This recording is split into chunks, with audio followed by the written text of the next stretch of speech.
Good afternoon. Welcome to Webb County Court at Law 2. I'm Victor Villarreal, judge of your Webb County Court at Law 2. This is the family law docket for Thursday, June 6, 2026. The time is now 2:03. Court is now in session. Assisting us today are Cecia Rodriguez, court administrator. Mr. Ubalde Cuellar is the court interpreter. Ms. Cynthia Flores is the family law court coordinator. Video conference co-hosts this afternoon include Mr. Lopez, Ms. Noriega, Ms. Cuellar. These proceedings are being electronically recorded. Everyone is instructed not to record any portion of these proceedings. Only a court reporter may provide the official record.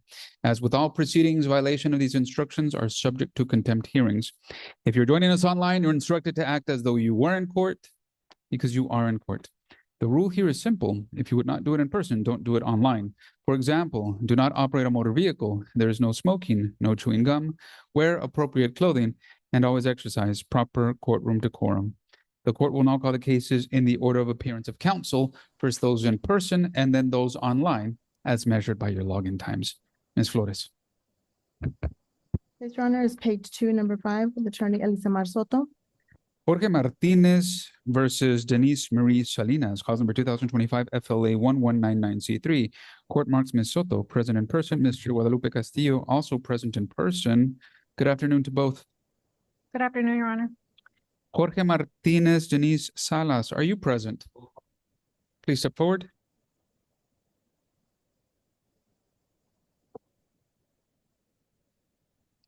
As you make your way to the front, step in front of a microphone, pull a microphone as close to your mouth as possible, and tell the court, are you Denise Salinas? Yes. Welcome to court, Ms. Salinas. The court marks you present in person. The person to your right is your lawyer. Speaking to the microphone, Mr. Martinez, and tell the court, are you Jorge Martinez? Yes, Your Honor. Welcome to court. You're joining us in person. Your lawyer is on your left. Counsel, what is the announcement? Judge, so the last time we were here, you asked me to draft and file a motion to consolidate and transfer the child support case into this matter. And I believe we're also pending the arrearage amount from the Attorney General's office, because I believe they had that pending as well. I did file that motion. I did call County Court at Law number 1, but that order has not been signed yet.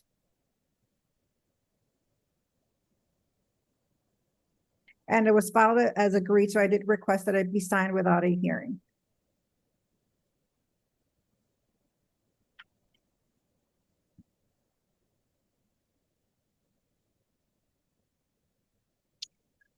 Because we missed a step. I didn't catch it. So there needs to be a request to transfer in an order, to transfer an order accepting, and then a consolidation. I didn't catch that. Yikes, that's why County 1 hasn't moved. All right. Is anybody here on behalf of the Attorney General's office?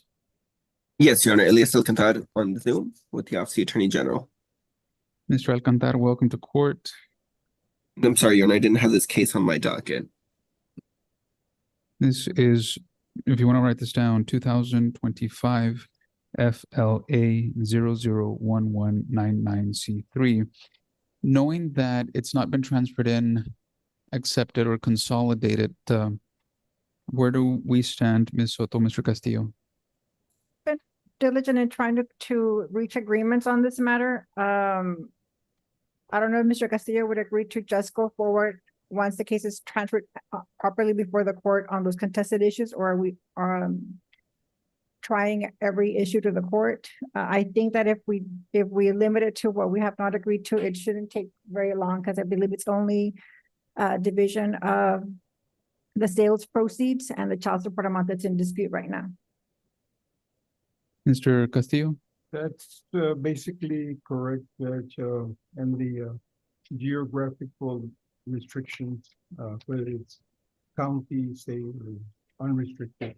But the only concern I have is whether the Attorney General is not in this case, and they don't have the files from Mr. Martinez from the other case where they have an agreement, and well, so just as a principle, as a matter of law, the court that has divorce jurisdiction subsumes the pending matter.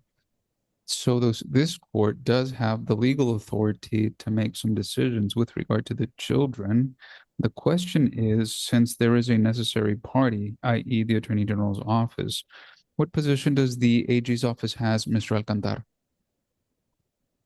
Yes, Your Honor, as I stated, I didn't have this case on my docket today. Today, if the parties are ready to enter an agreement, I just like to hear it. I don't believe there's going to be an objection. If the parties are requesting more time, that's fine. We can review for intervention into this case. Well, let me ask you both this with regard to the setting aside the property law division, because that's not in County 1.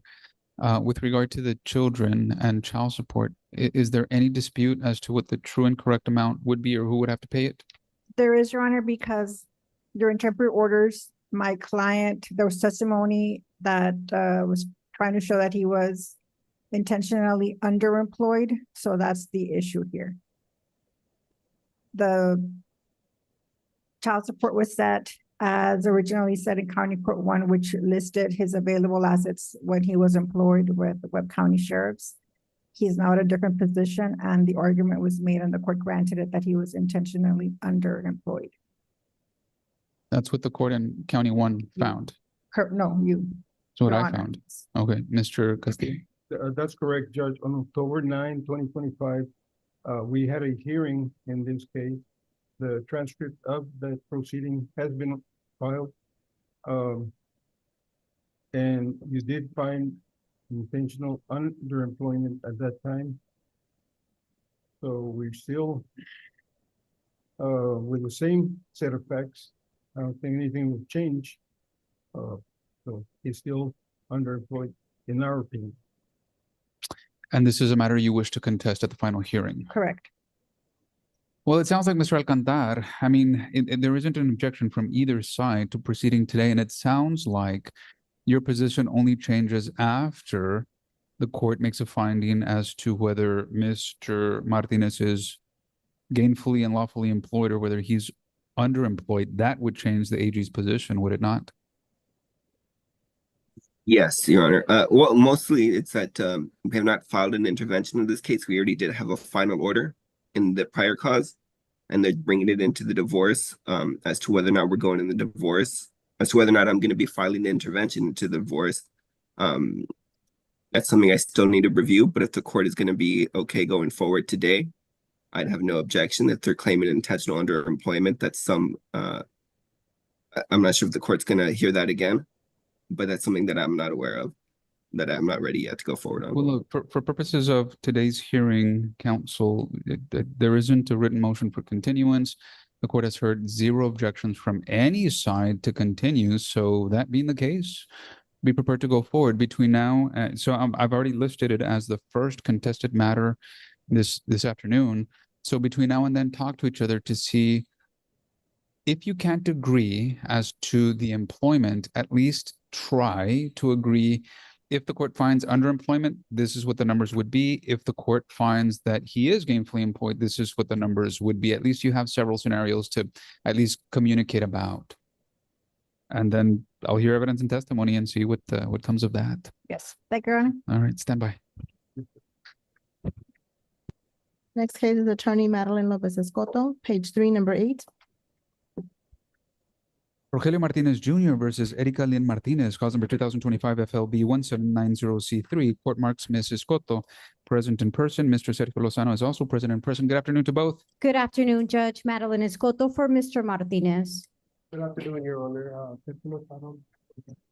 Inaudible. Oh, you gotta. Okay. One more time, Mr. Lozano. Here on behalf of. Inaudible. I'm here on behalf of the respondent. Mr. Rogelio Martinez, Ms. Erika Martinez, any parties present?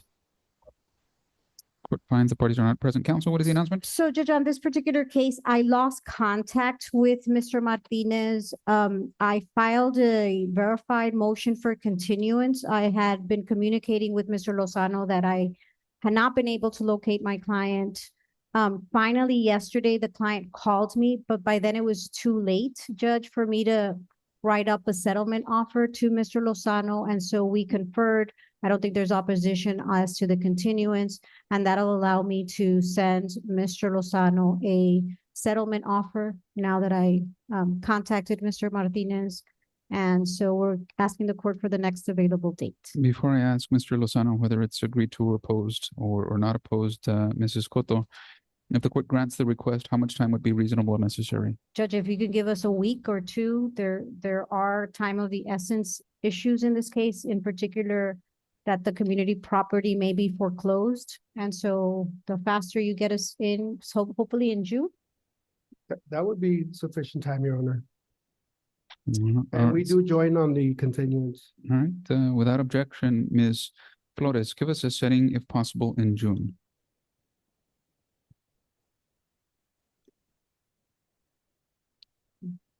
June 16th at 2 p.m. All right. Good luck to all persons. That's all I have on this case, Judge.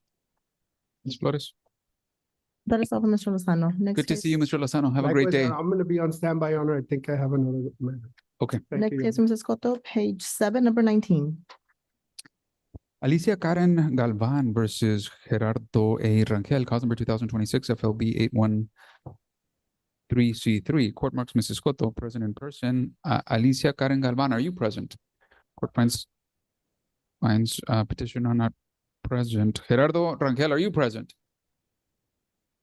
Court finds Mr. Rangel not present in person or by video conference. Court sees no service has been effectuated. Ms. Escoto.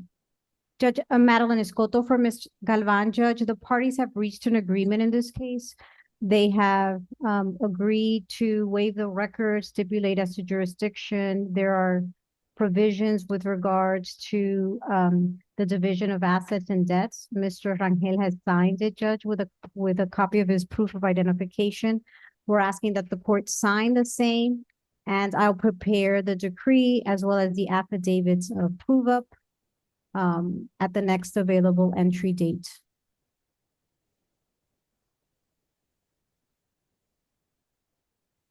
Court has received a signed settlement communication, now turns into a Rule 11.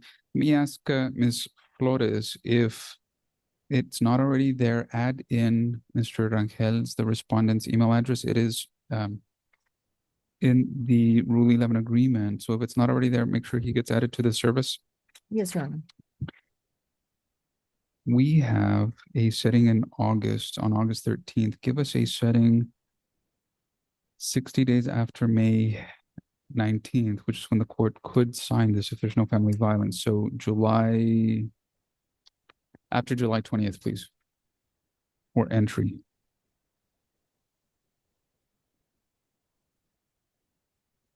July the 28th. I have a vacation. Well, you know what? It's fine, Judge, but you already have it. So I really don't need to be present, but I can have Mr. Tamez or Ms. Garcia here. It's just a deadline that lets me know. So you can file that this week, but this lets the court know that the court can sign it on that date. July 28th at 2 p.m. And if you can't be here, we're set for entry. So no, if somebody wants anything different, I won't be able to grant it and hear it until August 13th. Ms. Flores? You know what? I take it back, Judge. That Rule 11, that's what my confusion was as the court was talking, but I think I misled the court. This is a proposal for a temporary orders. And so not for trial on the merits. I see that. All right, the court has received, reviewed, and now considered the temporary orders. These are the orders of the court. The temporary orders are due to the court honor before. June 29 at noon by submission. Then we'll come back for that hearing on August 13th at 2 p.m. The trial on the merits. All right, And that's all I have. Since sorry for the confusion, Judge. we got it straightened away. Have a great day. You too, Judge. Next, Attorney Eduardo Romero, page 9, number 23.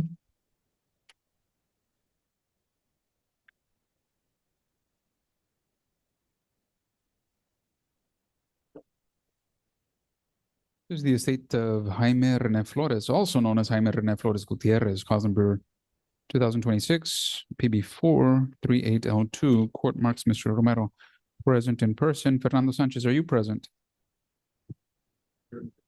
Court finds Mr. Sanchez not present. Oscar Vela, are you present?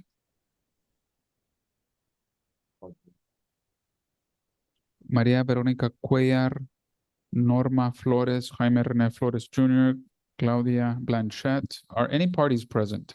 Admitting a Maria Cuellar.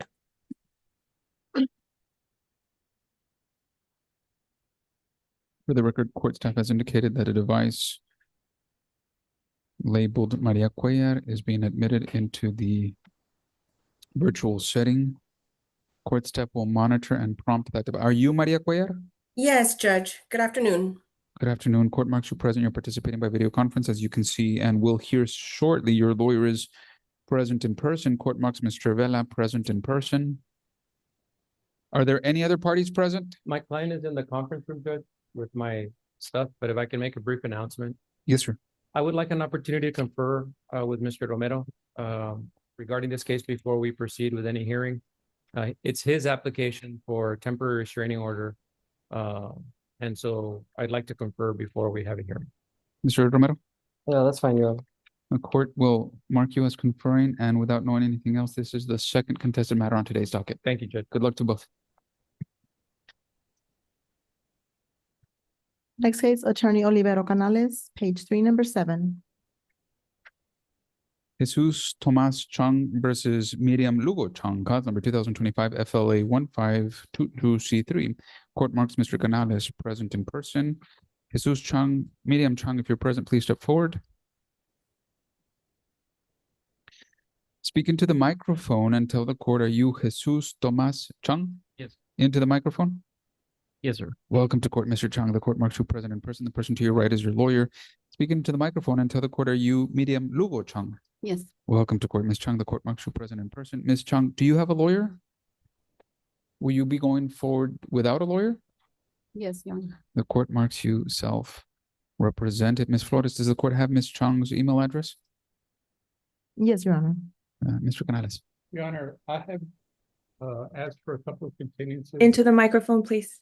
Because the parties were trying to reconcile. He called me yesterday. He said that probably they would want to go forward today. So there's just a couple of issues, Your Honor, and I talked to him briefly outside. If we could have maybe about 2 weeks, I think we could settle everything. Ms. Chung, what the court is hearing from Mr. Canales, Mr. Chung's lawyer, is that it's very possible that if you talk about the resolution of this case, it's very possible that you're going to reach an agreement with Mr. Chung, and he's requesting some time so that you all can agree, because you have two options in a divorce. If you don't agree, I hear your stories. I place you under oath and under testimony and evidence. You tell the court your stories, and then I make a decision. And that's one person may like it, one person may not. You both may like it, you both may not like it. We never know.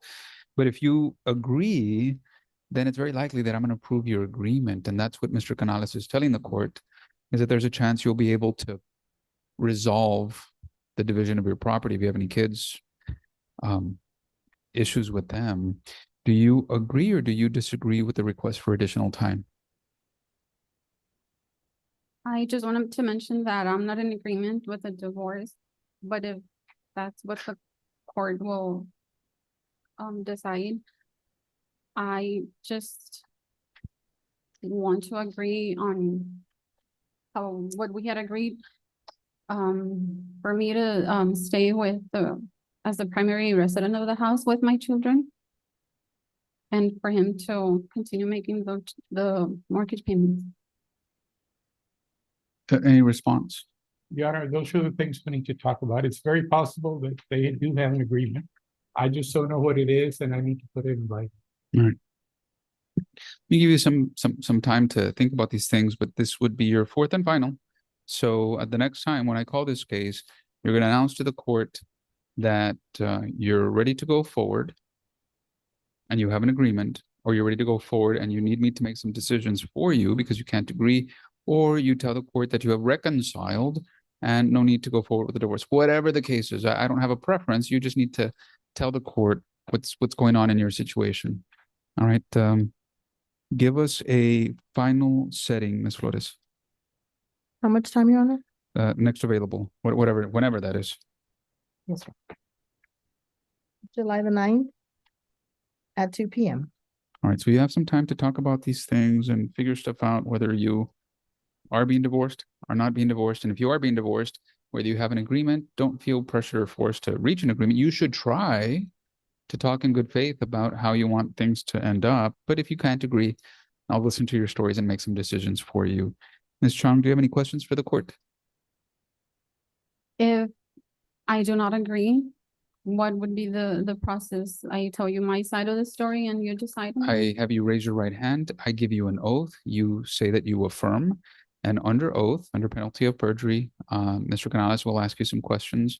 And based on what you present as evidence, and that's through your testimony, I'll take your set of facts and I'll take the law and I'll give you a result, whatever that result is.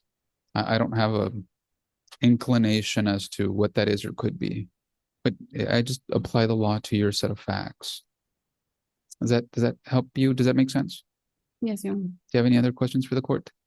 As far as the child support, is it based on what he earns hourly or annually with overtime? Ms. Chung, how many children do you have with Mr. Chung? We have three biologically, and the youngest, she's 16. The other ones are over 18. There's eight- only It's one only one. minor involved. The 18-year-old, she just graduated high school. She turned 18 last October when he filed. Right, so She you was have not- you have one child before the court. Do you know, Mr. Chung, do you have any other children that you're responsible for financially? The Not court has heard no. So if, and I don't know that this is going to happen, but if the court awards you the exclusive right to determine where they live, then the court will have to hear what 20% of Mr. Chung's net income is. If the court finds that he decides where the children live, then the court has to figure out what 20% of your net resources are. Do you have any other questions for the court? No, you don't. Mr. Chung, do you have any questions for the court? No, Your Honor. All right, talk to each other and let me know on July the 9th, whatever your decision is. I wish you both very well, and I wish your minor child all the best. Thank you. Thank you, Your Honor. May I be excused? It's good to see you. Have a great day.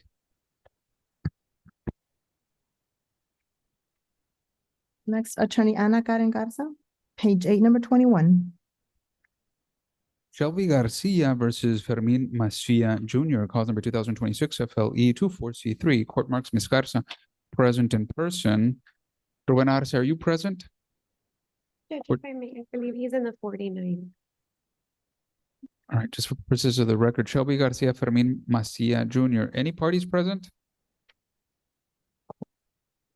Court marks Ms. Shelby Garcia present in person. Court marks Mr. Elias Alcantar present by video conference on behalf of the Attorney General's office. Speaking to the microphone and tell the court, are you Shelby Garcia? Yes, Your Honor. Welcome to court, Ms. Garcia. The court marks you present in person. Announcement, Ms. Garcia. Yes, Judge, Mr. Arce and I are conferring on a possible agreement on the SAPSR, but I'll go ahead and we can place it on recall for Mr. Arce to get here. He is currently in the 49. All right, so I'm gonna, without knowing anything else, Ms. Garcia, I'm gonna mark this as the third contested case. As soon as your lawyer arrives, talk to him. He's gonna continue talking to Ms. Garza. As you wait, Ms. Garcia, do you have any questions for the court? No, All right, stand by, please. thank you. Thank you, Judge. Next, Attorney Luis Antonio Figueroa, page 6, number 16. Patricia Ornelas versus Jose de Jesus Ornelas, cause number 2026 FLB 152C3. Court marks Mr. Figueroa present in person. Good afternoon. Good afternoon, Judge. Present for Mr. Ornelas. Alberto Martinez King, are you present? Good afternoon, Judge. Welcome to court, Mr. Martinez King. The court marks you present. You're participating by video conference. Speaking to the microphone and tell the court, are you Jose de Jesus Ornelas? Yeah. Welcome to court. The person on your right is your lawyer. Speaking to the microphone and tell the court, are you Patricia Ornelas? Yes, Your Honor. Welcome to court, Ms. Ornelas. Court marks you present in person. As you can see and hear from this device, your lawyer is present and participating by video conference. Mr. Figueroa, Mr. Martinez King, what is the announcement? Your Honor, I represent Mr. Ornelas. He has informed me that his wife has terminated the service of King Martinez. That's what they informed me. And that the parties have talked to each other and they reached an agreement. But before I would talk to her, I want to be sure what's the status of her representation before I interfere with counsel. Let me hear from your lawyer and then Representing. let me hear from your lawyer and then I will see where we go from there. Mr. Martinez King? I was not made aware of anything about that. As far as we know, we still represent Ms. Ornelas. Ms. Ornelas, there is no right answer, there's no wrong answer. It's whatever is your personal decision. I can't tell you what to do. Having heard from Mr. Figueroa and having heard from Mr. Martinez King, do you desire to continue to be represented by Mr. Martinez King? Yes, sir. All right, there it is. An announcement. That we, in that case, we filed a Rule 11. This is our first setting for trial on the merits. That way we can meet with counsel and hopefully I think we can resolve this matter. Mr. Martinez King, We have no opposition to that. to the Rule 11? Correct. Ms. Flores, give us a setting, please.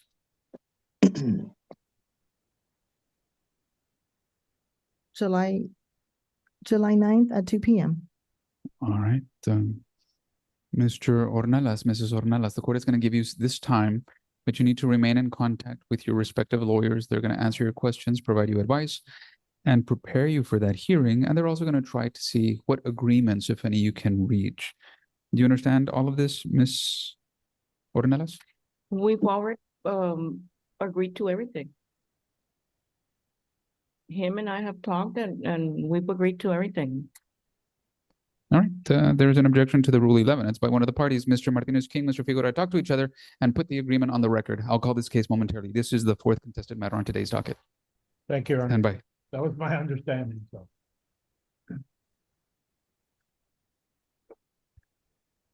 Okay. Page 5, number 12, with Attorney Juan Hernandez. Alejandra Mariana Coons versus Hector Manuel Coons, cause number 2026 FLA 332C3. Court marks Mr. Hernandez present in person. Good afternoon, counsel. Good afternoon, Your Honor. Both parties are here and there's an agreement. Please step in front of the microphones, pull it as close to your mouth as possible and tell the court, are you Alejandra Mariana Coons? Yes. Welcome to court. Ms. Coons, court marks you present in person. The person to your left is your lawyer. Speaking to the microphone and tell the court, are you Hector Manuel Coons? Yes, Your Honor. Welcome to court, Mr. Coons. The court marks you present in person. Mr. Coons, you're here by yourself. Do you have a lawyer? No, sir. Will you be going forward today without a lawyer? Yes. All right, the court marks you self-represented. Ms. Flores, does the court have Mr. Coons' email address? Yes, Your Honor. All right. Mr. Hernandez, go ahead. Yes, Your Honor. Could you state your name, please? Ms. Coons, Mr. Coons, I'm going to ask that you raise your right hands. That each of you solemnly swear or affirm that the testimony you will give in this cause will be the truth, so help you God? Yes. You may lower your hands. Mr. Hernandez, go ahead. Yes, Your Honor. Would you state your name, please? Your name. Alejandra Coons.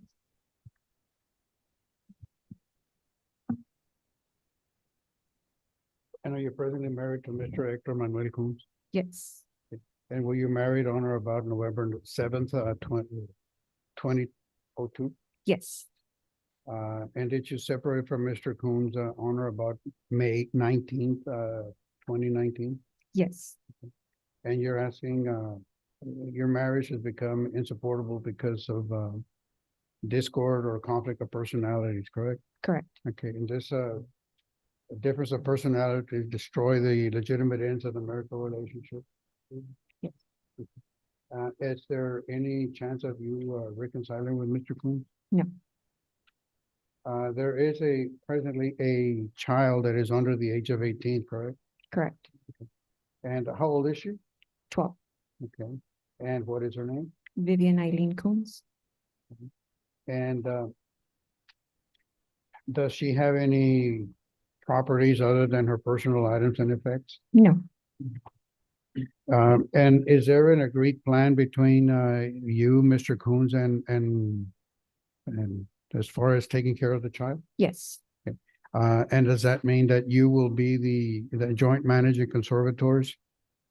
yes, Okay, and you will be the person that is named, the person that is and will designate her place of residence? correct. Okay.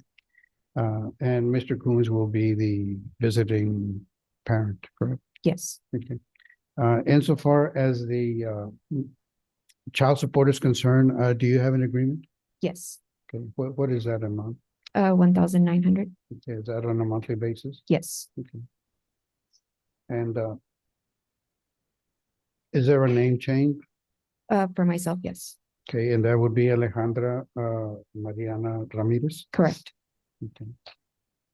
And you're asking the court to award you the family or community residence, correct? Correct. What address is that, ma'am? It's at 424 Kilo. Okay. And you will be the 100% owner of that property? Yes, Okay. And you will try to refinance that within the 3 to 6 months from now? correct. Okay. And Mr. Coons will also provide you with a warranty deed? Yes, Okay. Do you have any vehicles? we do. Yes. Okay. And the vehicles, what vehicle do you drive right now? 2000, was 2026 Silverado? Okay, and that's going to be awarded to you? Yes, that's Okay.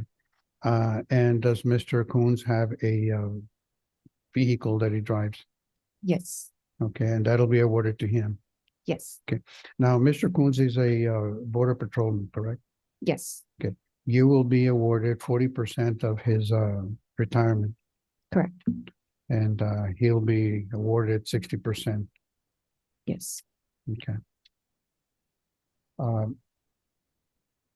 Is there anything else that you want to tell the court? Yeah, And you're asking for a divorce? correct. Okay. Now, I am showing you what has been marked as an agreed final decree of divorce, correct? Correct. Okay. And you and Mr. Coons have gone over it, and you've agreed, Correct. Yes. and he's also agreed. Yes. Okay. Is that your signature? Yes, it is. And is that Mr. Coons' signature? Yes, it is. Now, insofar as the family plan is concerned, that is in the best interest of the child, correct? Correct. And the division of the community estate is a fair and just division, as you have agreed to it, correct? Correct. Your Honor, may I ask Mr. Coons a few questions? Okay.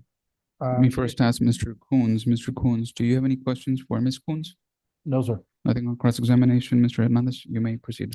Yes, Mr. Coons, you've heard me recite the agreement that you and Ms. Coons have agreed to, correct? Yes.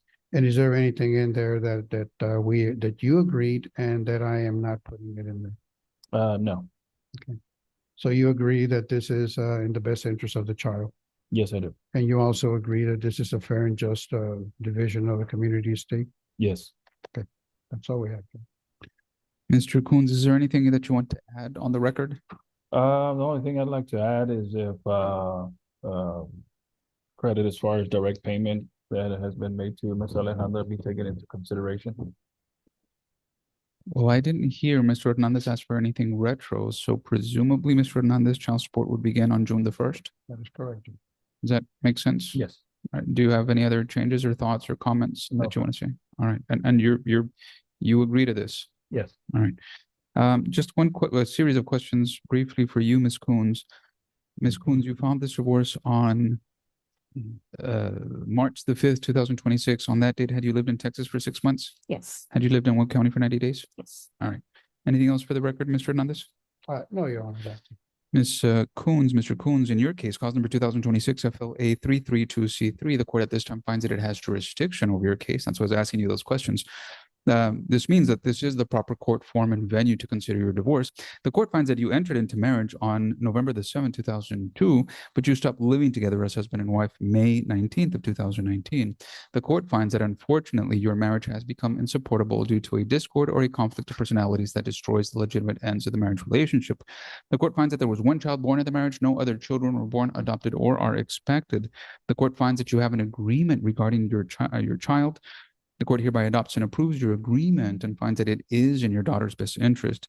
Both of you are hereby appointed joint managing conservators over your daughter, meaning that both of you have the same rights, duties, responsibilities, and obligations over her, but you, Ms. Coons, have the exclusive right to determine her residence. Child support by agreement is hereby set at $1,900 per month beginning on June 1st. Regarding your property, the court heard your agreement regarding the division of your property. The court hereby adopts and approves your agreement and finds that it is a just and right division.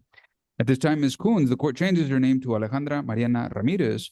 And at this time, Ms. Ramirez and Mr. Coons, the court finds that there is no reasonable expectation of reconciliation, and the court hereby renders and pronounces you divorced.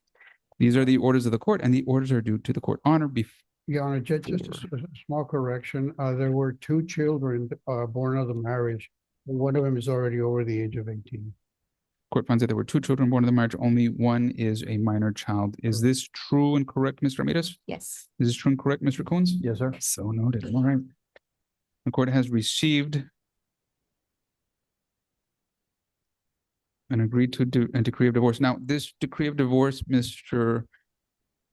Hernandez, does it contain all of the provisions as pronounced and rendered here this afternoon? Yes, it does, Your Honor.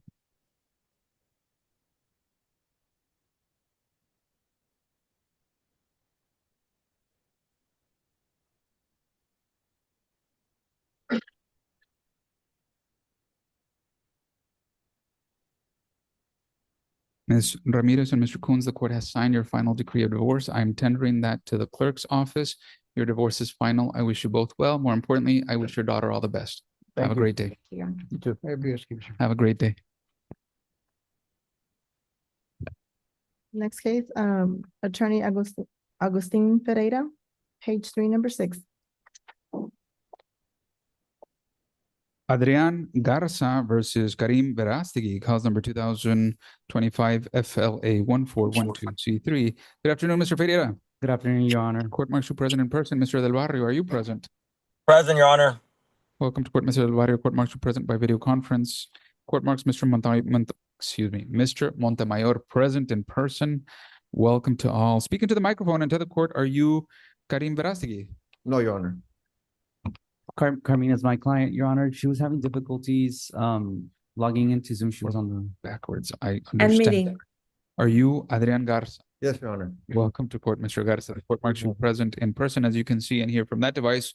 Your lawyer is present by video conference. I need you to unmute your device and tell the court, are you Karim Verastegui?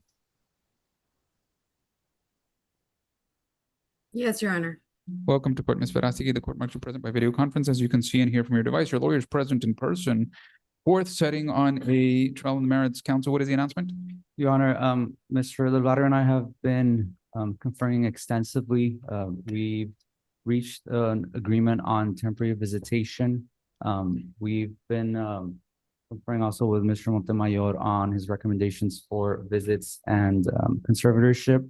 A background is that the brothers and sisters have not seen each other for quite some time, and so the agreement is to begin visits at Supervised Center, the South Texas Supervision Visitation Center, to help them acclimate to this situation while we work to finalize a final agreement.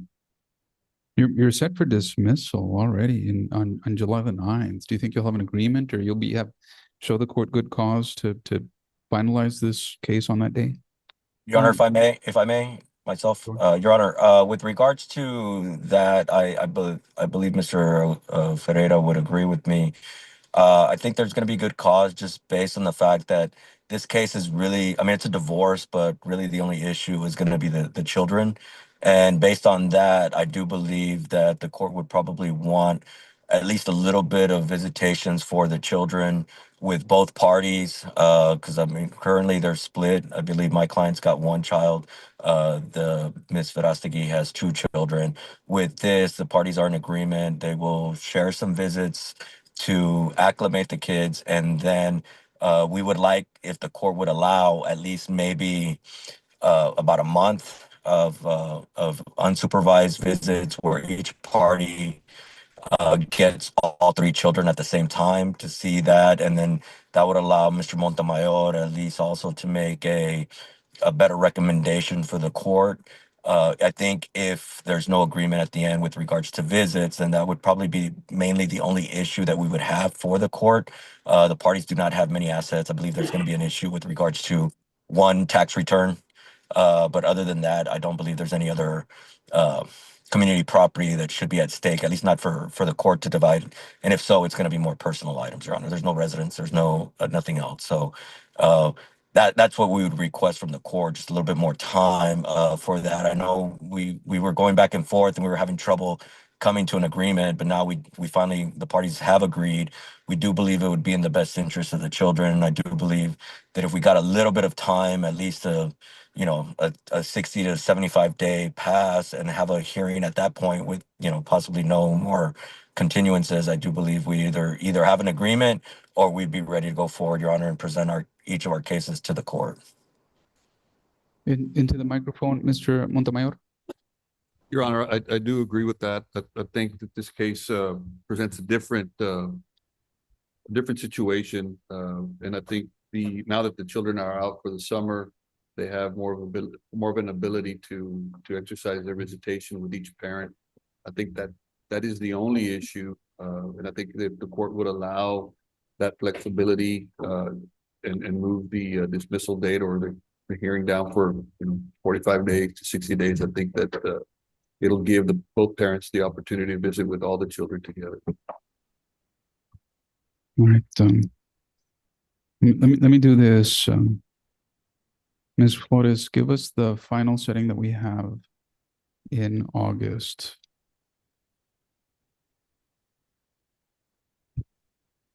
August the 20th at 9 a.m. All right, so this case is set for final hearing and dismissal on August the 20th at 9 a.m. The court has reviewed and considered that Rule 11 agreement signed by all. The court is signing that Rule 11 agreement. So what the court is indicating here is that Mr. Garza and Ms. Verastegui, you have the summer to effectuate these visits to see how they're going, and then either you reach an agreement right as the school year commences, and if you don't, I'll make some decisions for you. If both of you announce that you need more time or you're not ready, I'm going to dismiss this case outright. Do you have any questions for the court, Mr. Garza? Oh, yeah. Ms. Verastegui, do you have any questions? No, Your Honor. All right, between now and then, keep in contact with your lawyers, effectuate those visits, because the court is going to want to hear whatever you believe is in your children's best interest on August the 20th at 9 a.m. I wish you both very well. More importantly, I wish your children all the best. Have a great day. Thank you, Judge. I appreciate that, Judge. Thank you very much. You have a great day. Yes, sir. You too. I believe that's all I have. May I be excused, Judge? Yes, sir. Have a great day. Thank you. You too. Next, Attorney Sergio Lozano, page 1, number 2.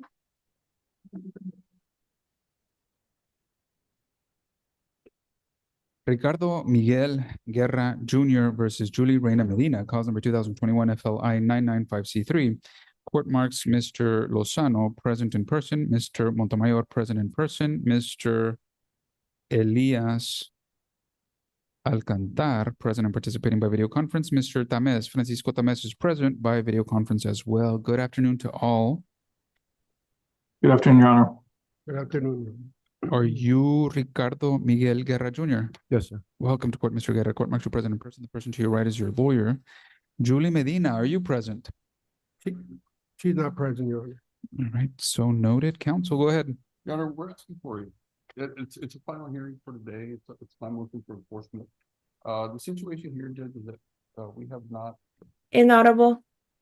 I'm sorry. We have visitation has not occurred between the parties in quite some time. I want to say probably well over 2 years, I think. And so we're working on a Rule 11 agreement. Mr. Lozano and I have conferred this afternoon on that, and I think it's calling for some visitation at the safe haven as more like a temporary order. We just like a little bit of time for Mr. Lozano and myself to finalize that. Are you Julie Medina? Yes, sir. I'm present online. Welcome to court, Ms. Medina. Court martial present. You're participating by video conference. As you can see and hear from your device, your lawyer, Mr. Lozano, is present in person. Mr. Lozano. Your Honor, that's true, Your Honor. We have been conferring. We did send out a Rule 11 agreement. We circulated it to Mr. Tamez and Mr. Montemayor.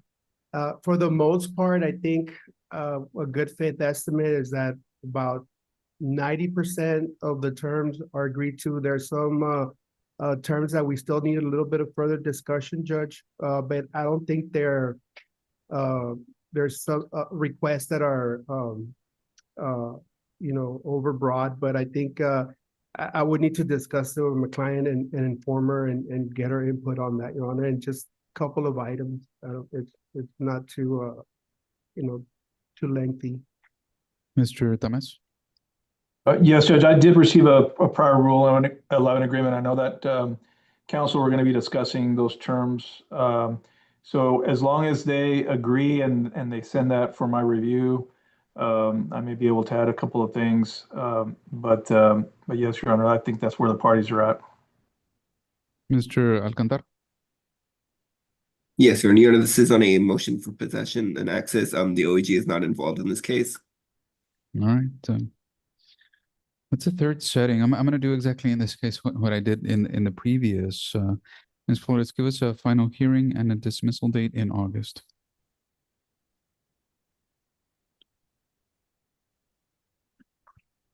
Final hearing, August the 20th at 9 a.m. All right, so work through your agreement, have some visits, continue to remain in contact with your lawyer, Mr. Guerra, continue to remain in contact with your lawyer, Ms. Medina, and both of you keep in touch with make yourselves available to Mr. Tamez if and when he needs to, and make your children available to him. Do you have any questions for the court, Mr. Guerra? No, sir, not at the moment. Ms. Medina, do you have any questions? No, sir. Be prepared to agree to everything or to tell the court what you don't agree to so that I can make some decisions for you on August the 20th. I wish you all the best. Thanks. Thank you. Thank you, Your Honor. Yes, good to see everyone. Next case, Attorney Claudia Lanetza Garcia, page 2, number 4.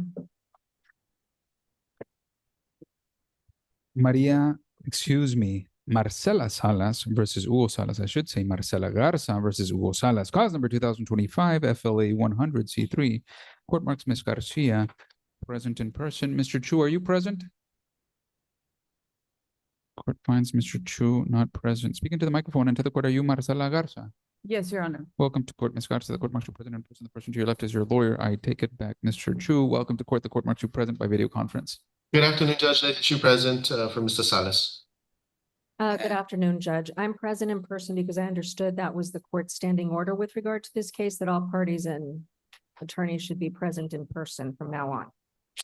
Hugo Salas, are you present? Judge, I understood that Ms. Linez had requested a continuance on this, so we had agreed to it, Judge, so I didn't think there was any substantive matters to attend to today. Court marks Mr. Salas not present. Counsel, Ms. Garcia, Mr. Chu, what is the announcement? Your Honor, we were set for final hearing today. We were ordered to go to mediation. We could not schedule mediation until next Friday with Ms. Cigarroa. We are scheduled to go on the 12th. So therefore, we need a continuance today. Any objection, Mr. Chu? That's our agreement, Judge.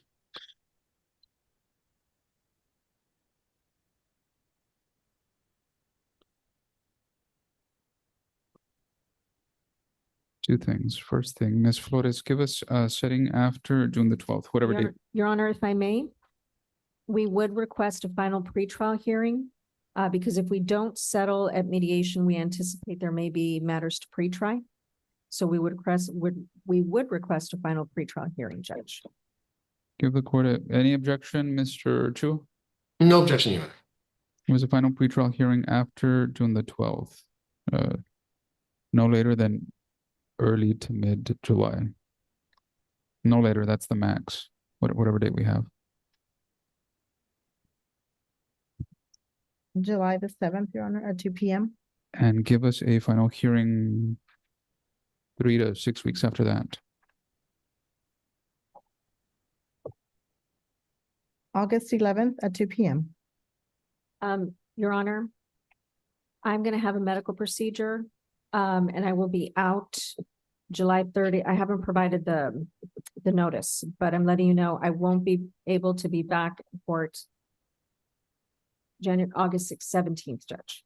Give us a setting after August 17th. August the 20th at 9 a.m. Any objection, Ms. Garcia? No, sir, that's fine. Any objection, Mr. Chu? No, Judge, I have no objection. Let me see if I can get you all on the same page between now and then, so we don't have this reoccurring conversation. Ms. Garcia, you mentioned the court's at least instruction or order to be in person. I recall that. Is that order in? Did I prepare? Did you prepare? Did Mr. Chu prepare?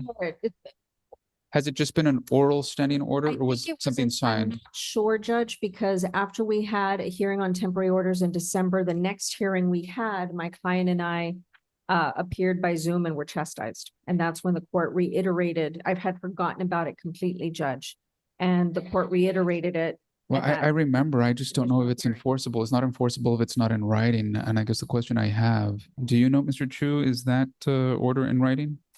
It's not, Judge, but I do apologize again. It was my fault that I didn't communicate. Even if I wanted to, and I don't, I can't do anything about it because it's not. So let me ask you this follow-up question, Ms. Garcia. Any objection to the court putting that in writing? No, sir. Mr. Chu? No objection, Judge. Who's going to volunteer to draft this? I can do it, Judge. All right. He's in front of a computer, so that would be great, Judge. Mr. Chu, these are the orders of the court. These orders to appear in person on this case at any time. There's a setting. This is due to the court honor before. June 29th at noon by submission. All right. Ms. Garza, keep in contact with your lawyer. I wish both you and Mr. Salas well at mediation. Good luck to both. Thank you. Thank you, Judge. Good to see everyone.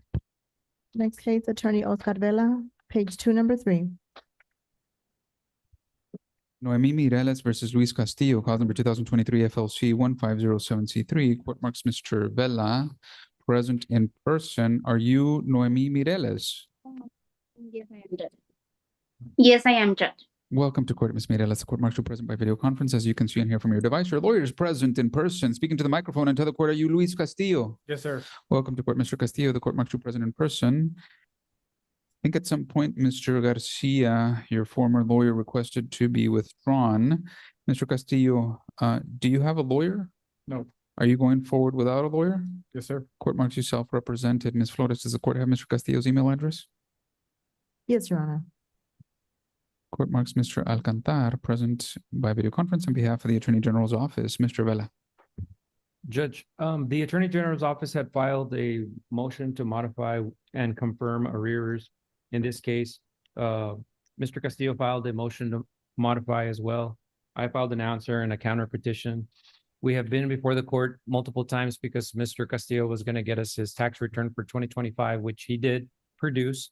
And he also produced his paycheck stubs to the Attorney General's office. So I would like to know if the Attorney General's office has been able to compute a current child support amount and what the current balances are, because today we're going to try to enter an order to confirm arrears, subject to whatever else Mr. Castillo wants to argue on his behalf. Mr. Alcantar. Yes, Your Honor. Your Honor, we did receive the 2025 income tax return, along with we previously had his 2024 income tax return, and we have I'm looking at a single pay stub. I'm sorry, this is a 1099. The only thing is that his 2025 income tax return is significantly less than his 2024. His total income for 2025, according to this, is less than 20,000. When it was at 100,000 the year before. So it's a little, I would say, suspicious, but things happen. And Judge, if I may, if I can have Mr. Alcantar's phone number. I can call him during the break and speak to him and Mr. Castillo to see if we could talk about the numbers and then come back. Mr. Alcantar, what is the best phone number that Mr. Vela can communicate with you? Yes, Your Honor. Sorry, let me give you my work cell.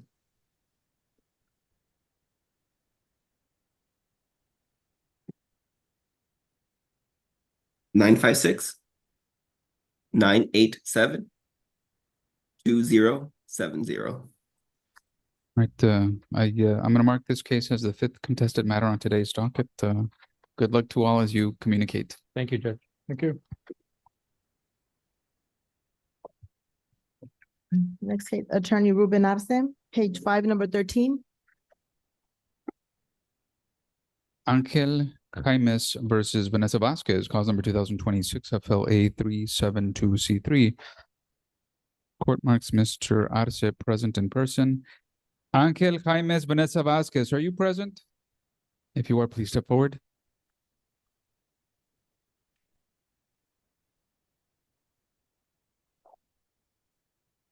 Speak into the microphone and tell the court, are you Angel Jaimes? Yes, Your Honor. Welcome to court, Mr. Jaimes, the court marks you present in person. Speak into the microphone, Ms. Vasquez, and tell the court, are you Vanessa Vasquez? Welcome to court, Ms. Vasquez, court marks you present in person. Ms. Vasquez, do you have a lawyer? No. Inaudible. Into the microphone, really loud. Tell the court, do you have a lawyer? No, sir. Ms. Vasquez, will you be going forward on this case without a lawyer? Yes. Court marks you self-represented. Ms. Flores, does the court have Ms. Vasquez's email address? No, Your Honor. Ms. Vasquez, what is your email address? 10426vv@gmail.com. A little bit slower, please. Again. 10426vv as in Vanessa Vasquez @gmail.com. Did you get that, Ms. Flores?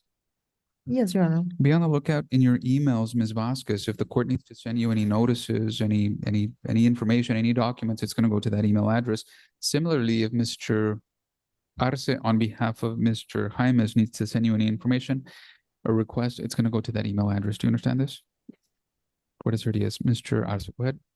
Your Honor, we could put this matter on recall, Judge. I haven't had a chance to speak to Ms. Vasquez. Judge, I did speak to her on prior occasions. I wanted to run an offer to her, Judge, and be able to speak to her for a second. Right, one of the requirements before going forward in any hearing is that you talk to each other, and Mr. Arce says he still needs to talk to you, Ms. Vasquez. Without knowing anything else, I'm going to place this as the sixth contested matter on today's docket. Ms. Vasquez, as you talk to Mr. Arce, you need to understand several things. You need to understand that although Mr. Arce is a lawyer, he's only the lawyer for Mr. Jaimes. He's not your lawyer. He cannot and he will not provide you any legal advice, but he can tell you what Ms. Vasquez is what Mr. Jaimes is asking for. Together, you can agree to everything. Some things are no things. Whatever you agree to, I'm likely to approve, and whatever you disagree with, I will make decisions for you after hearing your testimony. Do you have any questions on this, Ms. Vasquez? No, sir. Do you have any questions, Mr. Jaimes? No, Your Honor. Good luck as you talk. Next case for Mr. Arce is page 8, number 21. So this is it for today. No. Go. Come back. Yes. Okay. I called that case. Are you ready with an announcement on that case? This is on the Garcia matter, Judge? Yes. Yes, Your Honor. All right. Shelby Garcia versus Fermin Macia Jr., cause number 2026 FLE 24C3. Court marks Mr. Arce present in person. Ms. Ana Karen Garza present in person as well. Ms. Shelby Garza is present in person. Mr. Elias Alcantar is present by video conference. He's here on behalf of the Attorney General's office. One more time, Fermin Macia, are you present? Court finds Mr. Macia not present. Counsel, what is the announcement?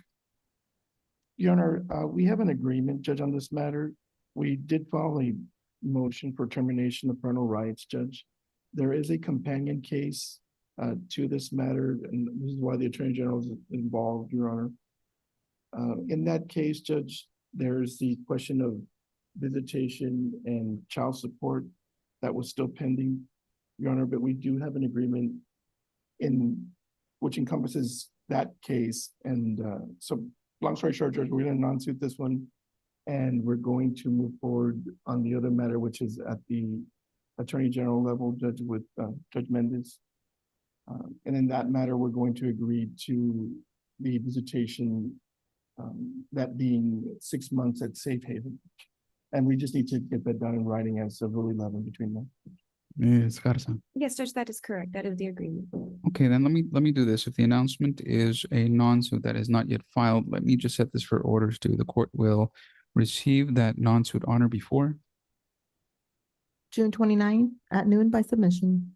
All that means is just file it before June the 29th. If it's not filed, this case goes inactive. You're gonna have this termination hanging administratively, although it'll be inactive, right? So please file that non-suit. And I guess this is yours to file, right? Because you're the petitioner. So just get it on file before June the 29th. Ms. Garcia, do you have any questions for the court?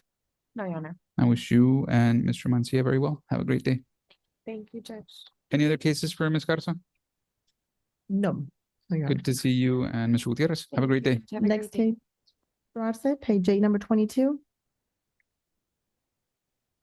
Kennedy, Patricia Ortiz, Juan Antonio Ortiz, Hector Ivan Adame, cause number 2026 FLF 526C3. Court marks Mr. Arce present in person. Juan Jose Garcia, welcome to court, Mr. Garcia. Court marks you present by video conference. Good afternoon, Your Honor. Ms. Ortiz, Mr. Adame, if you're present, please step forward. Speak into the microphone and tell the court your name. N.A.D. Ortiz. Welcome to court. Court marks you present in person. As you can see, your lawyer is present by video conference. Tell the court your name. Juan Ortiz. Welcome to court, Mr. Ortiz. Court marks you present in person. Your lawyer is also by video conference. Hector Adame, are you present? Court finds Mr. Adame not present in person, not present by video conference. Mr. Garcia, Mr. Arce. We're ready to proceed, Your Honor. It's a termination and adoption of a stepchild, and I believe there's no objection from Mr. Arce's side. That's correct, Judge. On this matter, Mr. Garcia had filed an original petition for termination and adoption. Judge, my client, although filed an answer, we did execute an affidavit of voluntary relinquishment of parental rights.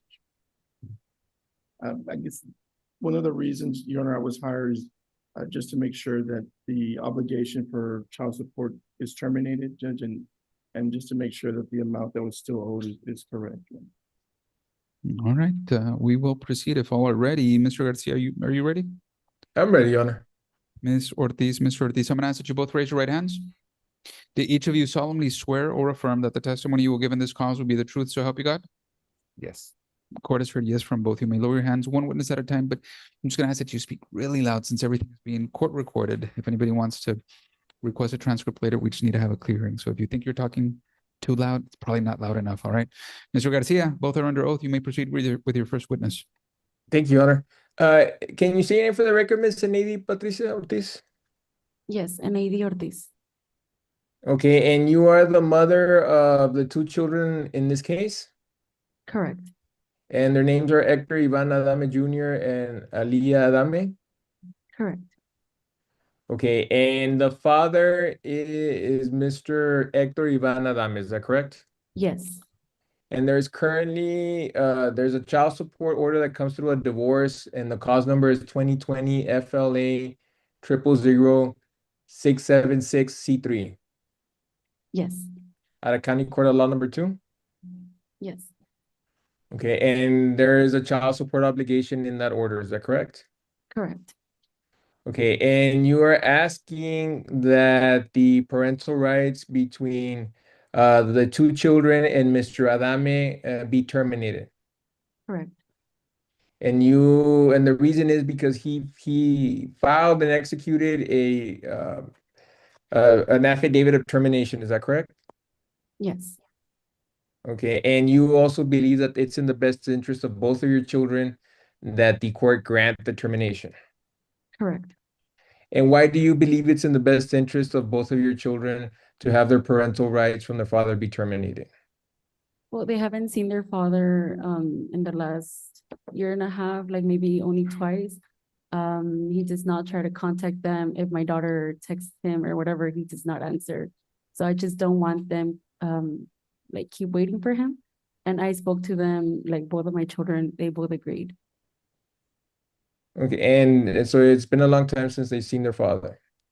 Yes, and then the child support was also like not given as supposed or as obligated. Okay, and the two children know more your husband Juan Antonio Ortiz as their father, Correct. and he's very involved with them in school. Yes, Okay, and you are asking that also the current child support stop, is that correct? yes, just we had an agreement with Hector that child support was gonna stop as soon as the adoption starts. Like whatever is owed until the day of. Okay, and as of June the 1st, 2026, he owes $1,297.87 in child support. Correct, and then 286 of medical support. And then he owes 286 in medical support. $286.23. Yes, Okay, and you're asking that a judgment be granted in those amounts for child support and medical support, is that correct? correct. And you're asking that he pay you back in about $100 a month towards the child support? I'm sorry, what was that? You're asking that the child support amount of $1,297.87 be paid back at $100 a month until the judgment is paid off? Well, he was gonna do payment plans, but we are not aware of the payment plans.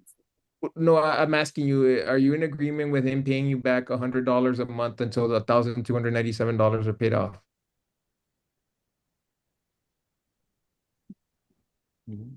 Yes, Okay, and towards the medical support, are you fine if he pays $50 a month towards the $286.23 that he owes?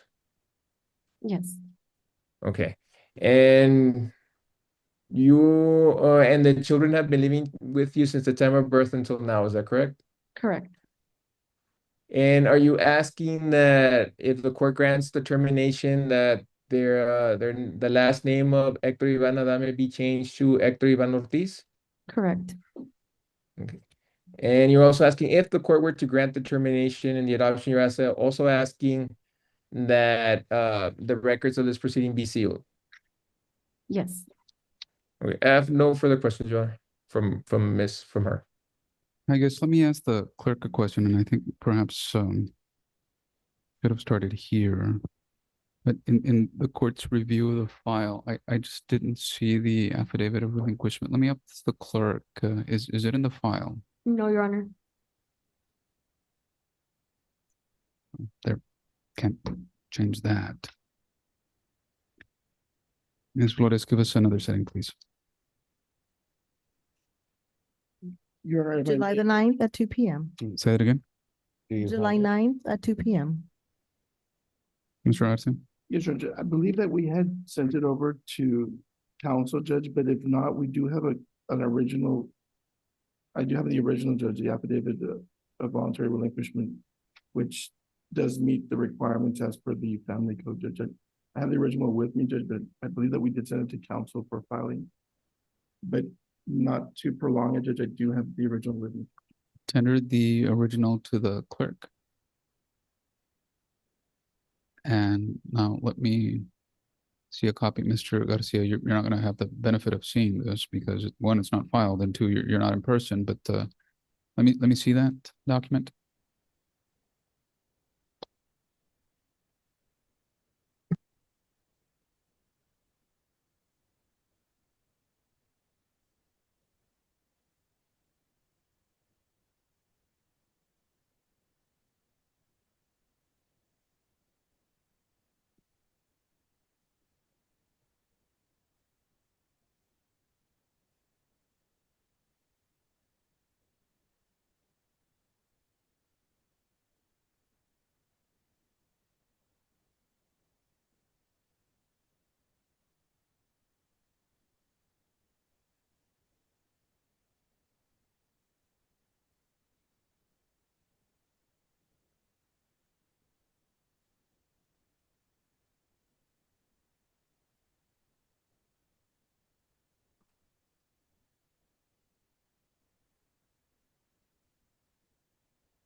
Mr. Garcia, the court has received I've confirmed these are original copies of a waiver of service signed by Mr. Hector Ivana Adame and an original of the father's affidavit for voluntary relinquishment of parental rights. Any objection to the court receiving these as originals in open court? No, Your Honor. All right, the court will receive these. I've noted them for the record. I'm tendering the originals to be admitted into the record without objection. Thank you, Your Honor. All right, thank you. All right. Were you done with your first witness? I'm done with my first witness, Your Honor. Do you have any questions for Ms. Ortiz? I have no questions for the witnesses. Any questions, Mr. Garcia? Questions for Mr. Ortiz? Go ahead. Yes, sir. Can you state your name for the record, Mr. Ortiz? My name is Juan Ortiz. And you are currently married to Enedi Patriz Ortiz? That's correct. How long have you been married to her? A year and about to be a year. 11 months and change. And how long have you known Hector Iván Adame and Ali Adame? Since 2019. Okay, and you take them to school and other activities that they have? That's correct. Okay, and do they know you, they've gotten to know you more as their father? That's correct. Okay, and you're also and you're requesting to adopt both children, is that correct? Yes, sir. Okay, and why do you believe that it's in the best interest that you adopt both children?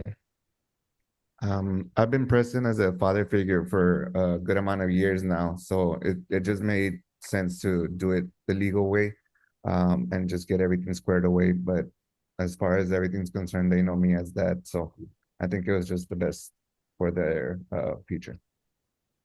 Yeah, and do you also realize that as being a father, you would also have the rights and obligations that any other father in the state has? Yes, sir. Are you aware that if there was a divorce, you would have to possibly pay child support? Yes, sir. And knowing that you'd still want to adopt? Correct. I have no further questions, Your Honor. Any questions for Mr. Ortiz? No.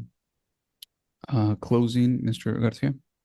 Yes, we'd like to ask if the court can terminate the parental rights of the father Hector Iván Adame, Your Honor, and we'd like to ask if the court could take a judgment in the amount of $1,297.87 in child support that is due on as of June the 1st, 2026, and a medical support judgment of $286.23 that is also due as of June the 1st, 2026. With the child support being paid back at $100 a month until the judgment is paid off, and $50 a month towards the medical support until that judgment is paid off. And we're requesting that he no longer pay child support going forward. And my client is also requesting that that the name of Hector Iván Adame Jr. be changed to Hector Iván Ortiz. Name changes to the son and the boy, and any request for the girl? No, Your Honor. All right. Closing, Mr. Arce. You know, we have no objection to the proceedings, Judge. Judge, we're just here as a safeguard for the amounts owed. And we do feel, Judge, in speaking to my client and hearing the testimony, it is in the best interest of the children at this point that my client's rights be terminated and that the stepfather be named as legally father of the child or the children. All right, so let's proceed to the termination first. Mr. and Mrs. Ortiz, in this case, cause number 2026 FLF 526C3, the court at this time finds it has jurisdiction over this matter, meaning this is the proper court form and venue to consider this termination of parental rights. The court sees that service was in fact effectuated on Mr. Adame April 20th, 2026. The court finds that he is represented by counsel. The court finds that he has waived service. The court finds that he has filed a voluntary relinquishment of his rights. The court has now had the benefit of your testimony. The court at this time finds that Mr. Ortiz has had a relationship with both of these children since 2019. The court finds that they consider him as their father. He has had significant and substantial contact and involvement, including at school. The court finds that he has been present in their lives since 2019. For all of these reasons, the court hereby grants the request and terminates the rights of Hector Ivan Adame.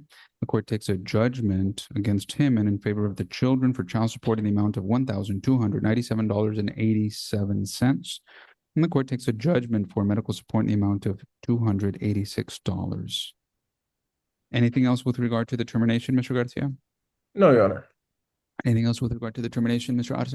No, Your Honor. All right. Now let's go forward now with the adoption.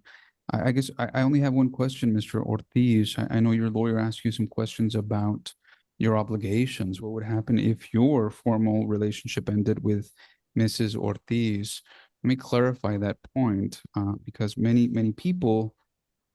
persons wrongfully assume that your obligations, if I grant you your request, your obligations as a parent would end either when they turn 18 or when they graduate from high school, whatever happens later, or if they have needs, it could be after that. But the truth is your obligations likely go forward when they're much older. Your obligations continue later in life, if not financially, morally, whether they have their own kids, have their own weddings and all these things. In fact, if I grant your request, at the time that you die, your estate will have obligations to those children. So even in death, you continue to have obligations. Knowing this and understanding this, is it your decision to continue to make this request to adopt these two children? Yes, it is, Your Honor. All right. Anything else to add, Mr. Garcia? No, Your Honor. All right. Mr. Ortiz, Mrs. Ortiz, file number 2026 FLF 526C3, the court finds that it has jurisdiction. Again, the court finds that it is absolutely in these two children's best interest to grant the request. Congratulations, Mr. Ortiz. You are declared their father. Congratulations. Thank you. Thank you. The court grants the adoption. These are the orders of the court, and the orders are due honor before June 29 at noon by submission. I wish, oh, and I grant the request to change Hector's name to Hector Ortiz. I wish both of you and your loving family all the best. Good you. luck. Thank you so much. Thank you, Judge. Any other cases for Mr. Garcia or Mr. Arce? That is all, Your Honor. Good to see you both. Have a great day. Thank you, Judge. I'll be back today. Got that one on record. Yes, sir. Thank you. I still have a couple of cases, Your Honor. Oh, wait. Stand by. Next case, page one, number one, Daniela Martinez. Isela Puente versus Victor de la Cruz, cause number 2017 FLH 17543. Court marks Good afternoon, Your Honor. Ms. Daniela Martinez, present by video conference. Good afternoon. Court marks Mr. Elias Alcantar, present and participating by video conference. He's here on behalf of the Attorney General's office. Mr. Villafranca, are you making an appearance? I am, Your Honor, I filed the motion to substitute counsel for this case. For Mr. Cavazos? On behalf of Ms. Puente. That's correct, Your Honor. Your Honor, for the court's understanding, we're here on temporary orders. And my announcement to the court today was going to be that the respondent had not been properly served, so I was going to ask for more time. But I filed a motion to withdraw in this case yesterday, and then subsequent to that, Mr. Villafranca filed his motion to substitute. Any objection to the withdrawal, Mr. Villafranca? No objections. Court has received that motion and is signing that order. And I should ask believe you, Ms. Mr. Puente Alcantar, is on Zoom. Any objection to that request, Mr. Alcantar? No, Your Honor. All right, Ms. Martinez, I've signed that request and you are withdrawn. Thank you. Thank you, Your Honor, and that's all I have before the court. May I be excused? Yes, have a good day. Thank you. Ms. Puente, is it your decision to have Mr. Villafranca represent you? Yes. All right, any objection, Mr. Alcantar? No, Your Honor. All right, I have signed that substitution and tendering the original order to the clerk's office. Give us a setting for temporary orders, please.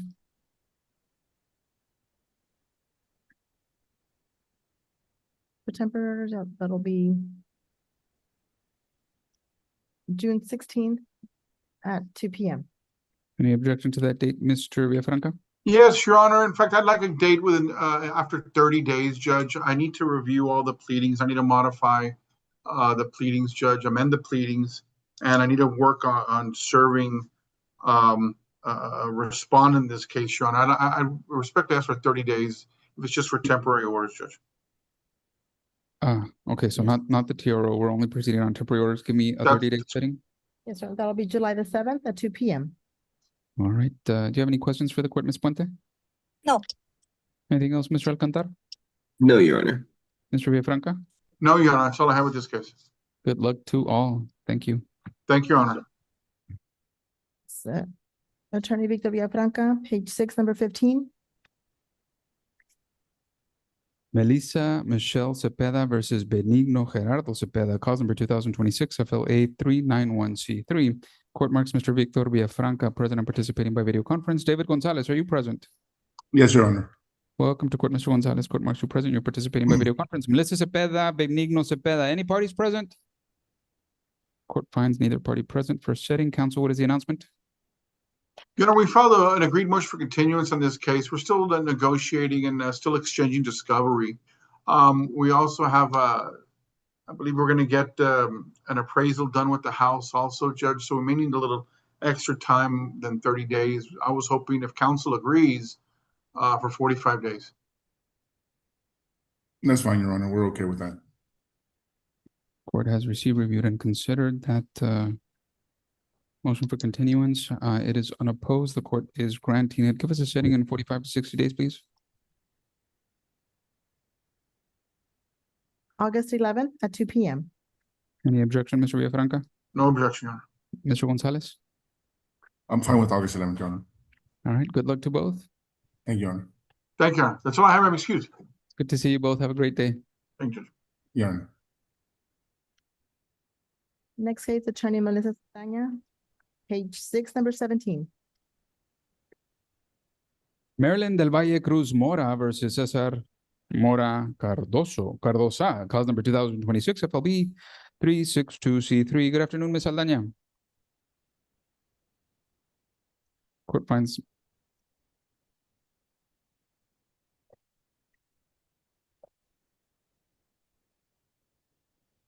court is asking Ms. Saldana to unmute and start her video. Conversation.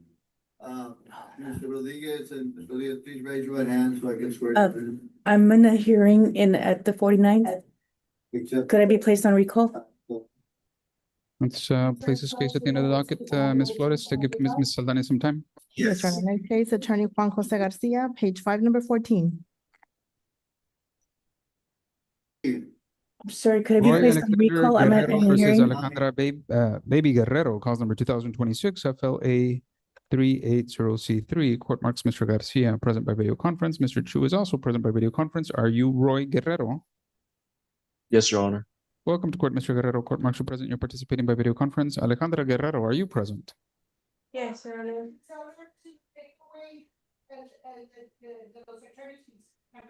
Are you Alejandra Guerrero? Yes. Welcome to court, Ms. Guerrero. You're also participating by video conference.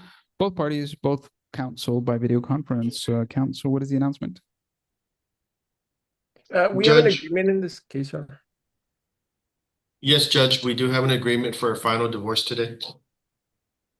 Will you be proving it up, or do you want to place your clients under oath? Yes, we can prove it up, Judge. And if we can put them under oath so that, if they can agree to it. Sure, Mr. Guerrero, Ms. Guerrero, I'm gonna ask that you both raise your right hands. Well, unmute your devices, both. Do each of you solemnly swear or affirm that the testimony you will give in this cause will be the truth, so help you God? Yes, Your Honor. Yes, Your Honor. Both have answered yes. You may lower your hands. Mr. Garcia, you may take your first witness. Thank you. Mr. Can you say your name for the record, Mr. Guerrero? Roy Alexander Guerrero. Okay, and you are currently married to Alejandra Baby Guerrero? Yes. And you've been living in this state for the last 6 months and in this county for the last for 90 days? Yes. Okay, and currently you're in the National Guard? No, I'm in active duty military. Active duty military. Army. Okay. And you were currently married with her on August 30th, 2024? Yes. And you separated on July the 4th, 2025? Yes. And you and her getting divorced because you and her no longer get along? Yes. And there's no expectation that you and Ms. Guerrero will get back together? No. And you have one child, Amado Manuel Guerrero, Yes. and he's currently like about 2.5 years old. Yes. And when it comes to you both of you will be appointed joint managing conservators, Yes. and Ms. Guerrero will be having the exclusive right to designate the primary residence of your son within Webb County. Is that correct? Yes. Okay, and then when it comes to visitation, you will have visitation with the child on the first, third, and fifth Saturday of every month. Well, just one weekend out of the month, is that correct? Yes. And it'll be the first, third, and fifth Saturday, one weekend out of the month from 10 a.m. to 5 p.m. on those weekends that you get, is that correct? Yes.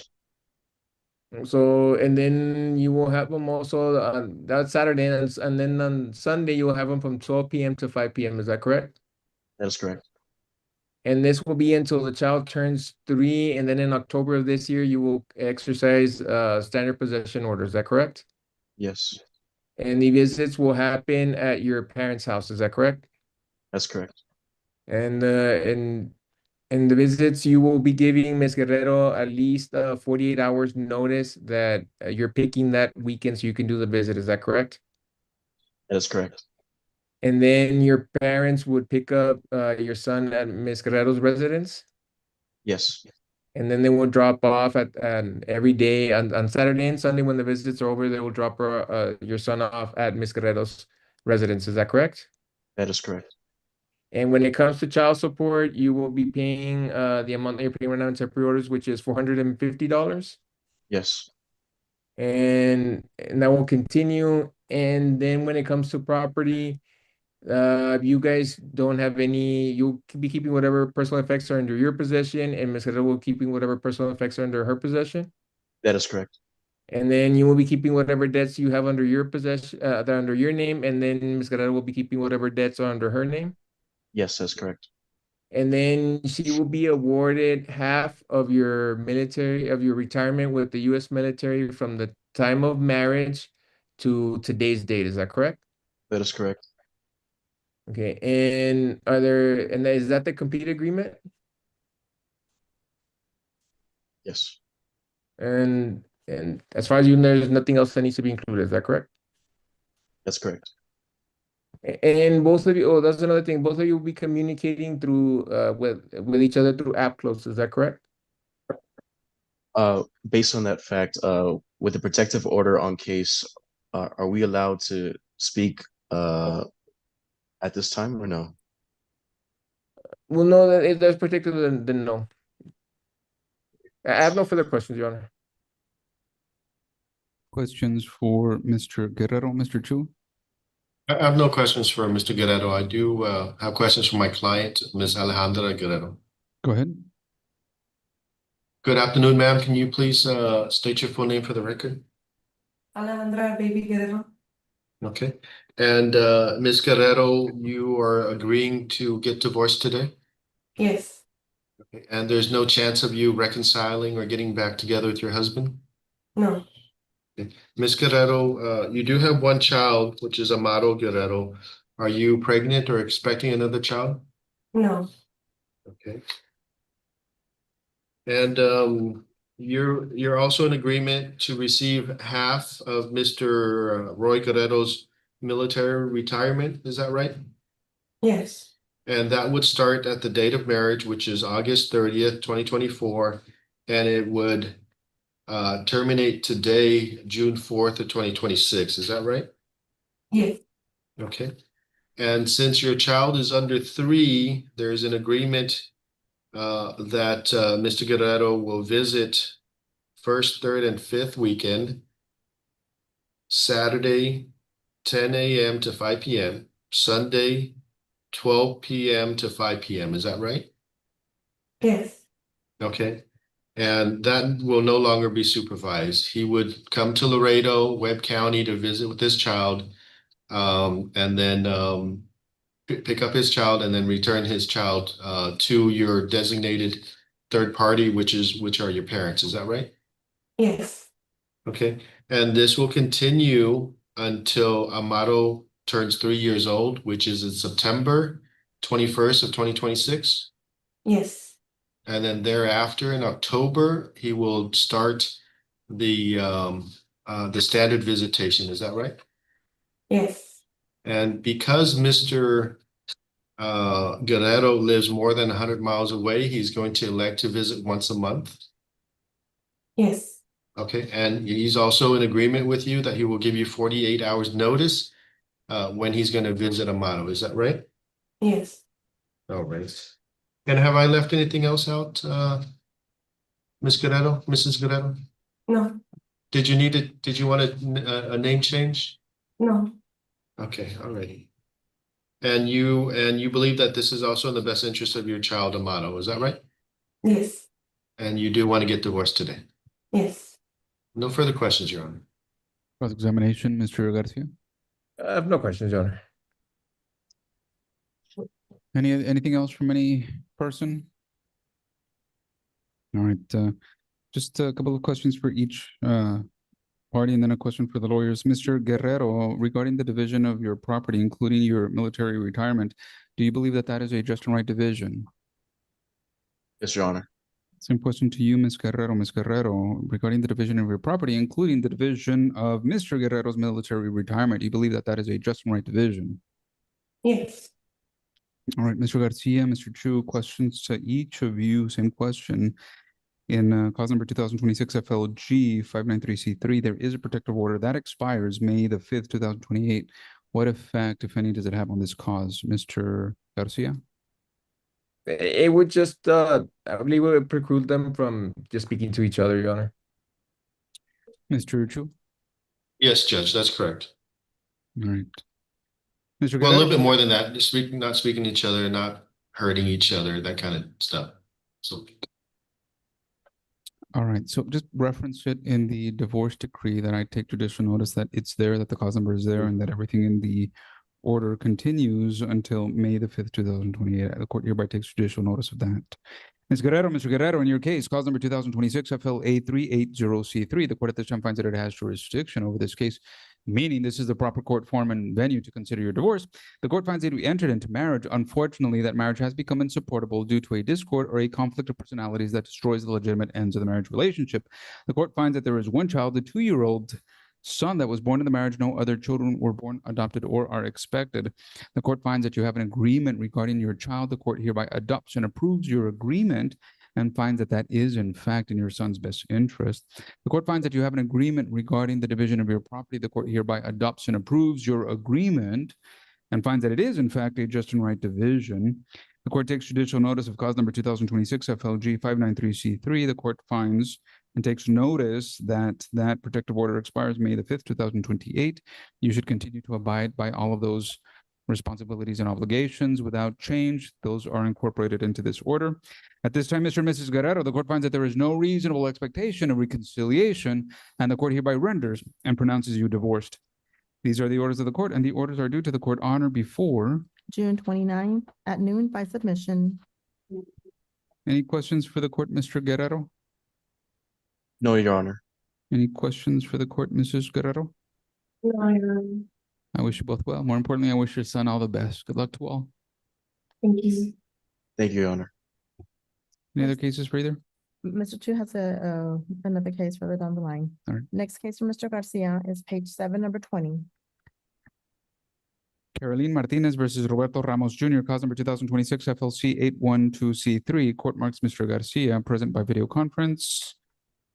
Caroline Martinez, Robert Ramos Jr. Any parties present? If you're present, please step forward. Mr. Montemayor. Good afternoon, Your Honor. Javier Montemayor for Robert Ramos. I just got retained I think late yesterday afternoon, so I have not filed my motion for notice of appearance. Court marks Mr. Montemayor present in person. Are you Roberto Ramos? Yes, Your Honor. Welcome to court. The court marks you present in person. Are you Carolina Martinez? Yes, Your Honor. Welcome to court. The court marks you present in person. As you can see from this screen, your lawyer is present and participating by video conference. Mr. Garcia. I have no objection, Your Honor, to a short recess so we can confer. Well taken. Let's give the parties another TRO temporary order setting, please. Yes, sir. That'll be June June 16 at 2 p.m. Any objections, Mr. Montemayor? Not at all, Your Honor. Mr. Garcia? No, Your Honor. Ms. Martinez, Mr. Ramos, keep in contact with your lawyers. They're going to answer your questions, advise you of your rights, and prepare you for your hearing on June the 16th. Ms. Martinez, do you have any questions? Your Honor. Mr. Ramos, do you have any questions? No, Your Honor. I wish you both very well. Have a good day. Excuse me. Yes, sir. Have a great day. Okay, that is all for Mr. Garcia. Good to see you, Mr. Garcia. Have a great day. Same here, Judge. Thank you too. Next case, Attorney Nathan Chu, page 4, number 11. Jorge Chong versus Alejandra Chong, cause number 2026 FLA 284C3. Court marks Mr. Chu present participating by video conference. Adriana Maddox, are you present? Court finds Ms. Maddox not present. Jorge Chong, Alejandra Chong, are you present? Judge, my client is present at my office online. Court finds Mr. Chong is present and participating by video conference from the Office of Counsel. One more time. Alejandra Chong, are you present? Court finds Ms. Chong not present. Counsel, what is the announcement? Judge, we have an agreement for temporary orders. Ms. Maddox had informed me that she's in a mediation. That's why she's not present. Yeah. So, and for the temporary orders, Judge, both parties have agreed to be named joint manager conservatorship, with Ms. Alejandra Chong having the primary right to designate where the children reside. The parties will maintain the status quo, which means that both parties are still living at the family house.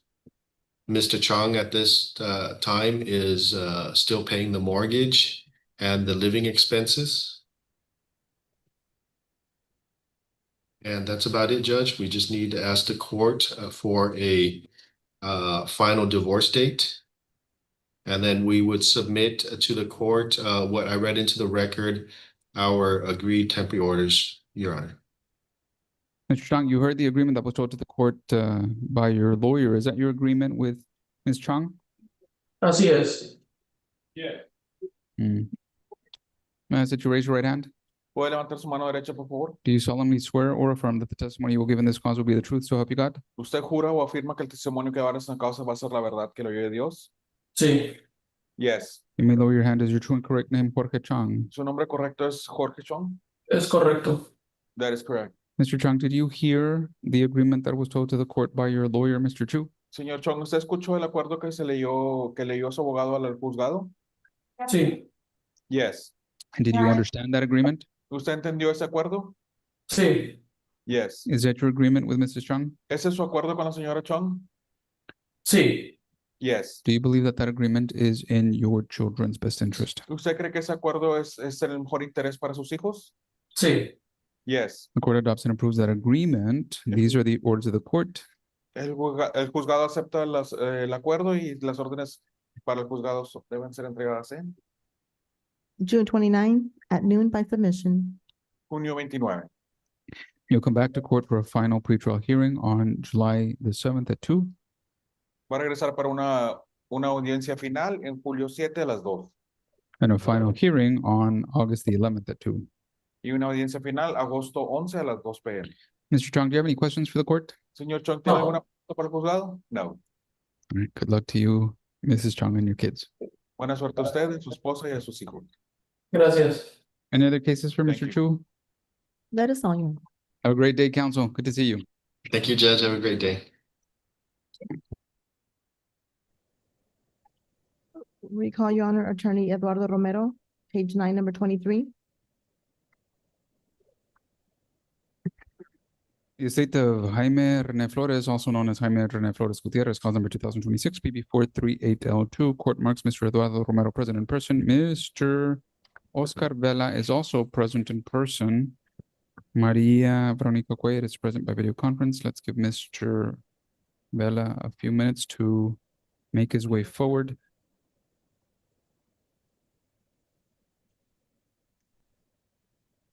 Your client's name is? Norma Flores.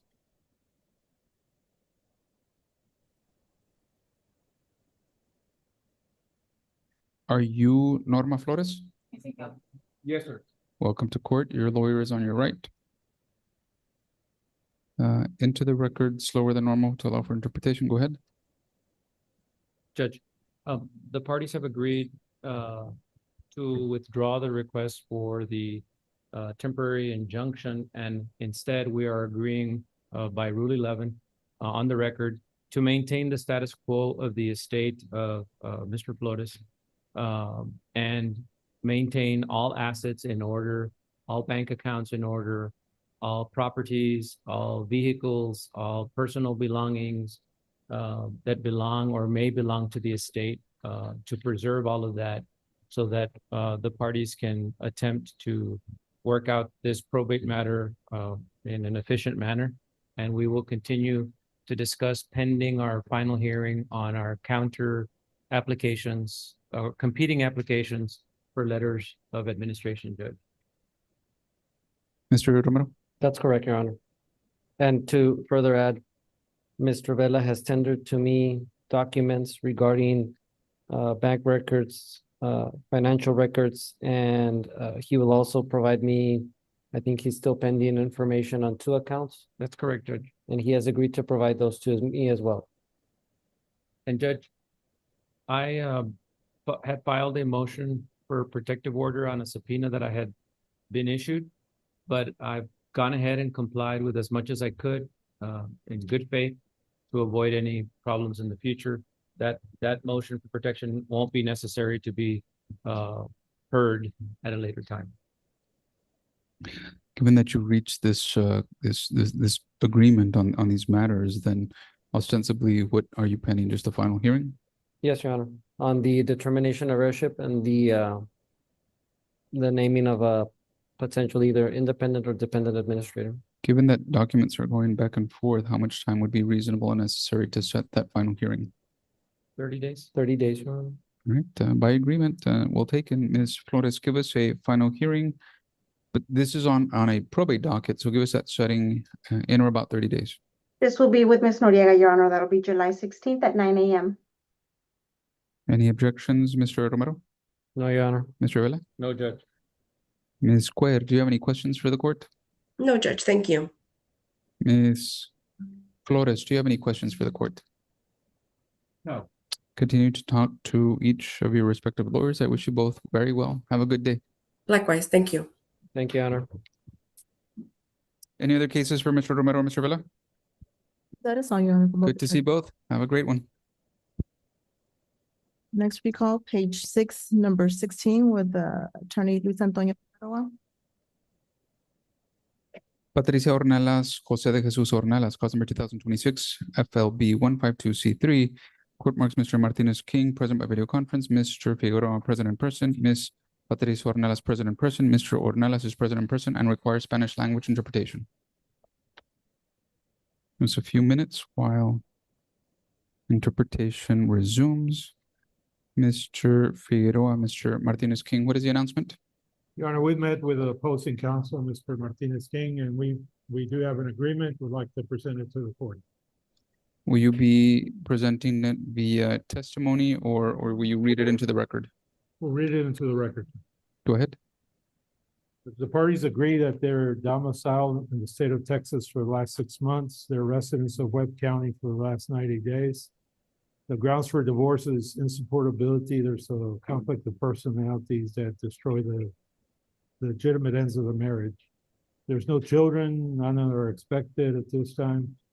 The respondent will receive his personal property in his possession, who is Mr. Ornelas, the 2014 Chevrolet Silverado pickup with all indebtedness.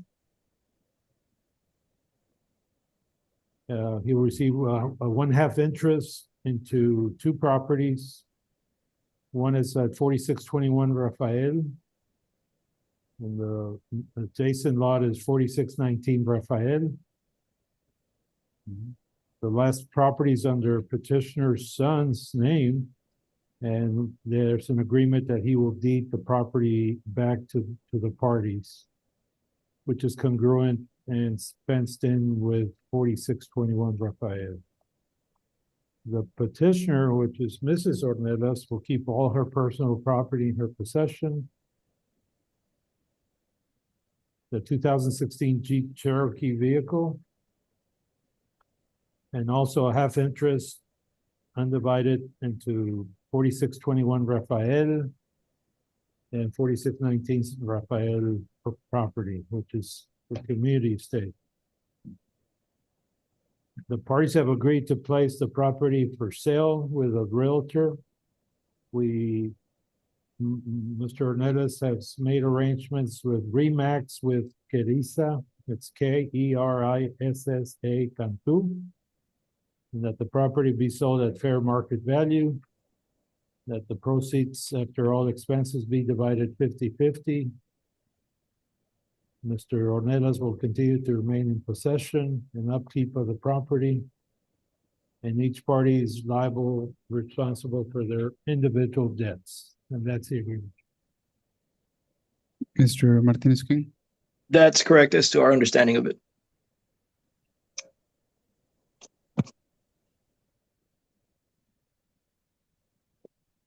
Ms. Ornelas, Mr. Ornelas, I'm gonna ask that you raise your right hand. Do you, each of you solemnly swear or affirm that the testimony you will give in this cause will be the truth, so help you God? I know. Yeah. Both have answered yes. Ms. Ornelas, did you hear and understand the agreement that was told to the court by the lawyers? Yes, I did. Is that your agreement with Mr. Ornelas? Yes. Is that your full agreement? Yes. Was anything left out? No. Is there anything you want to change? No. Do you believe that this agreement is a just and right division of your property? Yes. Regarding your divorce, Ms. Ornelas, is there any reasonable expectation of reconciliation? No. Mr. Ornelas, did you hear and understand the agreement that was told to the court by the lawyers? Yes. Is that your agreement with Mrs. Ornelas?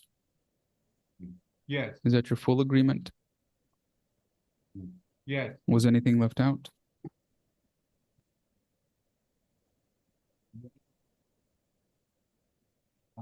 No. Is there anything you want to change? No. No. Do you believe your agreement on the division of your property is a just and right division? Yes. Is there anything else you want to tell the court, Mr. Ornelas? No. No. Anything else you want to tell the court, Mrs. Ornelas? No, Your Honor. Anything else from the parties, from the council? Anything further on our behalf? Nothing on our behalf. Ms. Ornelas, Mr. Ornelas, in your case, cause number 2026 FLB 152C3, the court at this time finds that it has jurisdiction over your case, meaning this is the proper court form and venue to consider your divorce. The court finds that you entered into marriage. Unfortunately, the court also finds that your marriage has become insupportable due to a discord or a conflict of personalities that destroys the legitimate ends of the marriage relationship. The court finds that there are no minor children of the marriage.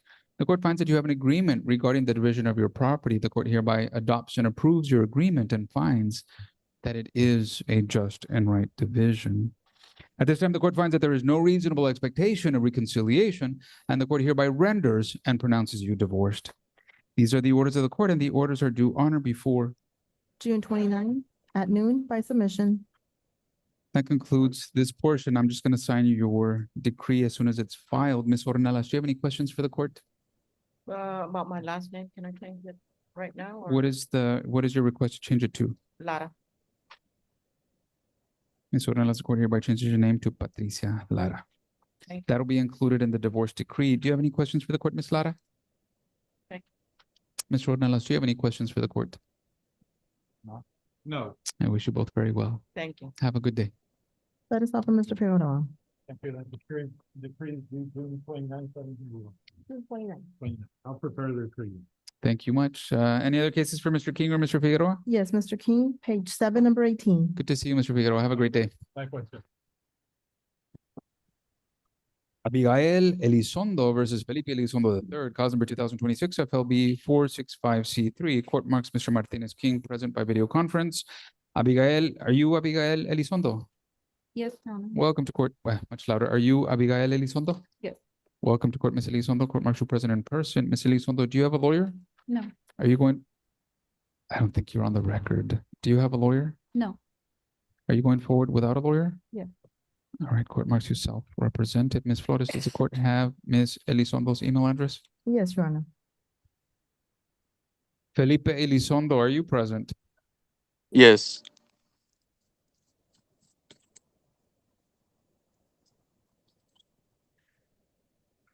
Yes.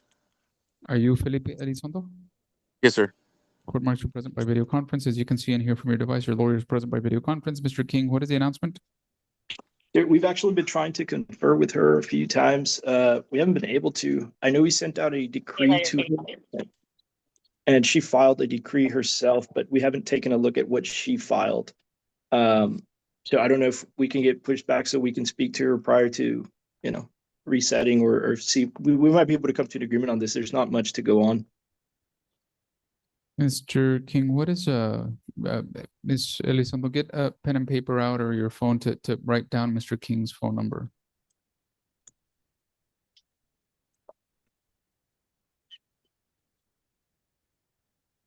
Mr. King, what is the best phone number that Ms. Elizondo can communicate with? 956-370-5464. Did you get that, Ms. Elizondo? Yes. All right, so talk to Mr. Martinez King, Ms. Elizondo, to see if you can reach some agreement as you talk to him. You need to know and understand that Mr. Martinez King, although he is a lawyer, he's not your lawyer. He cannot and he will not provide you any legal advice, but what he can do is tell you what Mr. Elizondo is requesting, and together you can reach agreements on all things, some things or no things. Anything you don't agree with, I will make a decision for you. Do you understand all this? All right, talk to Mr. Martinez King and I'll call your case momentarily. I'd like to go through the docket. Let me go through the rest of the docket as the cases appear on the docket.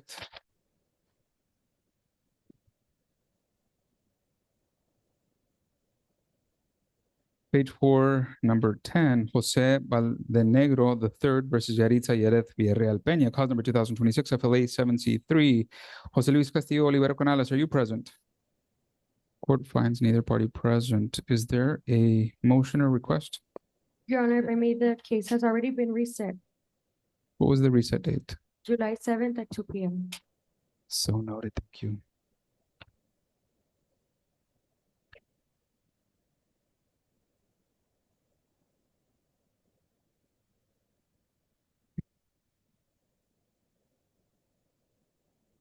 Court has called all cases for those that are present and ready. Ms. Soto, Mr. Castillo, do you have an announcement?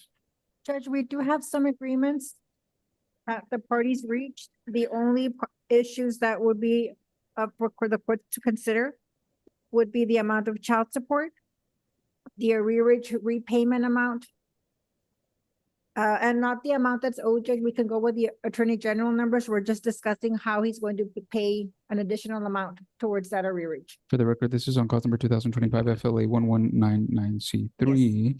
And the last issue, Judge, my client wanted a change in the possession dates for June and July. That is also up for discussion or consideration by the court. So are you at an impasse point and you need some decisions, or do you need some more time to see if you can get there, Ms. Soto and Mr. Castillo? Pastor, we did make some concessions, so did Ms. Salinas, but we're at an impasse. Mr. Castillo? That's correct, Judge.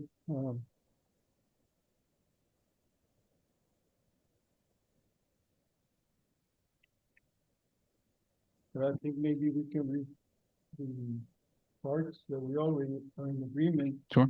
Into the record, so we know exactly. All right, go ahead. Yeah.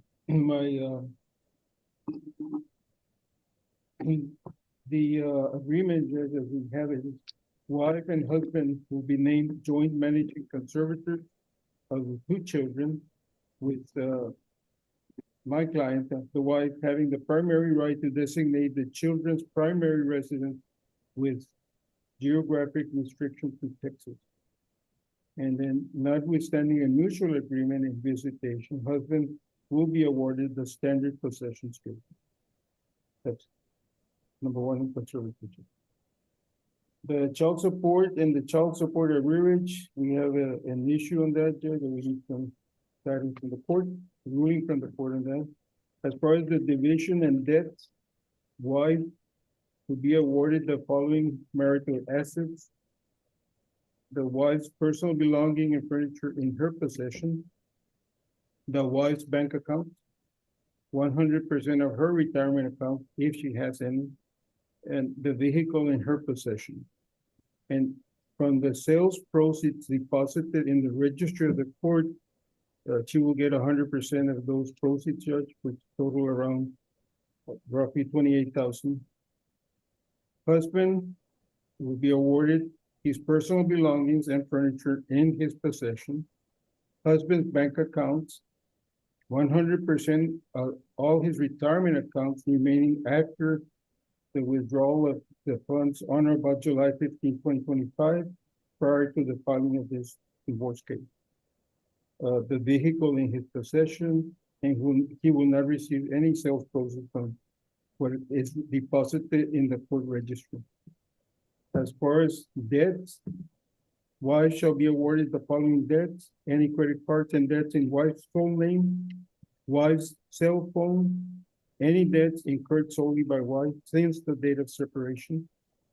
Husband shall be awarded the following debts: any credit cards and debts in husband's sole name, husband's cell phone bill, any debt incurred solely by husband since date of separation.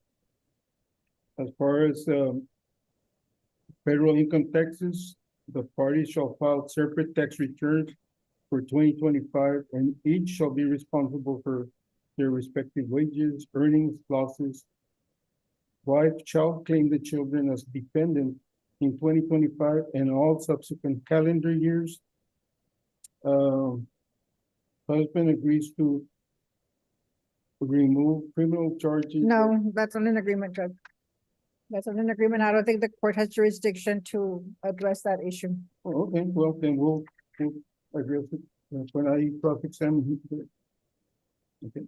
And then there was one other judge that we had agreed that the party stipulated to the jurisdictional requirements of the court, and that the record was going to be made that the divorce was being granted on insupportability with no expectation of reconciliation. And also, Judge, on the child support issue, that remains in dispute, but we did also agree that my client was going to keep covering the children in health insurance, medical, dental, and vision. He's covering that cost. And we also agreed that the Spectrum account that is under his name, but being used by Ms. Salinas, he's going to make all efforts, sign any documents necessary to transfer that account to her name only. And she's going to be assuming whatever balance may be on that account.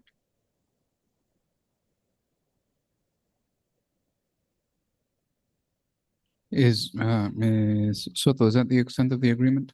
Yes. Mr. Castillo, is that the extent of the agreement? Except for bringing up the removal of criminal charges. I thought we had that. He's now saying no. The charges are there, is there an information or indictment against any person that's a party of this case? There isn't any, there was a complaint filed, but to my knowledge, there's no criminal case that's been indicted or no information. So the question isn't as to charges, the question is as to a complaint. Ostensibly, you all are contemplating, discussing, and negotiating the effectuation of a complaint withdrawal, not the charges. Are those the communications? That's correct. So does this question lie not on the charges, but on the complaint? The complaint, Judge. He filed a complaint during the divorce proceeding with the Laredo Police Department. Closer to the mic, please. The husband, Judge, filed a complaint against my client, the wife, with the Laredo Police Department, which I guess ends up with the district attorney at some time. Knowing that there's a complaint and there aren't formal charges, Ms. Soto, does the answer to that question lie as to the withdrawal of the complaint and not as to charges?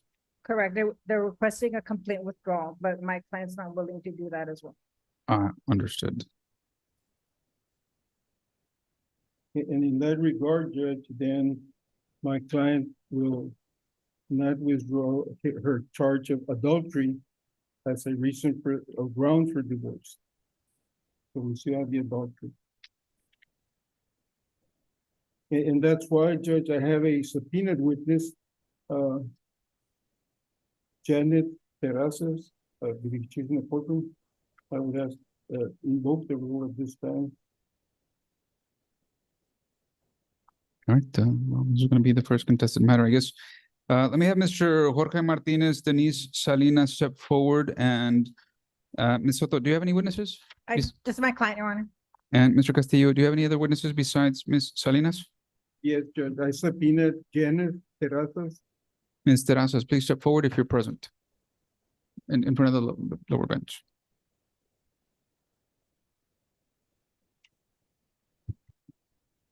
Are you Denise Salinas? Welcome to court. Are you Jorge Martinez? Yes, sir. And are you Janet Terrazas? Yes, Your Honor. Welcome to court, Mr. Martinez, Ms. Salinas, Ms. Terrazas. I'm going to ask that you all raise your right hands. Do you solemnly swear or affirm that the testimony you will give in this cause will be the truth, so help you God? Yes, sir. You may all lower your hands. Mr. Martinez, Ms. Salinas, you can now rejoin your lawyers at council table. You are parties to this case. Ms. Terrazas, you are a witness to this case and the rule has been invoked. What that means is that you now need to wait outside patiently until our court security officer comes and calls you in. Between now and then, you're not to talk to anybody about this case. If somebody tried to talk to you while this case is going forward, you're to notify court security. Do you understand this? Yes, sir. Oh, you can't listen to this case and you can't be in the hearing presence of anyone discussing this case, and you can't go online and listen to it either. Do you understand all this? Yes, Your Honor. All right, you're excused. Thank you. All right, as that happens, I'm just going to briefly see if there are any other announcements. Then I'm going to take a brief pause to get squared away before proceeding, and then you can call your first witness, Ms. Soto. Just want to confirm that on the other cases, Mr. Vela, on the Mireles Castillo case, do you have an announcement?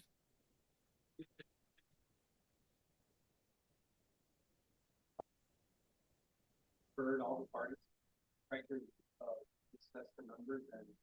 Court has heard that there's a necessity for a hearing well taken. Mr. Arce is not present. Mr. Martinez King, on the Elizondo case, do you have an announcement? No, I'm still waiting on the call. All right, everybody is either conferring or needs some time to confer. Your Honor, we don't have to confer on mine. I have two cases. One is a request for a reset with Ms. Maddox, and the other is a simple prove-up of a divorce and contested. Page 4, case 9, Carlos Eduardo Berra Sr. versus Blanca Perales, cause number 2025 FLI 1487C3. Court marks Ms. Saldaña present by video conference. Ms. Maddox, are you present? Court finds Ms. Maddox not present. Court finds Mr. Elias Alcantar present and participating by video conference on behalf of the Attorney General's office. Carlos Berra Blanca Perez, are you present? Court finds the parties not present. Ms. Saldaña, what is the announcement? My client, Mr. Carlos Vera, is present. Well, the parties are working towards a settlement. I believe that there will be an agreement. Nonetheless, we're requesting just to go ahead and go on to the trial date. Ms. Maddox is in mediation. She asked me to make the announcement. Any objection, Mr. Alcantar? No, Your Honor.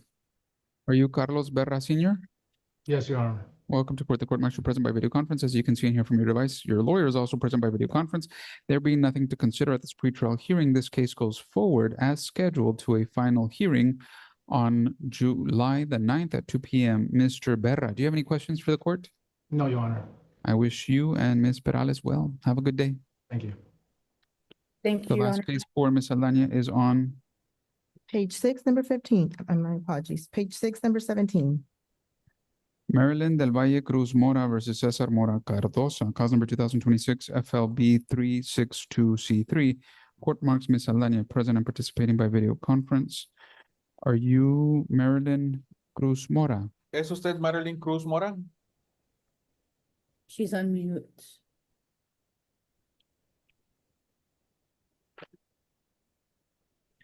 Ms. Cruz, are you Marilyn Cruz Mora? ¿Es usted Marilyn Cruz Mora? Sí. Yes. Welcome to court. You're participating by video conference. Bienvenido al juzgado. Está participando por videoconferencia. As you can see and hear from your device, your lawyer is also present by video conference. Como puede ver por su aparato, su abogada también está por medio de videoconferencia. Cesar Mora Cardosa, are you present? Court finds Mr. Cardosa is not present. Ms. Saldaña, what is the announcement? Thank you, Your Honor. The parties, my client is just requesting that the parties be approved of this divorce and that each keep their own personal items, their own personal debt, their vehicles that in their possession, their debt in their names, the debt they've incurred since their date of separation, which was in January. So this is a prove up. It is approval. We'll begin Spanish language interpretation now. Ms. Mora, would you raise your right hand? Señora Mora, ¿puede levantar su mano derecha, por favor? Do you solemnly swear or affirm that the testimony you will give in this cause will be the truth so help you God? ¿Usted jura o afirma que el testimonio que va a dar en esta casa es la verdad y que le ayude Dios? Lo juro. I swear. You may lower your hand, Ms. Aldana, go ahead. Ya puede bajar la mano. Thank you. Ms. Mora, would you please state your full name for the record? Señora Mora, ¿me puede dar su nombre completo para la acta? Marilyn del Valle Cruz Mora. Marilyn del Valle Cruz Mora. You're currently married to Cesar O. Mora Cardosa, correct? Usted está ahorita casada con César O. Mora Cardoso, ¿correcto? Sí. Yes. You have been a domiciliary of Texas the preceding 6 months and a resident of Webb County the preceding 90-day period. Is that correct? ¿Ha vivido usted en el estado de Texas por los últimos 6 meses y en el condado de Webb por los últimos 90 días? Correcto. Correct. You got married to Mr. Cardosa on or about 2011 or 2012. Is that correct? Usted se casó con el señor Cardosa en el 2011, 2012. Correcto. Correct. And you separated 2016. Is that correct? ¿Y se separaron en el 16? Correcto. Correct. And you are requesting this divorce because of an insupportability, because of discord or conflict of personalities, correct? Y usted está pidiendo este divorcio por desacuerdos y conflicto de personalidades, ¿correcto? Correcto. Correct. And there's no expectation of reconciliation, correct? No hay expectativas de reconciliación. Correcto. Correct. There were no children born during the marriage, no children adopted, and you're not expecting any children at this time, correct? No nacieron hijos del matrimonio, no se adoptaron hijos y usted no está esperando hijos, ¿correcto? Correcto. Correct. You do not own any real property and you didn't purchase any real property with Mr. Cardosa, correct? Y ustedes no compraron ningún bien, ninguna propiedad junto con el señor Cardosa, ¿es correcto? Correcto. Correct. And you're just asking the court to award you your personal items, your furniture, your clothing, jewelry, the vehicle in your possession, which is a 2015 Kia Optima in your name. Is that correct? Y usted solamente le está pidiendo, juzgado, que le dé a usted sus efectos personales, su ropa, su vehículo. En este caso es un 2015 Kia Optima. Optima. Correcto. Correct. You're also asking to be awarded any and all bank accounts in your name, any other accounts in your name, correct? Y también está pidiendo que se le dé a usted su cuenta del banco que está a nombre de usted y otras lo que esté a nombre de usted. Correcto. Correct. And you're asking for Mr. Cardosa to be awarded the same, all of his personal items, bank account in his name, vehicle in his possession, retirement of any. Is that correct? Y también está pidiendo lo mismo para el señor Cardosa, que a él se le otorgue su propiedad personal, sus cuentas de banco, su retiro y sus vehículos. ¿Correcto? Correcto. Correct. And you're also asking that you be awarded any and all debt in your name, any and all debt you incurred since January 2016, and any and all debt attached or connected to property awarded to you. Is that correct? Y esto está pidiendo que cualquier deuda que usted haya adquirido después de junio del 2016 es de usted. Correcto. Correct. And you're asking for the same for Mr. Cardosa, correct? Y está pidiendo lo mismo para el caso del señor Cardosa. Correcto. That he Correct. be awarded debt in his name incurred since separation and awarded to him, correct? Que la deuda que él adquirió después de junio 16 se le aclare a él. ¿Correcto? Correcto. And you are asking for a name change to Marilyn del Valle Cruz, is that correct? Y está pidiendo el cambio de nombre a Marilyn del Valle Cruz. Correcto. Correct. Okay, and you believe that this division is just and right, is that correct? ¿Y usted cree que esta división es justa y correcta? Correcto. Correct.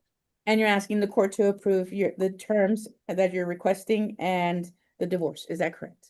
Y le está pidiendo al juzgado que acepte los términos que se mencionaron y que apruebe su divorcio. Correcto. Correct. I pass the witness, Your Honor. Paso al testigo, su señoría. Ms. Mora, is there anything else you want to tell the court? Señora Mora, ¿hay algo más que le quiera decir al juzgado? No, su señoría. No, Your Honor. Ms. Mora, in your case, cause number 2026 FLB 362C3, the court at this time finds jurisdiction. En su caso, 2026 FLB 0003662C3, el juzgado encuentra que tiene la jurisdicción.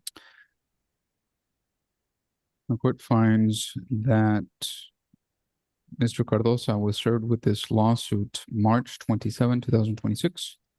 El juzgado encuentra que al señor Cardoso se le sirvieron notificación de esta demanda en marzo 26 del 2026, but hasn't appeared for this hearing. pero no se ha presentado a esta audiencia. Court finds that you were married on or about 2011 or 12. El juzgado encuentra que usted se casó en el 2011, 2012, You separated in 2016. se separaron en el 2016. The court finds that your marriage has become insupportable. El juzgado encuentra que su matrimonio ya no es soportable. The court finds that there are no minor children in the marriage. El juzgado encuentra que no hay hijos menores del matrimonio. The court finds that you have made certain requests for the division of your property. El juzgado encuentra que ha hecho usted algunas peticiones para la división de sus bienes. The court hereby adopts and approves your request and finds that your requests are in fact and represent in fact a just and right division. El juzgado acepta y adopta toda su petición y encuentra que es una división justa. Ms. Mora, at this time, the court finds that there is no reasonable expectation of reconciliation, and the court hereby renders and pronounces you divorced. El juzgado en este momento encuentra que ya no hay expectativas de reconciliación y la declara a usted divorciada. The court changes your name to Marilyn del Valle Cruz. Y el juzgado cambia su nombre a Marilyn del Valle Cruz. These are the orders of the court, and the orders are due to the court on or before Estas son las órdenes del juzgado June 29 at noon by submission. y deben ser introducidas al juzgado antes de junio 29. Ms. Cruz, do you have any questions for the court? Señora Cruz, ¿tiene usted alguna pregunta? No, su señoría, gracias. No, Your Honor, thank you. Anything else, Ms. Aldana? Nothing further, Your Honor. Any other cases for Ms. Aldana? That is all, Your Honor. Have a good day, Ms. Aldana. Good to see you. Your Honor. All right, the court will stand at ease momentarily. When we resume, Ms. Soto will call her first witness in the Martinez Salinas case. Stand by, please.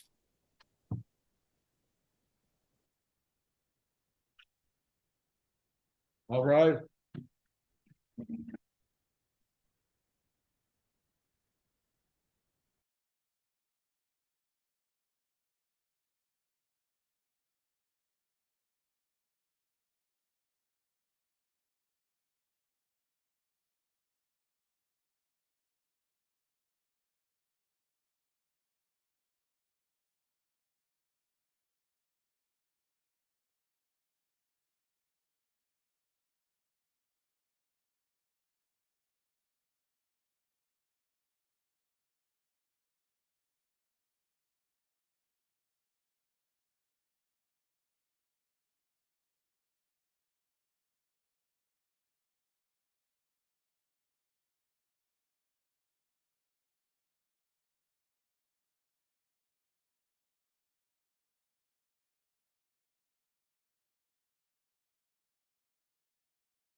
My client briefly stepped out to go to the men's room.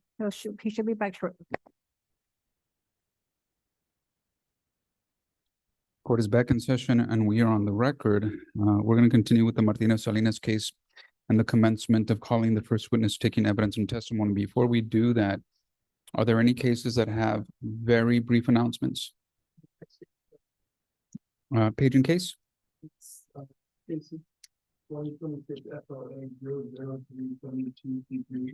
Page 5, number 13.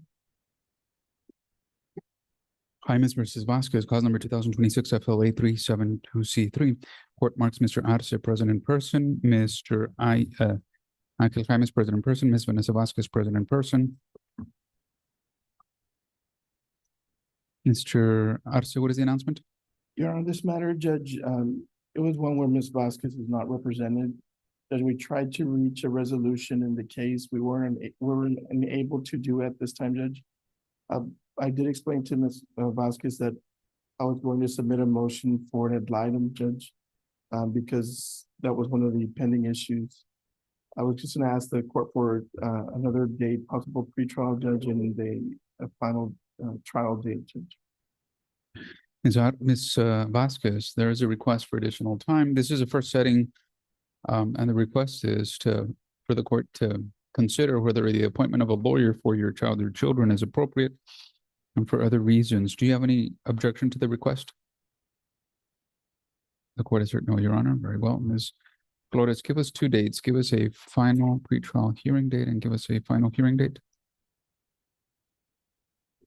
Mr. Under final pretrial. July the 9th at 2 p.m.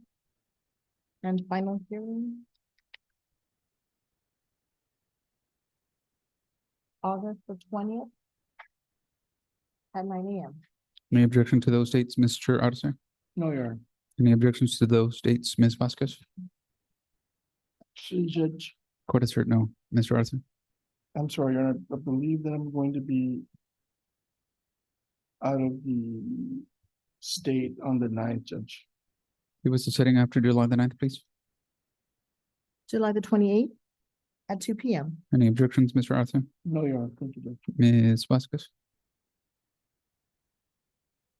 Oh, we could, but you still have the second date, August 20th, so. Well, to Ms. Vasquez's point, if the court does an earlier date, that gives the ad litem more time, not less time to do their work. Ms. Flores, you're right. What is the date before July the 9th? Before July the 9th would be July the 7th. Objections? Yes, Judge, I'm going to be out that week. Before the 7th, Ms. Flores? June 18th. Any objections, Mr. Arce? No, Your Uh, June the 18th at 9 a.m. any objections, Ms. Vasquez? All right, we'll see you in the court has heard no. We'll see you here on June the 18th at 9 and August the 20th at 9. Mr. Jaimes, Ms. Vasquez, I wish you well. The 18th date, Your Honor, that was just to submit for the ad litem and for Your Honor to make a decision on. Final pretrial, whatever you file, the court will hear on that day. We'll do that. All right, I wish you both well. Have a good day. Go ahead, my excuse. Yes, sir. Have a great day. Good to see you. Any other announcements before we continue to evidentiary hearings? Hearing none, page 2, case 5, Jorge Martinez versus Denise Marie Salinas, cause number 2025 FLA 1199C3. When last we left off, the parties and a witness were sworn in. The rule was invoked. Ms. Soto, are you ready to present your case in chief? Yes, I am, Your Honor. Who is your first witness? Ms. Denise Salinas. This is respondent, Ms. Salinas. You are under oath. Ms. Flores, begin the witness stand microphone and audio.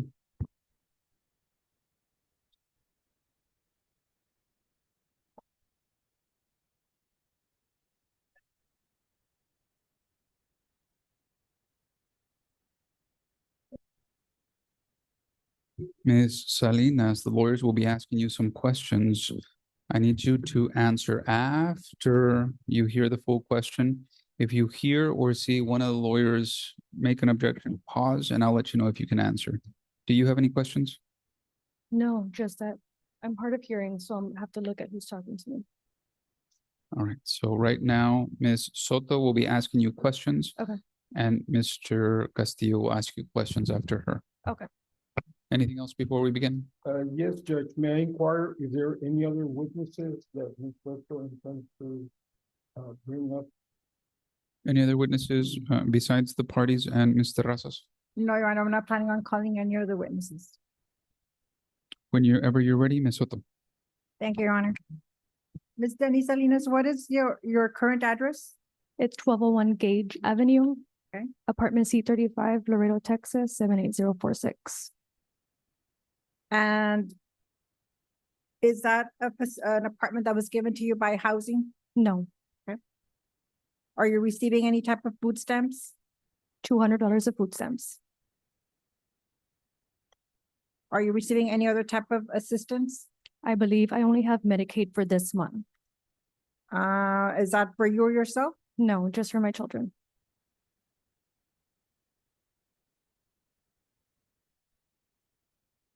And how much do you earn at your job? Hourly, monthly. What's your hourly rate? My hourly rate is $12.50. No.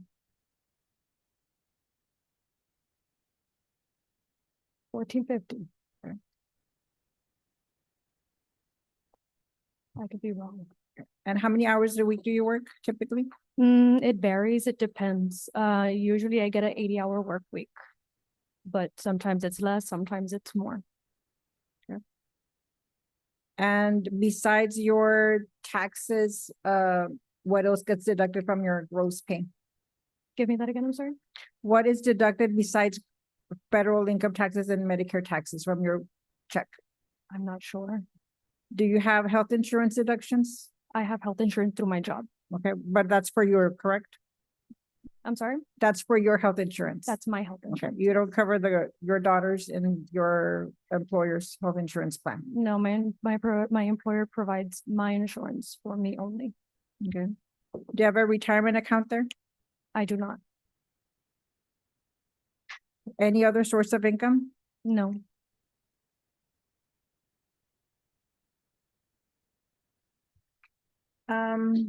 Has Mr. Martinez advised you that he had a shift schedule change in his place of employment? He just recently told me that he would be working nights. Okay. What is your objection to him receiving the girls on his days off instead of the Friday to Sunday that he's currently getting now? Mr. Martinez doesn't follow the schedules for the curricular activities that the girls have. Usually the volleyball schedules, they're always up in the air. So they'll say, who's available for practice. And since Mr. Martinez says that it's on his time and he should do what he can with the children on his time, he usually objects to going or taking the girls to any practices.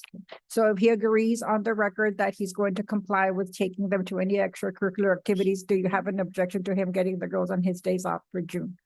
I prefer that the girls go to their curricular activities if Mr. Martinez can take them to all of their activities, and I don't see a problem. Okay. So he's willing to state on the record that he'll take them. So you're okay with him receiving the girls? Not unless he agrees to going to, sorry, I spoke over you.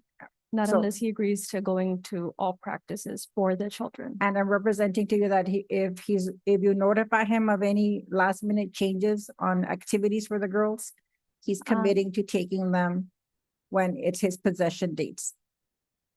I don't have to notify Mr. Martinez because Mr. Martinez has and always been on all group chats for the girls' sports activities. The only thing that he's not in, because I myself am not in also, is for the rec volleyball practices that have already been paid for the month. Those you have to attend on your own. There's no group chat. They're kind of like private practices. Okay, so what is that, the rec activity? That the recreation center on Hillside, the girls they have like a volleyball practice. I don't know how to explain it, but Okay. they're private practices for girls to improve their skills in volleyball. And why is there no schedule for that? Why are they on that schedule? No set schedule. Why is there a set Is there a schedule? set schedule for that activity? That's a set schedule. Okay. Yeah. And you're saying that there's no group chat, it's just a schedule, correct? the group chat is not a set schedule, not all the time. They're supposed to be from, it's only for Madison, the youngest, and Okay. it's supposed to be Fridays at 3 p.m. to 4, and times do change. So if his days off are Thursday to Saturday, would you have an objection to him receiving the girls and having possession of the girls Thursday to 6 p.m. and to Saturday at 6 p.m. only for the month of June? I would object if he's not able to take my children to attend these practices. Right, but June just started, so that hasn't happened, correct? You don't I'm know s- if he's gonna, you don't know if he's gonna miss any in the future, correct? What was that? Are you in agreement to having the girls with Mr. Martinez on his days off? So that your girls can spend time with their father? If Mr. Martinez takes the children, And he's already, and I'm telling you, as his attorney, he's willing to take the girls to any activities that are occurring on his possession dates. I don't see a problem. Okay. there. And for July, would you have an objection if his schedule changes for the month of July to have the girls with Mr. Martinez on his days off? He'll provide you notice as soon as he has his July work schedule. Mm, I don't see why Mr. Martinez can't follow the schedule that's already set. Because his schedule changed and he can't control that either. So that's why he's asking in good faith. He wants to spend time with the girls. He does not have his work schedule for July, but would you have an objection to him having the girls on his days off for the month of July? Section says, in the attorney testifying on fact not in evidence. Inaudible. May I objection, facts not in evidence yet, she's testifying as to what her client has said, but there's no facts in evidence regarding any schedule. Suspend, rephrase, or move on. If Mr. Martinez has a different days off for the month of July, would you be opposed to him having the possession of the girls during those dates? I'm not sure. So if you don't have any problems with him having the girls on his days off in June, what would be your objection if those dates change for the month of July? Objection, that calls for speculation, Judge. We don't have any firm dates that he just says any days. What specific dates? He doesn't even, or the facts elicited have not been specified. Suspend. What specific dates? If when Mr. Martinez gives you his work schedule for July, what is your objection to him having the girls on whatever days off he is given in July, I'm sorry? So if Mr. Martinez can give me a physical copy of his schedule of work, I can try working with Mr. Martinez. So as long as he's compliant and doesn't change his schedule often, because I have had several times that Mr. Martinez does not pick up his children at all. He'll tell me he can't pick them up on Friday, he'll pick them up Saturday morning. And then his times change constantly. So this is why I'm very opposed to agreeing with Mr. Martinez's schedule changes. And so Okay. you don't, if his schedule changes, you don't want to comply, you want to stay with the standard possession order with no concessions for his shift changes. We can stay with the standard possession. I know it says on there that anybody that he trusts or a responsible adult can pick up the children. Mr. Martinez has not yet used that, and I've mentioned it to him several times. So I don't see why there's an issue with him picking up the children on his scheduled time. Okay, so you don't agree to have him having the girls on his days off For when? for the month of July? I don't know yet. We're not in July yet. All right. So you're claiming that adultery in this case, correct? Correct. When did you separate from Mr. Martinez? June, I want to say June 8th. I don't have the paper in front of me, but it'll be 2 years on Okay. June 8th. All right. And on June 8th, 2024, what evidence did you have that he was committing adultery? So no physical evidence, but Mr. Martinez had already been acting different. And you know, I got a Facebook. Little people you may know. And I saw Ms. Terraza's picture, so I told him, who is she? And he said, oh, it's just an acquaintance. Judge, I'm gonna object to the narrative, like, witness gonna allow me to answer some questions. Ask Sustained. some questions. Sustained. Let's hear the question. So you mentioned you didn't have any physical evidence, correct? No, Okay, on June 8th. When On you June- separated, on June 8th, yeah, 2024? 2 years ago. Okay. And you said that you had a feeling, but it wasn't anything certain that he was committing any adultery. Give me that again. Okay, you had a gut feeling only, you felt that he may have been. You were speculating that he was committing At that adultery. moment, yes. Okay. And you didn't institute any type of divorce proceedings, correct? No, Mr. Martinez said, what was the rush? Okay. And the arrearage that is with the Attorney General's office, were receiving some Zelle payments from Mr. Martinez, correct? While during the time of separation? Give me that again. Were you were getting Zelle payments from Mr. Martinez while you Mr. were Martin- separated? Yes, Mr. Martinez sent me a payment so that I can pay for the house that I was still living in. Okay. How many payments did he send you on Zelle? I'm not sure. One,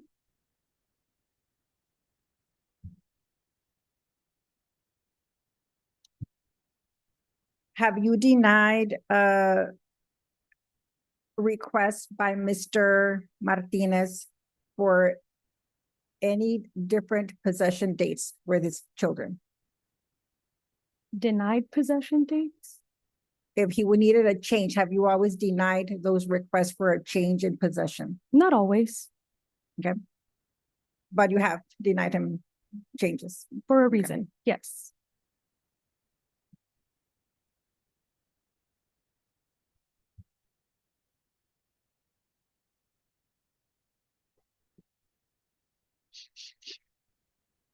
When, do you know when Mr. Martinez lost his employment from the Webb County Sheriff's Office? I don't remember. Okay. But he had been helping you pay for them or had been paying for the mortgage at the home that you lived in prior to that, correct? Our home. Correct. He But had you were- been, but you were the one he living had there, been correct? paying our home. Correct. Yes. Right. That was before the date of separation. That's right, after the date of separation and before he was terminated from the Webb County Sheriff's Office. When was he terminated from the Webb County Sheriff's Office?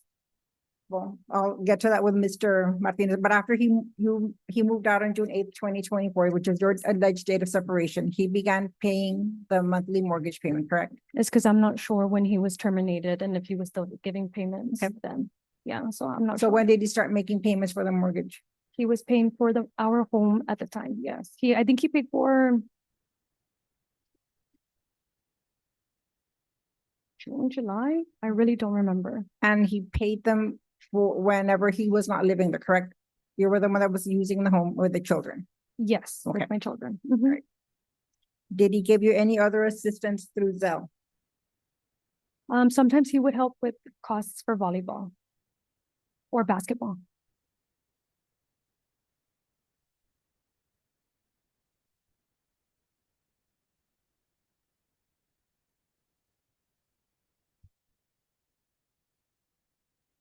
And you're aware that Mr. Martinez has another child that's older than your girls, correct? Another child? Yes. Gabby, yes. Yes. And he also pays child support for that child, correct? I'm not sure if he's paying child support right now.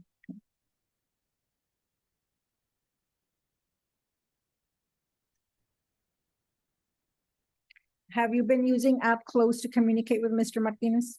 We were, and then Mr. Martinez was not sending any child support payments, so I wasn't able to afford it. So once I signed back on. Good. And are you in agreement to continue using app Close?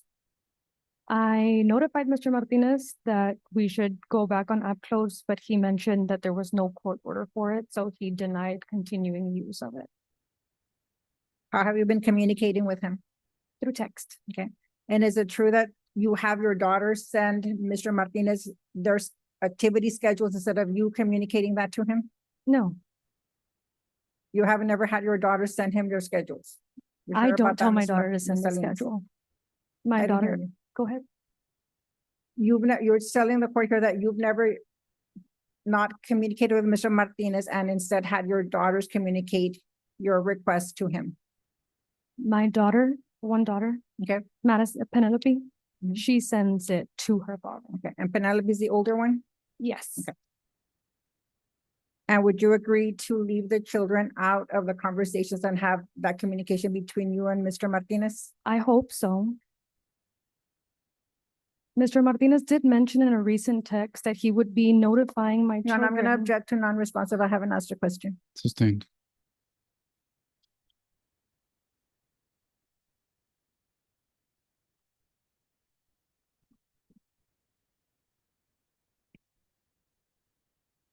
When did you move out of the home, Miss?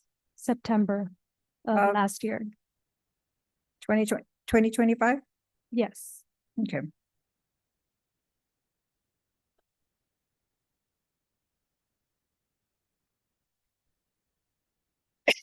Had you notified Mr. Martinez that you were gonna be moving out of the home?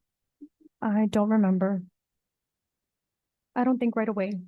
Okay. How did he find out where you now lived with your daughters? Give me that again. How did he find out your new address? I don't know. Okay. Did you tell him? No, not right away. Okay. And you were aware that you have to notify him, correct, of those address changes if you move with your daughters? Yes.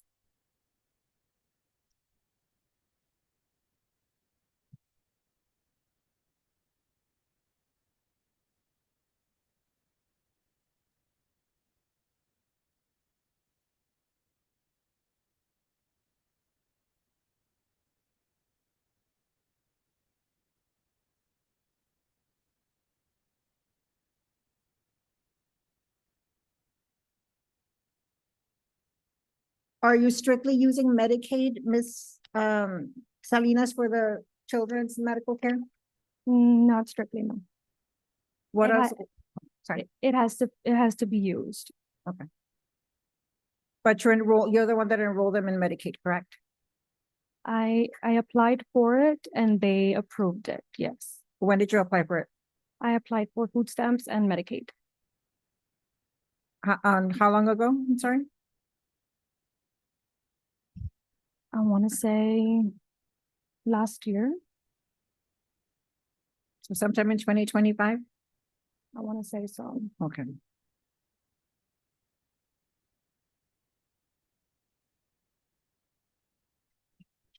Okay.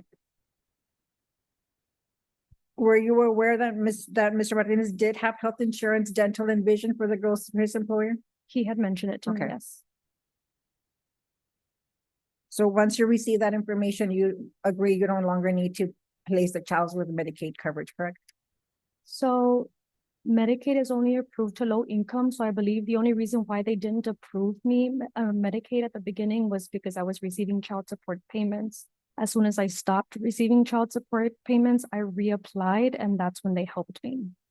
Now that I am receiving child support payments, I do have to report that. That's why I mentioned that. I Okay. believe this is my last month. Right. with- And you agree that if they have to have the coverage through their father's health insurance, medical and vision, you were willing to continue with the coverage that he can provide them? Yes. Okay. I'll pass the witness, Your Honor. Cross-examination, Mr. Castillo. Ms. Salinas, during the pending divorce case here, did Mr. Martinez file any criminal complaints against you? Yes. What was the criminal complaint? He was filing for identity theft. And what facts, if any, did you learn about what his complaint was? What, I'm sorry? What was the complaint about? What was he complaining? The complaint was for our Spectrum account moving from our old home to my new apartment. The Spectrum account during the pendency of this divorce has been under whose name? The spectrum account is under Mr. Martinez's name, and I was an authorized user. And that's the reason that he filed a complaint? Your Honor, cause for speculation, Ms. Salinas does not know the reason or what Mr. Martinez might have stated to the police department. Here's the instruction. Don't guess. Don't make anything up. If you know the answer, you can give it. If you don't know the answer, you should just say that. Go ahead. Did you have occasion to be interviewed by any police investigator? Did you have occasion to be interviewed by a police detective or investigator? An investigator. Do you recall his name? No, not at the moment. Alcaraz. Oh, I'm sorry. Investigator Alcaraz. Okay.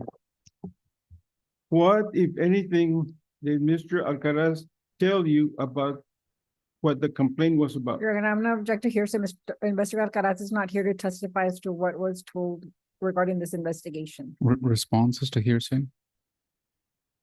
Judge, it's what, if anything, the officer told her about the complaint. Your Honor, I think it's still hearsay that they should have brought in the investigator to directly testify about that. So it's an out-of-court statement used to prove the truth of the matter asserted. Is there any exception? Present sense is the exception, Judge, because he was there when she was told. The investigator came. That would be her impression, not his statement. So that's overruled. Okay, I'll ask something else, Judge.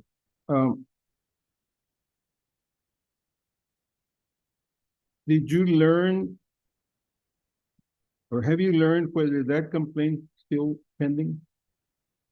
I believe so. Okay. Now,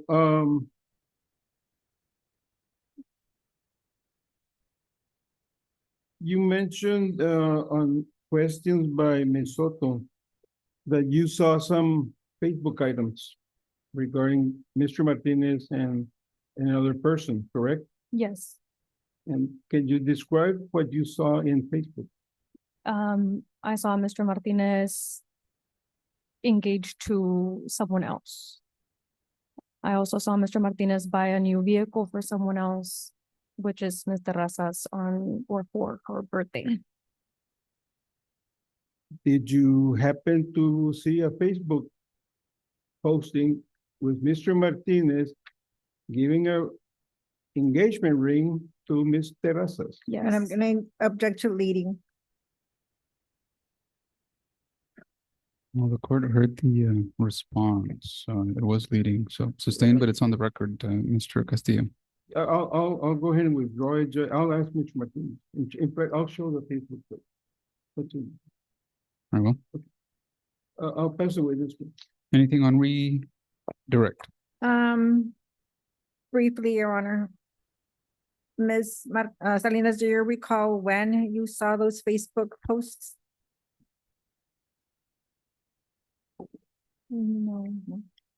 But you have been effectively separated from Mr. Martinez about 2 years now, correct? Give me that again. You've been effectively separated from Mr. Martinez for 2 years now, correct? Yes, on June 8th. All right. That's all I have for Ms. Salinas. Anything on recross? Nothing else. Ms. Salinas, you may step down. Ms. Soto, who, if anyone, is your next witness? I'm going to call Mr. Jorge Martinez, Your Honor. Mr. Martinez, please take a seat here on the witness stand.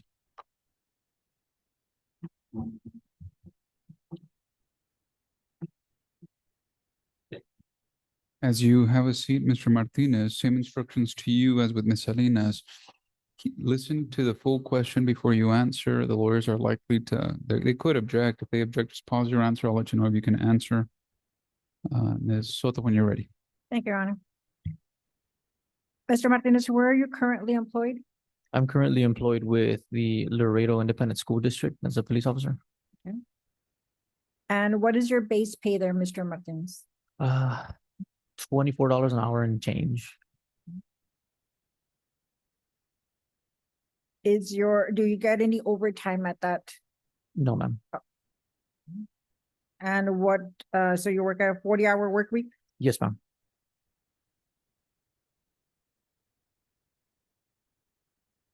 Are you currently providing health insurance, dental insurance, and vision insurance for your children? Yes, ma'am.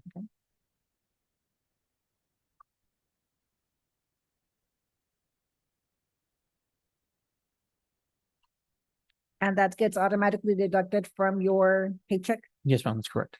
How long have you been with LISD Police Department? I want to say 8 months, November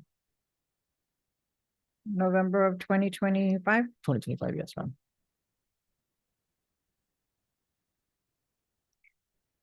Prior to you being employed at the LISD Police Department, where had you been employed? Shortly before that, I was part-time with Burlington. Burlington Stores? Yes. Okay. And previous to Burlington? Previous to Burlington, I was with the Webb County Sheriff's Office. And during our temporary orders hearing, you had disclosed to the court and testified the reason for your resignation, correct? Correct. What was your intent in resigning from the Webb County Sheriff's? Basically, it was either termination or resignation. How would a termination have affected your ability to maintain a law enforcement position? It would have been very difficult, as far as being hired in the position that I'm in right now. Okay. After your resignation from the Webb County Sheriff's Office, did you attempt to be hired or applied to any other law enforcement agency? Yes, ma'am. Which ones? I had applied with the U.S. Border Patrol, TABC, ICE, Constables, Precincts 1 and 2, Laredo Police Department as well, and UISD as well, and then LISD. And did any of those facilities offer you a position? Yes, LISD offered me the position. Did any of the, besides LISD, did any of the other law enforcement entities you just listed offer you any job interviews? Yes, I had interviews with U.S. Border Patrol and TABC. And do you know why USBP did not offer you a position? USBP stopped reaching out for me after the medical portion, when they were looking at the background as far as like the child support that was still owed. So it was just, I'm assuming they didn't give me any specifics, but I'm assuming it was because of, I guess, unreliability because of that. Okay. And then what about the TABC? TABC, the last thing that was told to me is out of everybody that was, they were trying to get reference from, when they were trying to attempt to contact Ms. Salinas, she was refusing to give any statements to them. Okay. Would that position have paid you more than your LISD Police Department position? Yes, ma'am. Okay. Was any other reason provided to you besides Ms. Salinas' refusal to cooperate? No, ma'am.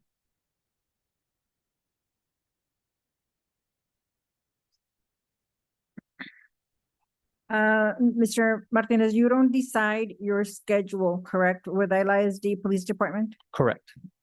When were you notified of the shift change for the month of June? The last week of May, I want to say it was the 28th of May. And so for the month, sorry, for the month of June, what days of the week do you work? So I'm working starting Saturday midnight, which would be Sunday, through Wednesday. I get out Thursday at 8:30 in the morning. And what is your request to the court regarding the June possession dates? So I had offered, or I had requested to pick up the children Thursday afternoon, and then return them back Saturday afternoon. And Thursday, what time would you, instead of afternoon, what, can you give the court a date, a time, I'm sorry? Yes, I could do 6 p.m. on Thursdays? Thursday, 6 p.m. And then what time would you be able to drop them off on Saturday? Same Saturday, 6 p.m. And if the girls have any type of extracurricular activity, are you willing to take the girls to so that they can attend those activities? Yes, ma'am. Do you have access to all their activity schedules? So I'm on the group chats that were provided. The only schedule that I've seen so far would be the schedule that my daughter had provided to me for band camp. Which daughter? Penelope. No, okay.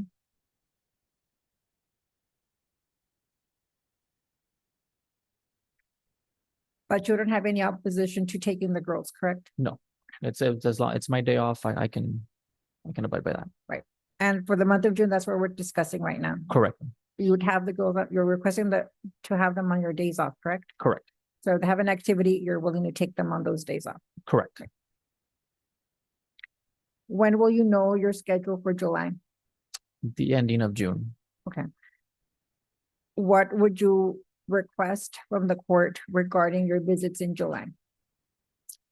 Just the same. On my days off, I can do the same thing, 6 to 6. Those 2 days or 3 days. Okay. Are you going to have the same issue with a shift change in August 2026? No, so come August, I will go back to regular school schedule. So I'll be off the weekends. Okay.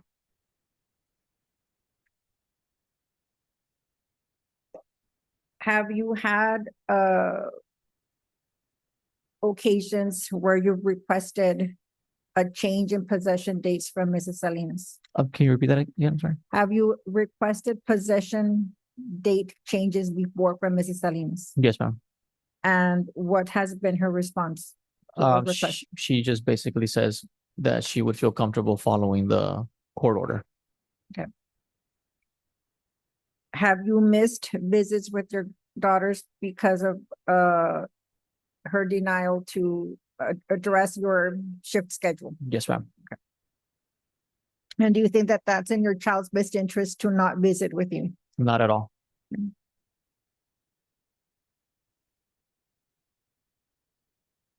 So I'm gonna wait for the train.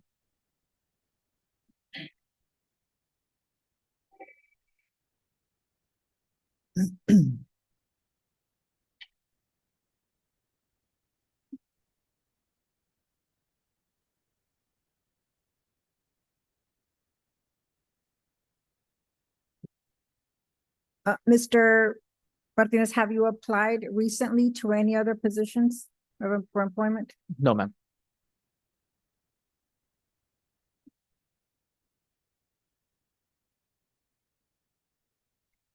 Now, Mr. Martinez, Mrs.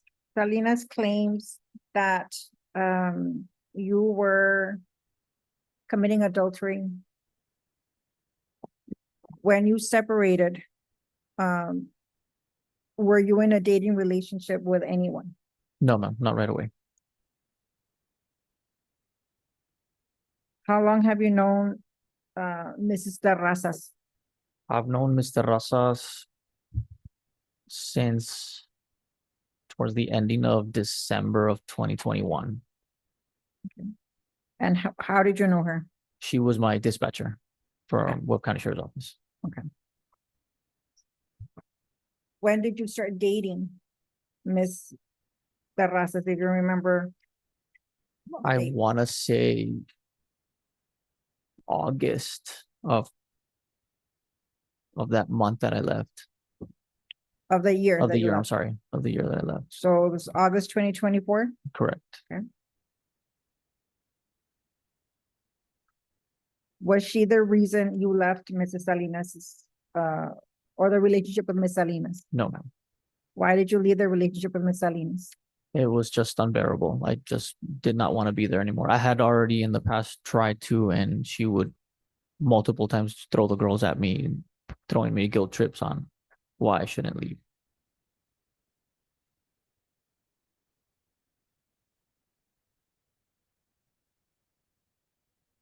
And let's address the issue of you proposing marriage to Mrs. Terrazas.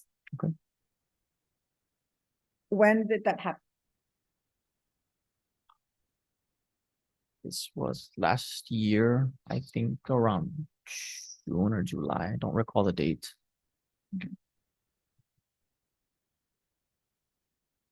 So it wasn't immediately after you left the home with Mrs. No. Salinas. No, ma'am. And after you proposed marriage, Ms. Salinas didn't file for divorce, correct? No, ma'am. And wasn't claiming any type of adultery provision in any type of petition at that time. She didn't file anything. No, ma'am.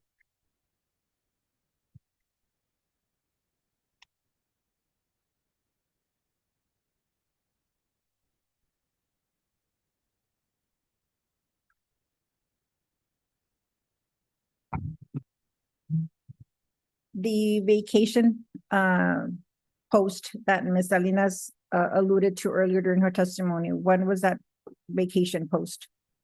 Which With you and vac- Mr. Razas? which vacation, ma'am? Can we prompt 8:33 and 8:34?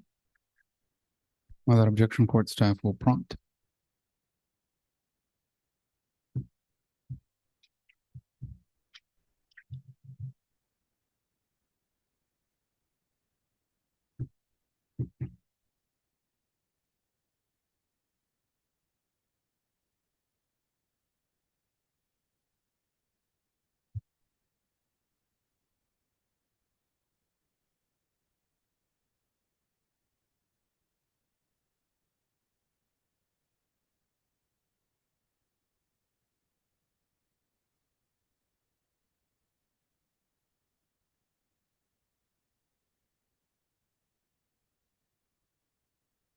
What was the question on that, Ms. Soto?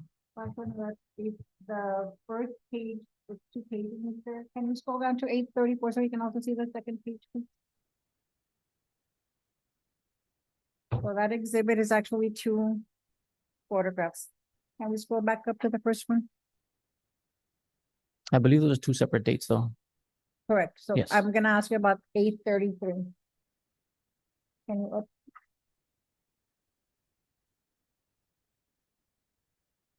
Do you know what date that was posted? I don't recall. So it said it's her birthday week. What would have been her birthday week? So September 10th is her birthday, so probably around that. And was that 2025 or 2024? Believe. No, I don't know. I don't recall, to be honest. So in that one, you're calling her your future wife, correct? Correct. Were you already engaged at that time? I believe so, yes. Okay, so it would have been September 2025?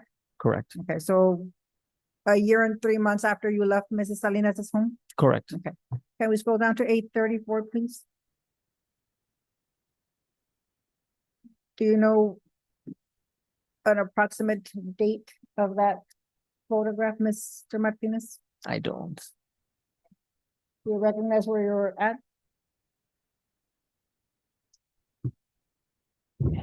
I want to say yes. I believe that's a ranch. Okay. But you don't have any idea of the date and time for that one? No. Okay.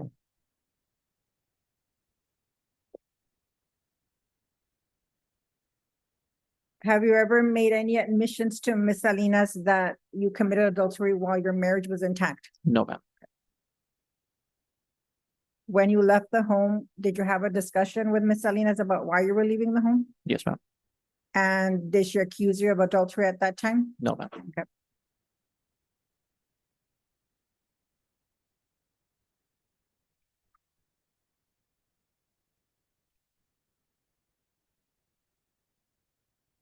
Can we prompt?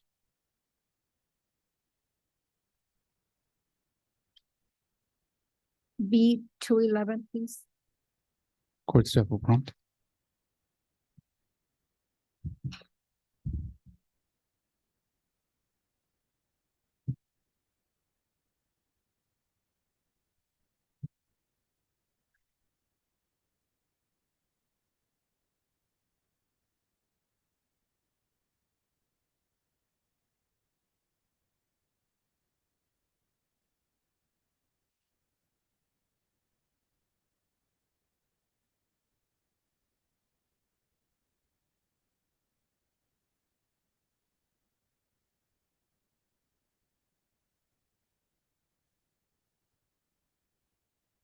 What is that document, Mr. Martinez?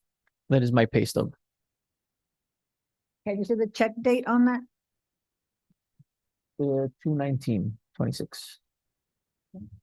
How often are you paid by the Laredo ISD Police Department? I'm paid once a month. And can you see your gross pay on that pay stub? Can you point it to me? I can't really make it out. May I do that, Your Honor? Without objection, go ahead.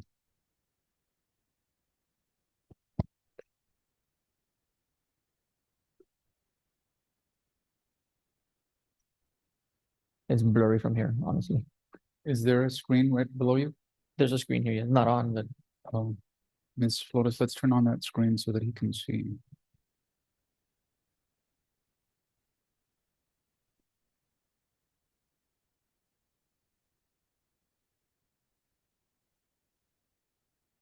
The screen below you, is it on? no, sir.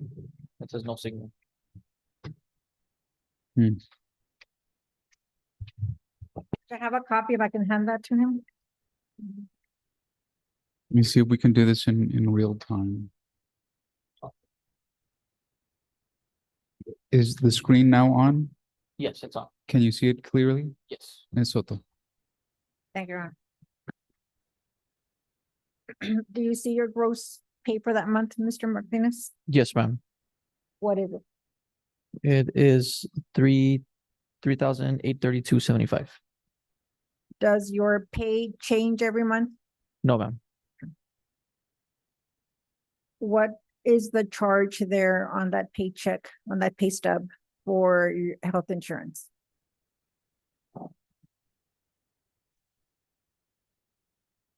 For the health insurance, it is 592.84. For dental is 58.65. And vision 13.15. And is that a family plan or is that only for your daughters? It's a family plan. So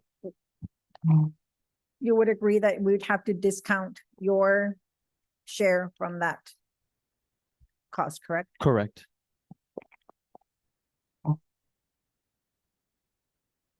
And that's get deducted every single paycheck. Correct. And do you have any union dues with the LISD Police Department? No, ma'am. Are you requesting, and you have one other child, correct? Correct. And that other child is not of the marriage with Ms. Salinas, but a previous relationship, correct? Correct. And do you pay child support for that child? Yes, ma'am. Okay.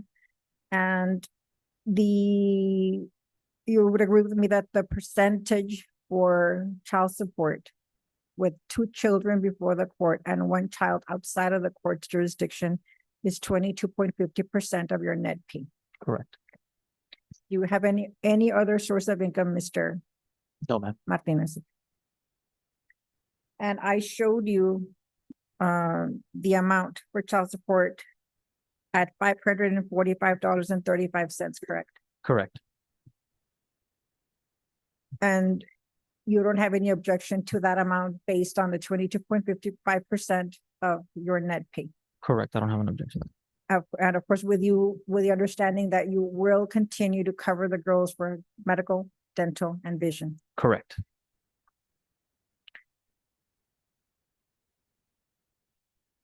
And you're aware that you have an arrearage, Mr. Martinez? Yes, ma'am. What is your request to the court as to how to pay an additional amount in order to start clearing that arrearage? I can agree to $100 extra Monthly? monthly. Yes. Okay.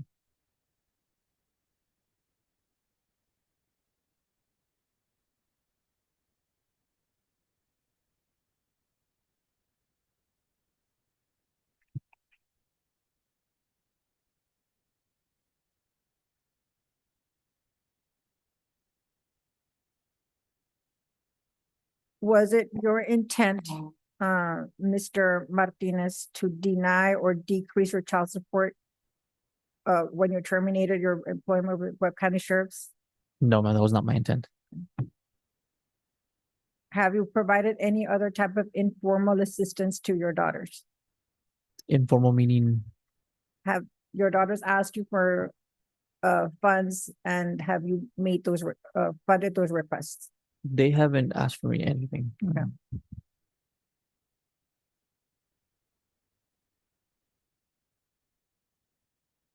Are you have you assisted in paying for any of the extracurricular activities that they're in? I have before, yes. Okay.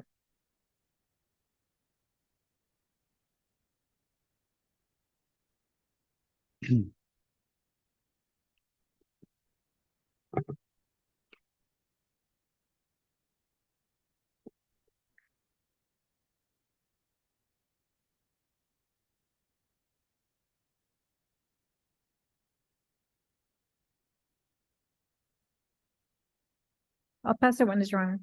Cross-examination, Mr. Castillo. Mr. Martinez, when did you start working with the Webb County Sheriff's Department? With the Webb County Sheriff's, January of 2014. And what was your title at that time? I was a correctional officer. Okay. And how long did you remain as a correctional officer? Want to say for about maybe 2 years. Okay. Give or take. And after that, were you promoted? I was given the opportunity to attend the police academy and becoming a peace officer. So, but were you promoted? Yes or no? I became a peace officer. It's not a promotion. Okay. And that was the change to what? What position? To a police officer. Deputy. To a sergeant? No, to a deputy. Graduating from the police academy, you become a deputy. Were you at time a corporal and sergeant? After a few years after that, yes. Okay. And that was for about 2 years thereafter, correct? Correct. And after sergeant, were you demoted back to deputy? Correct. And when were you demoted? Was it like early 2024? I believe it was early 2024. I can't give you a date. I'd be lying. Would March or April 2024 be accurate? Maybe March, April, around March, April, yes. Okay. Why were you demoted? I have an ongoing investigation on that, so I'm going to plead the fifth on that. How much were you earning at that time? At the time, before the demotion or after the demotion? Before the demotion? Before the demotion, $39 an hour. And after the demotion? 35. 35 per hour, okay? So you're pleading the fifth? Yes, sir. Is that on the advice of your counsel or on your own? Both. It is, like I said, it is an ongoing investigation, so do not want to self-incriminate myself. So you're not gonna answer it first? When it pertains to that case, no. Okay.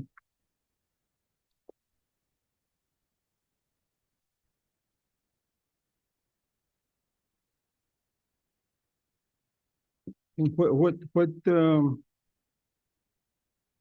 after you were demoted, then you continued working, let me ask you, that was in 2024? Correct. Okay. And you remained there until what time? Until July of 2025. July 2025. Correct. And you left the employment on July 2025 with the Webb County Sheriff's Department, correct?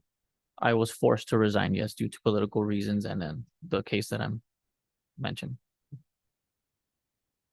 Were you terminated? That was an option. They were going to terminate me, but they offered me the resignation. What was the reason for them telling you we will terminate you or you can resign? Again, I cannot get into that. I'm gonna plead the fifth on that one. Due to the open investigation. Are you pleading the fifth? Yes, sir.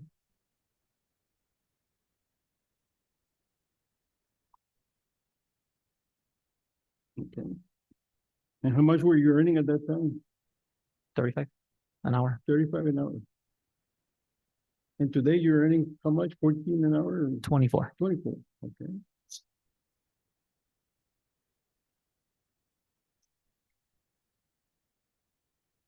Okay, now.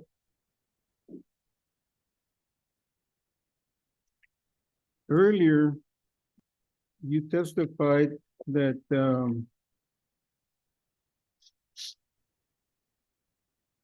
you had left the home where you and Ms. Salinas were residing around 2024? Correct. And you didn't file for divorce at that time, Neither did she. right? So if you did not want to be in the relationship, why did you not file for divorce? Because honestly, it was nothing that we thought about. We already knew not only ourselves, but our family members, friends, that the relationship had ended. So that didn't come to mind. So earlier you testified that you expected Ms. Salinas to file for divorce. Oh, I never said I expected her. Oh. Neither of us did. Okay, so you're not blaming her for not filing, right? I'm not blaming her. But you did, you have admitted to committing adultery, correct? No, I have not. Have you had sexual encounters prior to filing for divorce with anybody? Again, we are separated and I am engaged now. That's not the question, Mr. Martinez. Mhm. Did you engage in sexual intercourse with anybody prior to filing for divorce? Well, after you separated? After I separated, when I began a new relationship, yes. And with whom? With Mr. Razas. When you moved out of the house, Mhm. did you advise Ms. Salinas of the change of address where you were living? I don't recall I did.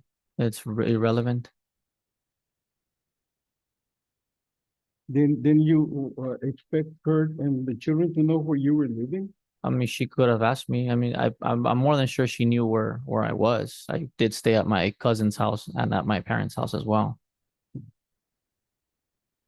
So you never gave her your address, right? No, I mean, she knew the addresses of where I was. And you knew hers, right? Correct. Yeah.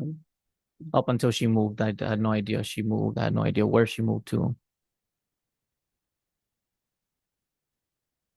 Okay. Um.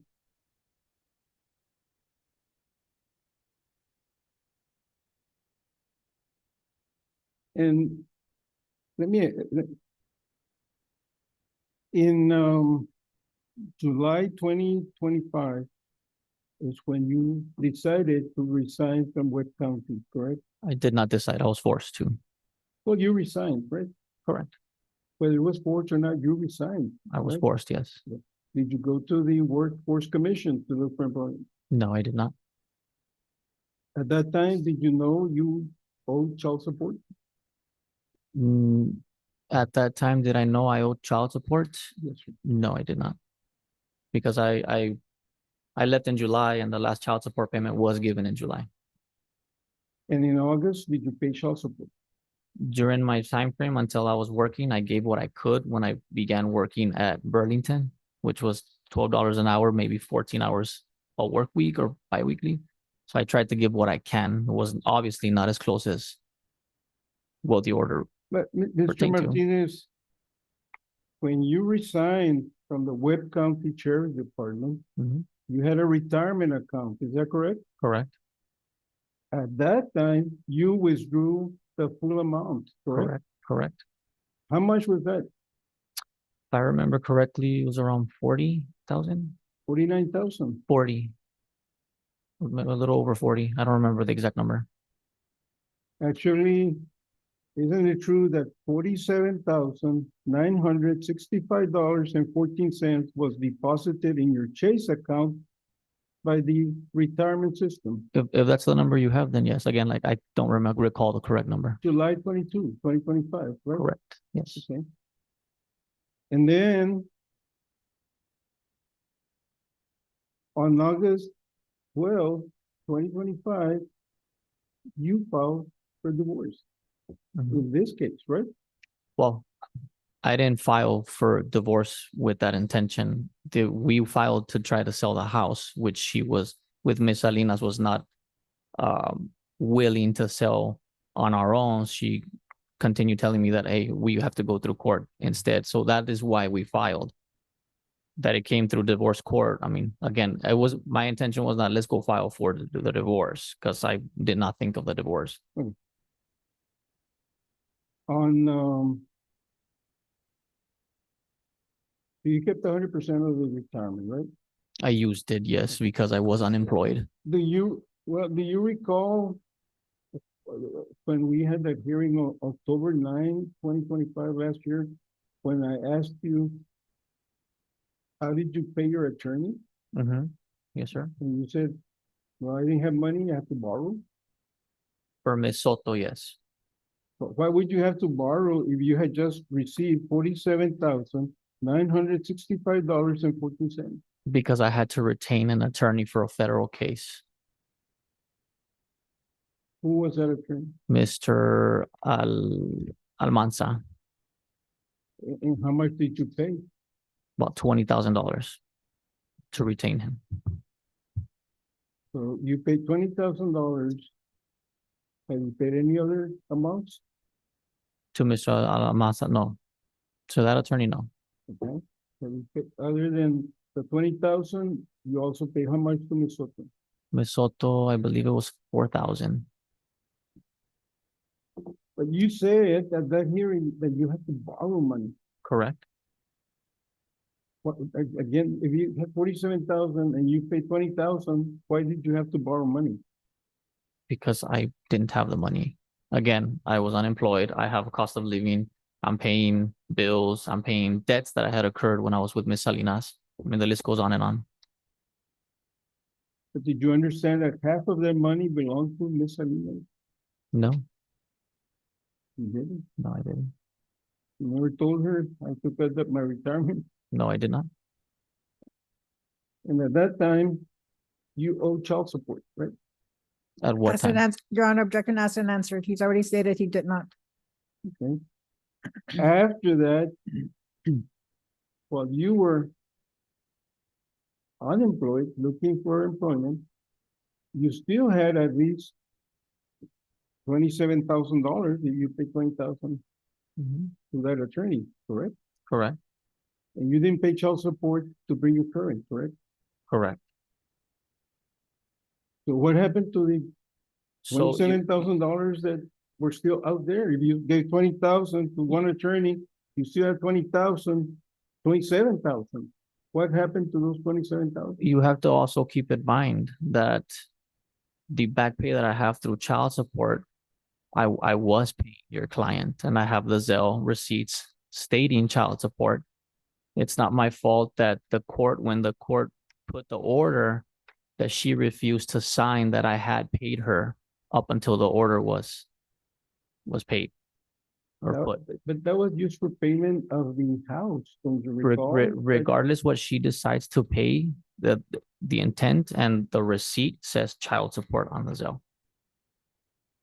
But then weren't you told by the Attorney General's office that you had to comply with the rules, that you had to not contribute on the side, but file it with the Attorney General's office to be forwarded to Ms. Salinas? Well, no, because the Attorney General told me that because there is a civil case, which is this right now, in place, that they cannot make any adjustments or anything until this is settled.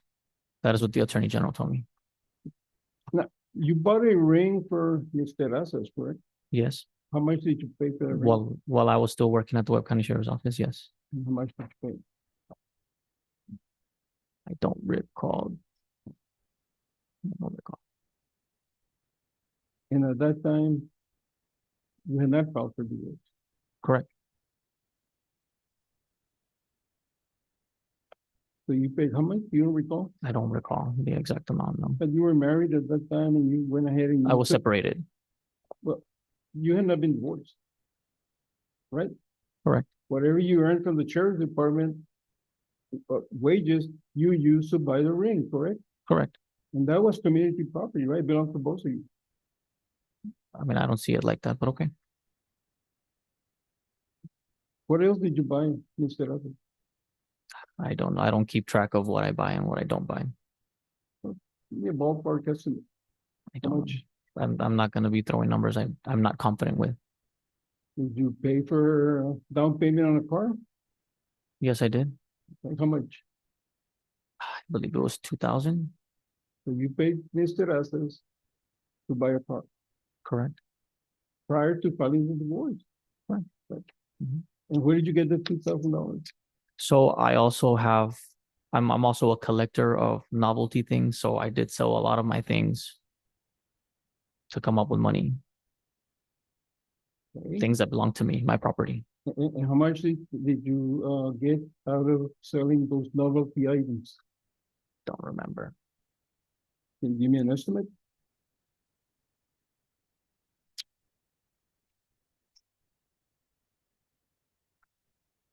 $10,000? Oh, no, I wish. 5,000? I wish. I want to say, if anything, maybe close to 1,600, 1,700. You did not give any of that money to Ms. Palini, correct? No, What else did you pay Mr. Asas mortgage at her house? I pay bills at the house that I live at. Yeah, so I do help pay mortgage. I do help pay electric bills, food, my responsibility. Prior to the divorce, you were paying her mortgage? After our separation, yes. How much per month were you paying? Depends on what, well, it depends on what I was able to afford. You were not paying your mortgage at the house where you and Ms. Salinas lived, but you were paying Mrs. Well, no, Terrazas. I was no longer employed at the Webb County Sheriff's Office.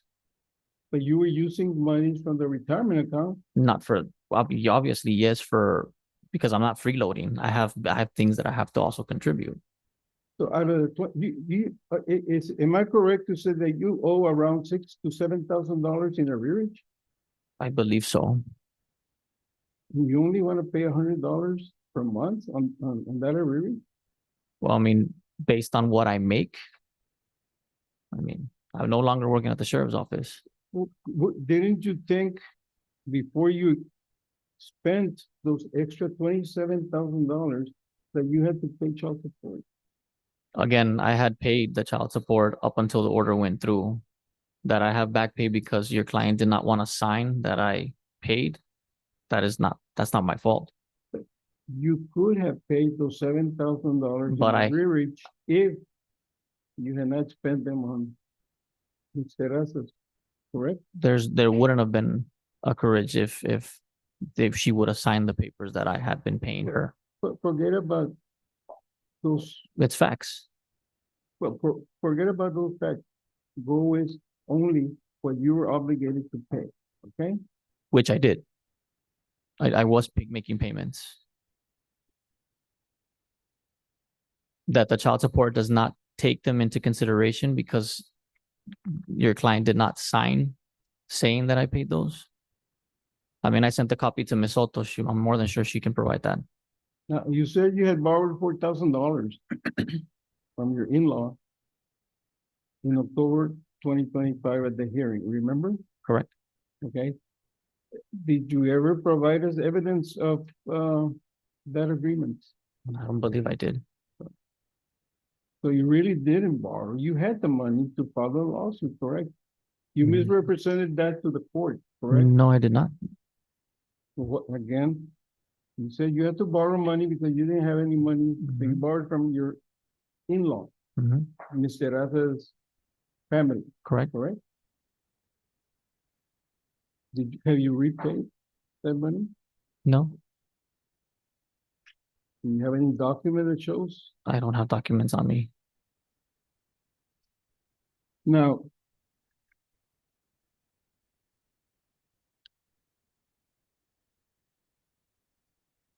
we also asked in discovery, Mr. Martinez, for you to produce your personnel file with the Webb County Sheriff's Department. You invoked your Fifth Amendment right, correct? Correct. So how would we know those matters about your position, your salary, facts like that without that evidence? I mean, I'm more than sure open records, if you yourself can go and request if they're able to give that to you. I'm more than sure they can. But you refuse to produce them. Correct, because invoking the Fifth Amendment. because I'm not gonna self-incriminate myself with an open case that I have with the feds. And that would include the amounts of, that you were getting extra bonuses and everything, correct? He What would- bonuses? At the sheriff's department. I never got bonuses at the sheriff's office. So, but we don't know until we looked at them, right? Mm. All right. But you're invoking the Fifth. Yes, sir.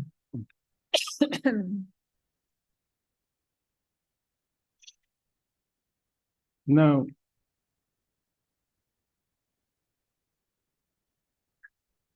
how certain are you, Mr. Martinez, that you will be able to take your children to their activities on this new schedule that you're proposing for June?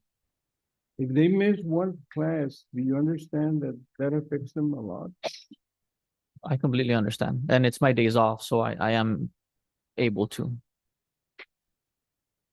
Now, there were times after you filed this divorce that you did not pick up your children on Friday, for example, and return them on Sunday because you didn't give a reason. You said, I cannot, I'm not going to. Is that correct? I always explain that I couldn't due to work reasons. Or you were out of town for something else, correct? Did you go to New Braunfels one time and say, I can't go pick them up because I have to go out of town? Oh, of course, yes. I mean that there's nothing wrong with, hey, if I had plans to do something, and that's why I would ask your client, can I pick them up the following weekend? But instead of helping me out. Those were social events with Mr. Rasas, right? Correct. Yeah. And she has 2 children. Correct. Okay. Did the children go with you both? Not always, they don't. But and then New Braunfels trip they did. No, they didn't. Oh, so who went? Just myself and Mr. Rasas. Okay. So you forgo picking up your children when it was your turn to go with Mr. Rasas somewhere. I don't see a problem with that. It would be an issue if I was doing that every single time that it's my time.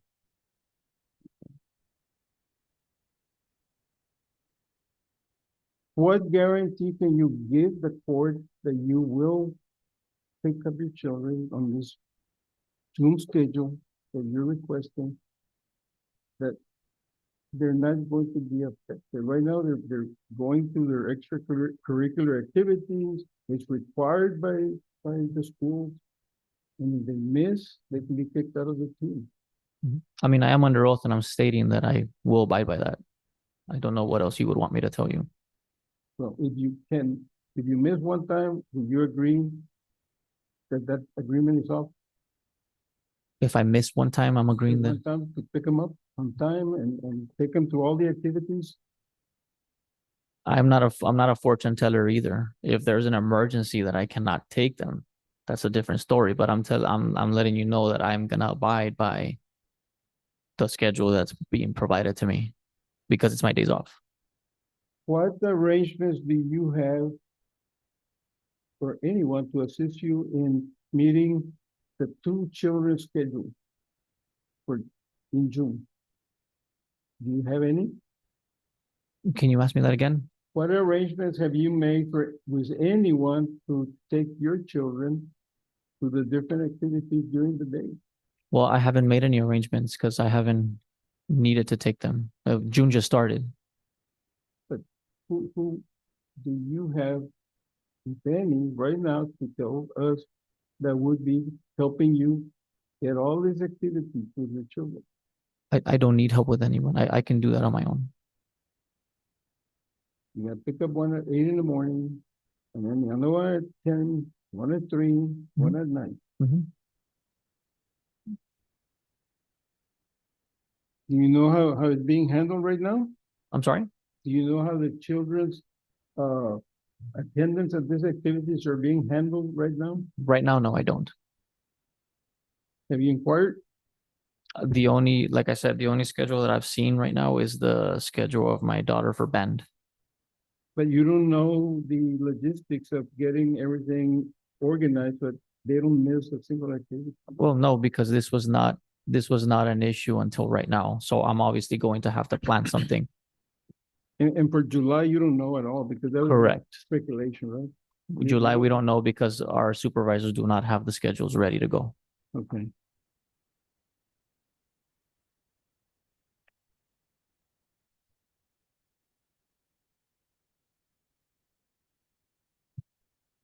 Now, did you, during this divorce, go to the police department and file a complaint against the Salinas? Yes, I did. And, when was that? I don't know the date, to be honest, And what was the criminal complaint you filed? for identity theft. And what was the claim of identity theft that you alleged? So the sole purpose that she used my name, she closed out the account that we had at the Conroe Street home and reopened it in her new apartment using my name and information. So that is the reason under penal code, that's identity theft, which is why I filed with the police department. But the account at all times was under your name. right? Not at all times, because I actually went to go speak to Spectrum and they showed me both accounts had two different account numbers, which then states that the only reason why there's an account number that's different is because it was closed and reopened. Because if it was just a transfer of place, the account number would have stayed the same. Mr. Martin, why did you not then come to this court to complain in this court instead of filing a criminal police report complaint? Because that is my right. It is my right to file any criminal complaint when it has to do with my identity. Nowhere in the law does it state that I have to come and complain civilly.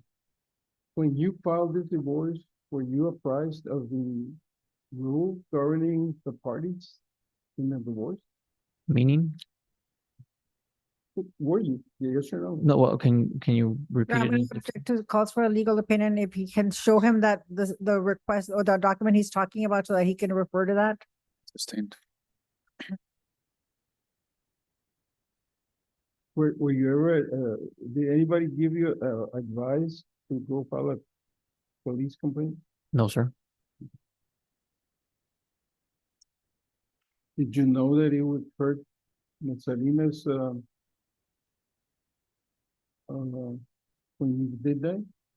Again, I'm not taking consideration people's feelings. It is clear in black and white there on penal code. So I did file for charges on the identity theft because I did have the elements met, which is why the investigator took it. You're familiar with the penal code? I'm very familiar with it. Yes, I'm a police officer. Okay, are you familiar with adultery? Yes, I do. Have you committed adultery under the penal code? No, sir. You have not? No. What's the definition of adultery under the penal code? Sexual intercourse while being married. Have you had sexual intercourse while being married? When we're separated, yes. We have already established that we came to a conclusion that we both agreed that we were separated, no longer together.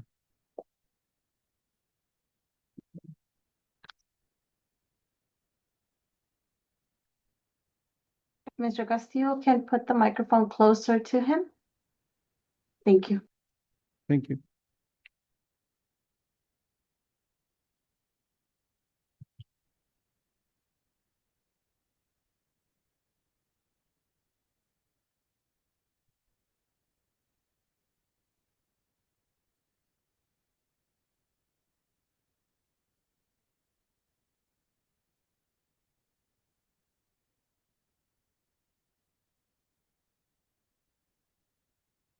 Pass the witness, please.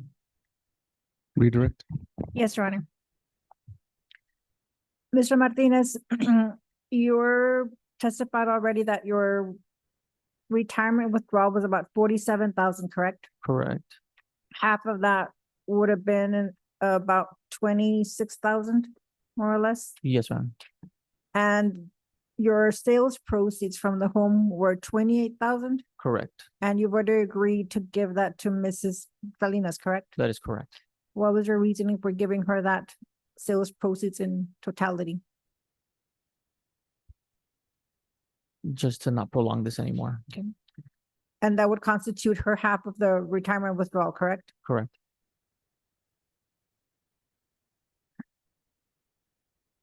And you were asked again, Mr. Martinez, regarding adultery. And you've conceded that you've had sexual relations with Mrs. Terrazas after your date of separation, correct? That is correct. That did not happen while your marriage was intact. No, ma'am. And you've already testified before the court, and that's not the reason why you separated from Mrs. Salinas. That is correct. That did not cause the breakup of this marriage. No, ma'am.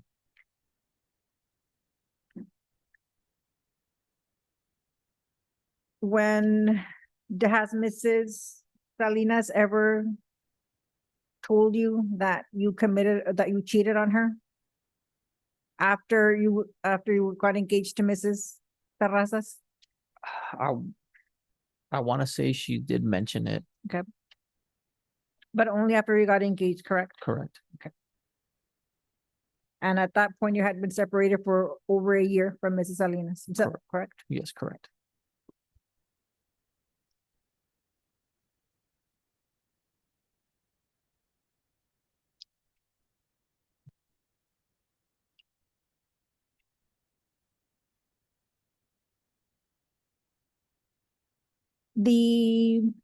After you paid Mr. Almaraz and you paid my services, were you still assisting in paying any household expenses at the home that you once shared with Ms. Salinas?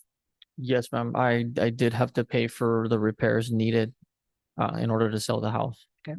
Did she assist in paying any of those repairs? No, ma'am. Okay. Did she assist in getting that property ready to be sold? No, ma'am. How long did it take you to get that property cleaned and repaired? Given the time frame, it did take me about 2 weeks, give or take. And you had to do that yourself, correct? Yes. Did she provide any assistance, physical assistance? No, ma'am. And once again, you're not requesting any type of funds or reimbursement for that? No, I'm not. And you've already agreed to give her the entirety of the sales proceeds, correct? Correct.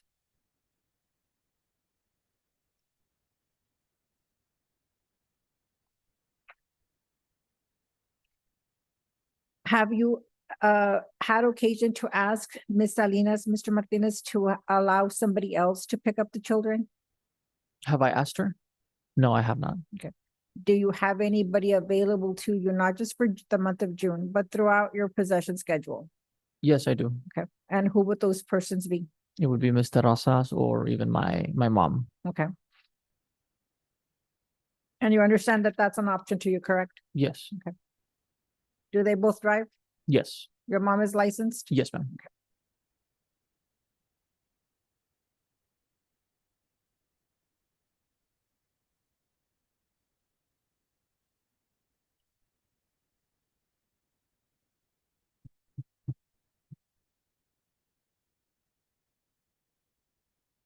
So what is your honor?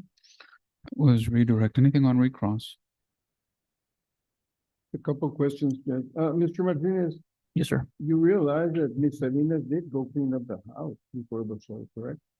No, when I was actually allowed to return back to the home, No, I'm asking you, not you, I'm asking you.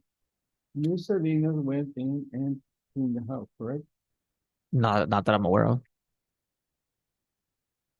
When you left the house, you left a lot of your clothing Mhm. in the house, right? Correct. Why did you leave the clothing in the house? Because I was told not to go back. You could have, you had no intent to leave, right? Your honor, he's already answered the question. He wasn't allowed to go back. Objection asked and answered. Stand, you can rephrase or ask a different question. Why did you not go get some court authority to remove your thing? Well, to my belief, I had assumed that I had removed everything. What was left behind was obviously not needed because I didn't think about it. And before the house got sold, you took some items in the house, right? The only thing that I was allowed to take, which Miss Salinas agreed to, was one television and one of the couches that was there. Everything else, the clothes that was there was obviously not needed. I threw out in the trash can up in front. That's what we. Any other questions? No, Your Honor. You may step down. Thank you, sir.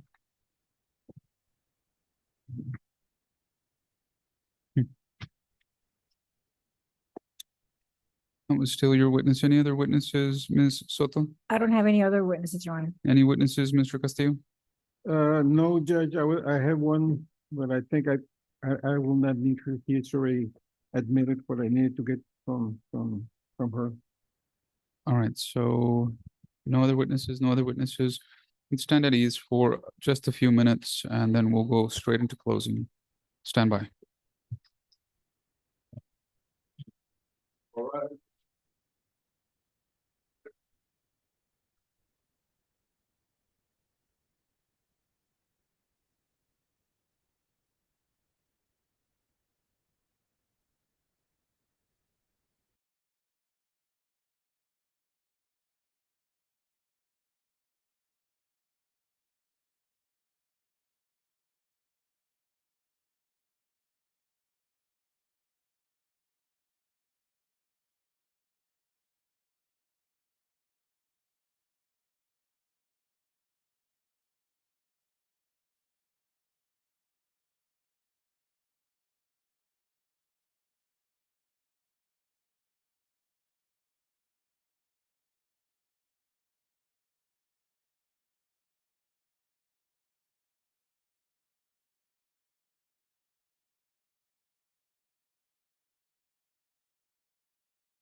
Court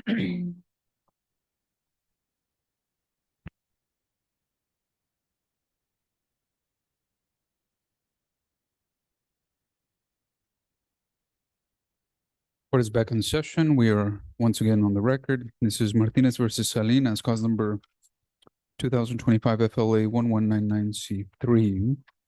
When last we left off, the court had heard evidence and testimony, or testimony really from each of the parties. We will now go into closing arguments. Ms. Soto, Mr. Castillo, the court is going to give you a few minutes. What the court is asking that you do is tell the court what your client is requesting and how the testimony supports that request and what the law says should happen in those situations. Ms. Soto, when you're ready, you may proceed. Yes.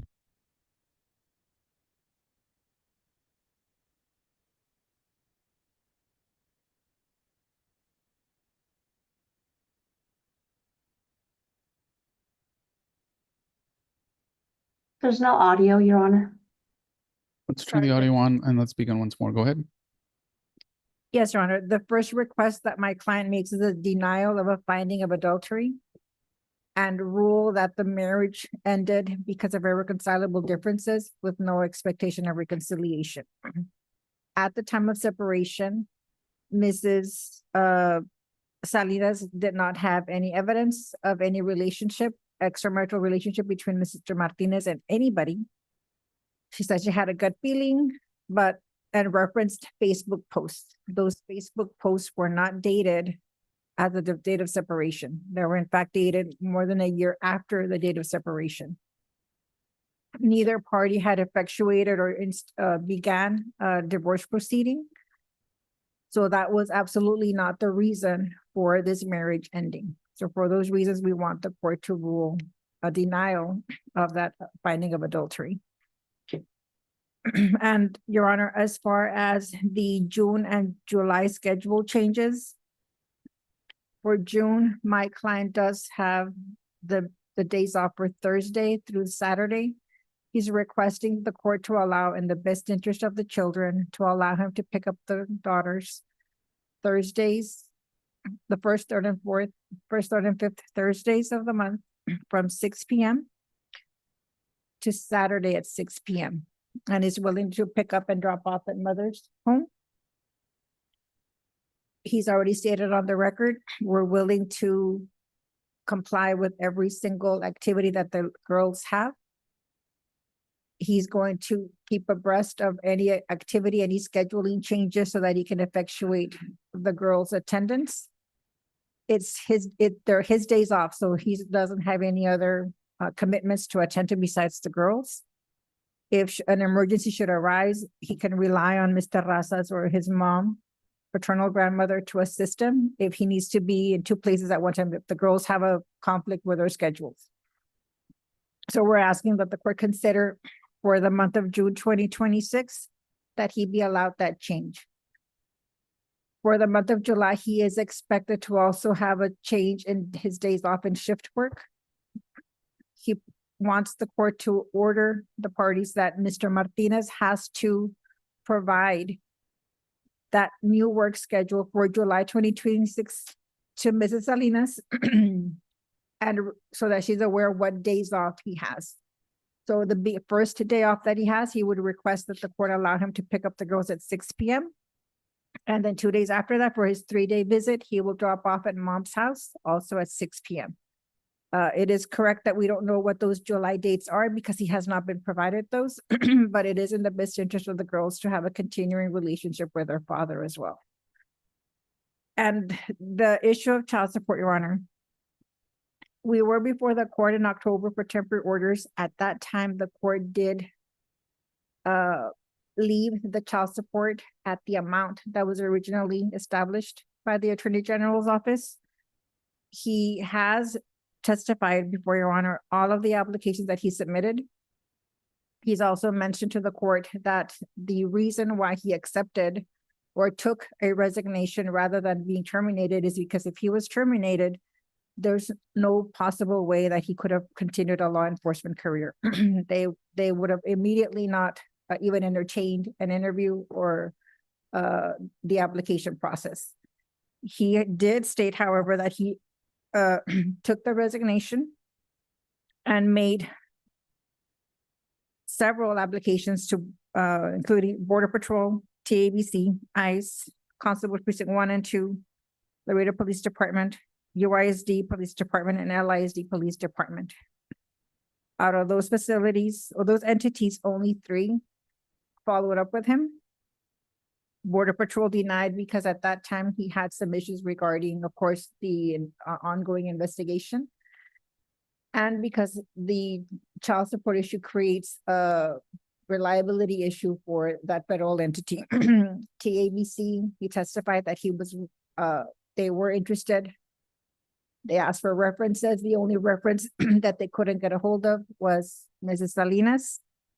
And he was denied any further processing because that reference that they needed to speak to did not comply. He took the only job that he was able to take in his chosen field, which is law enforcement. Prior to that, he had only been able to get employment at Burlington stores, not obviously acting as a law enforcement.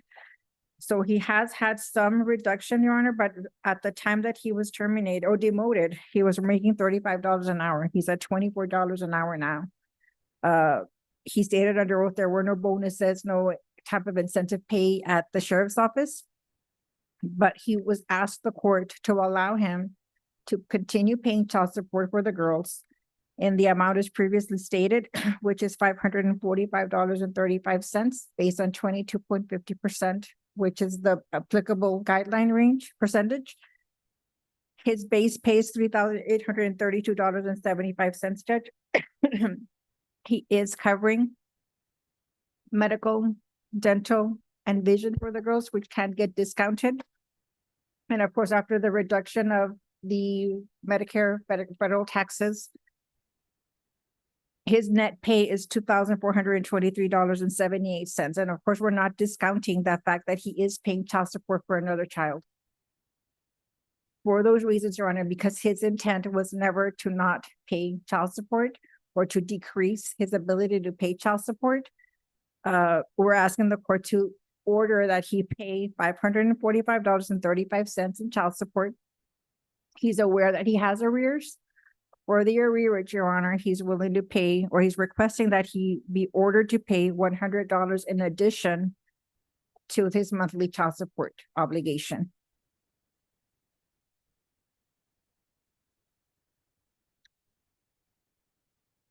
And of course, Your Honor, we are requesting that this is also in light of the evidence that was presented. He is able to provide that child support. It would also assist him in reestablishing, clearing his arrearage, and possibly getting a better employment and not having that mark on his record. And of course, we're hoping that that ongoing investigation will end soon so that it'll allow him to continue to get better employment. He took the best job offer that he had at the time. He in no way was he trying to decline paying Mrs. Salinas her fair share of what the child support should be. And while the intent is not mandatory, Judge, it does go into what the family code requires, that the court can take the intent into consideration. His intent in taking a resignation in no way meant that he was trying to do that to decrease his ability to earn the income. And he's also had a considerable reduction in pay that he was not expecting, but he took that in hopes of being able to, and in the future, be allowed to get better employment with his chosen field, which is law enforcement. So for those reasons, Judge, we're asking that the court set the amount of child support at the amount that we read into the record, and the arrearage back pay at the amount that we read into the record of $100. Closing, Mr. Castillo. Judge, on issue number 1, adultery, he admitted on the stand that he has committed adultery. Also, Judge, on the October 9, 2025 hearing in this case, a transcript of which is on file with the court at A158 to A215. He admits also that he committed adultery. So it's not only today, but also in October 9, 2025. He did not change that testimony. The record is clear. Yeah, he admitted it. Number two, Judge, the June, July schedule issue. He could not, Mr. Martinez was not able to confirm that he would keep all the strict hours for the girls. And our concern is they're already in the programs, they're already scheduled. There's no breakdown in that. If Mr. Martinez fails in one of those pickup of the girls or taking them different places, then what the ones that suffer are the little child, the two girls, in fact. So he was not, he could not guarantee, Judge, and he did not have any times for July. So maybe for June, the court could allow something, but with conditions, Judge, that in the event that he fails, that immediately that terminates. In addition, Judge, if the court allows the June schedule as they want, then he also needs to provide all the snacks that are required, all the extras that are required. They didn't go through that in court, but they do require snacks to be taken to different activities. With that, perhaps June would be okay. Now, July, it's up in the air. He doesn't know. So we don't know how to proceed on that. So June, perhaps okay. Number three is the child support. And we're claiming, Judge, underemployment. And that's what the court found October 9, 2025. The same information that he provided today is the same information that was given to the court. And again, the court has the transcript at A158 to A215. He had monies to pay arrearages, Judge. He got $47,000. Even if he says I pay $20,000 to this attorney, he's still $27,000 and cannot identify where the money went. And now he's saying, well, I'm gonna pay them what's required plus $100 per month. $100 to pay the arrearages of estimated 6,000 to 7,000. I mean, that's gonna take 6 years at that rate. 100, that's about 6 years to come current on the arrearages only. And then, so we're asking Judge to, there's not enough, no evidence provided, just like in October 9, 2025, to justify what he wants. He's underemployed. He decided to resign. He wouldn't give us the information we requested. Even here today, he pled the fifth again. The judge heard that October 9, 2025. And he continued in interrogatories, which are filed in this case. He also pled the fifth. So without that, Judge, there's a presumption that he is underemployed. I asked him how much he got at that time. It was $45 versus 35 now. So he can obtain some other employment that would be at the same level as his employment with the Webb County Sheriff's Department. And as far as the arrearage, again, Judge, that's wasting of community property. When he gets 47,000, doesn't give it to the spouse, but he did pay for the partner's living expenses, utilities, a car payment, mortgage payments. So, I mean, he can get the partner perhaps to contribute back, and he has assets, and he's not paying apparently household expenses. There was no evidence that he has to pay X amount per month. So he's living free at the other house. There's no evidence that he has to pay mortgage payments. There's no evidence that he pays utility or other costs for that household. So we're asking that everything remained intact, just like in October 2025 when the court found underemployment. And the other item, Judge, is the transfer of that spectrum account that he arranged to go by and just sign off so that Mrs. Martinez, Ms. Salinas can have the account under her name. That's the only requirement. Judge, we had already read that into the record as agreed to. Okay.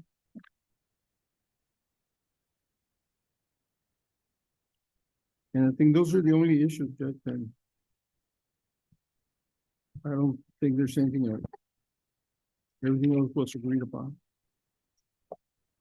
Well, one last thing, that even if you use their figure of based on their payment or salary that he gets, the gross runs $3,600. According to the Office of the Attorney General guideline, for a employed person, $3,600, the net monthly would be $3,074, which is $691 at 22.5%. If you multiply that by 0.225, that's $691, not $545, using the chart provided by the Attorney General.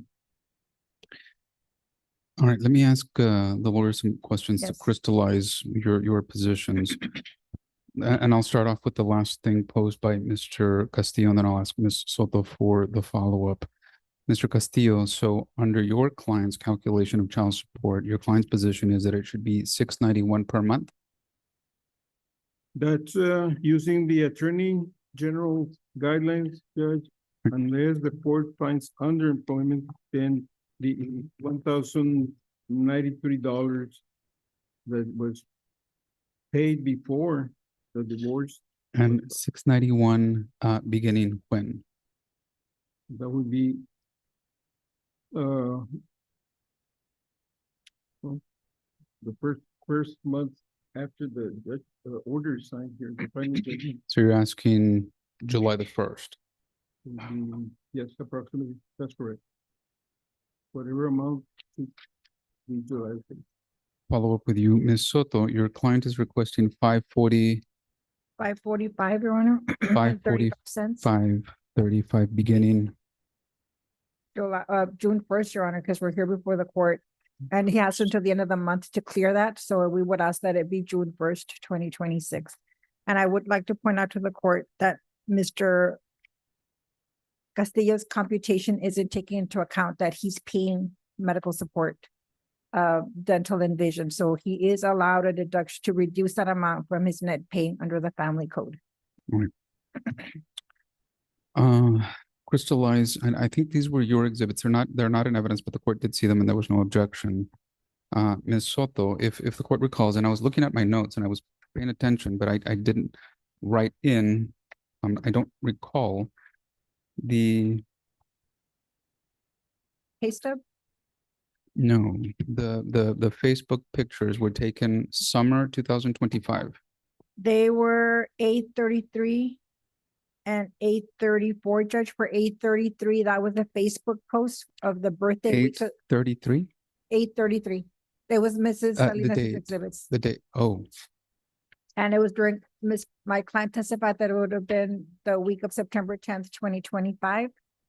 And then for the 834 photograph, there was no date and time, and he couldn't remember when it was taken.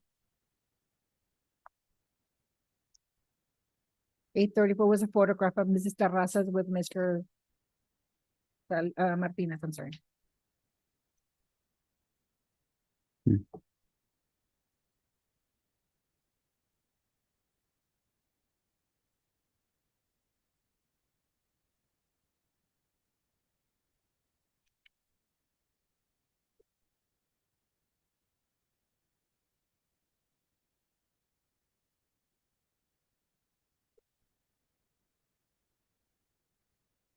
And remind the court, he testified, what was his testimony as to his move out date? June 8th, 2024.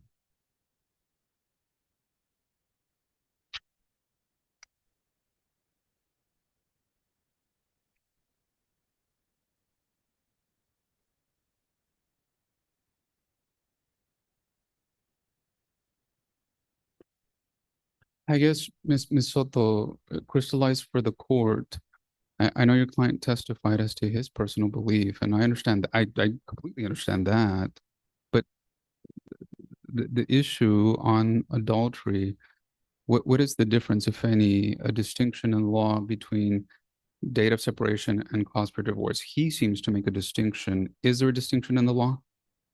Right, I believe it does because it has to be the reason for the breakup of the marriage. And the breakup of the marriage was irreconcilable differences that was not caused by the adultery or sexual relations with somebody while you're still married. So he admitted that he had sexual relations with somebody outside of his spouse when he was still legally married. There was no divorce The on cause, that. though, where is that in the law? I've heard it. Yeah. And I've heard it here on the stand again today, and I was looking for it as it was being testified to. I can't. I looked at the cases cited in O'Connor's. I looked at the statute. I looked at the family code. I looked at 6.0003.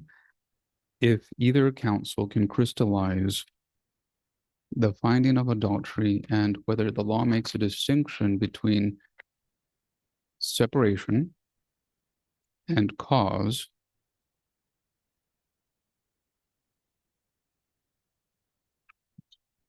or just occurrence.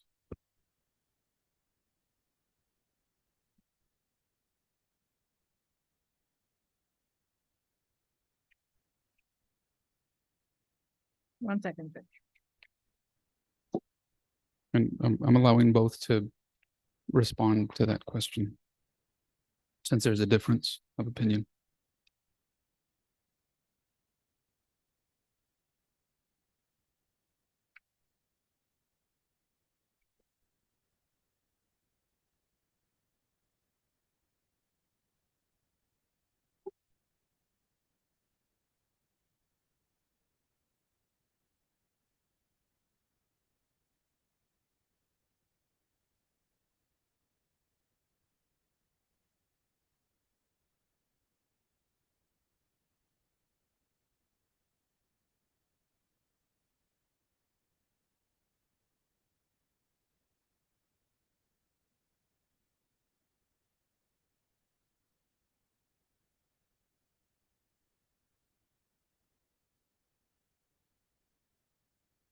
And I did review on the family code annotated sections that the court, I'm assuming you looked at the same annotations.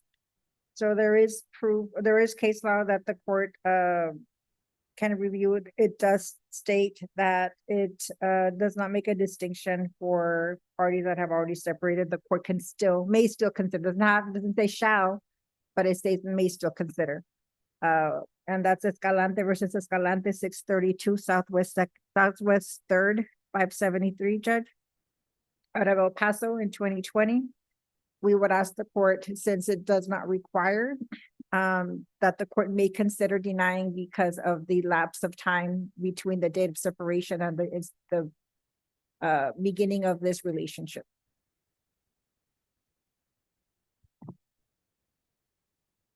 Any response, Mr. Castillo?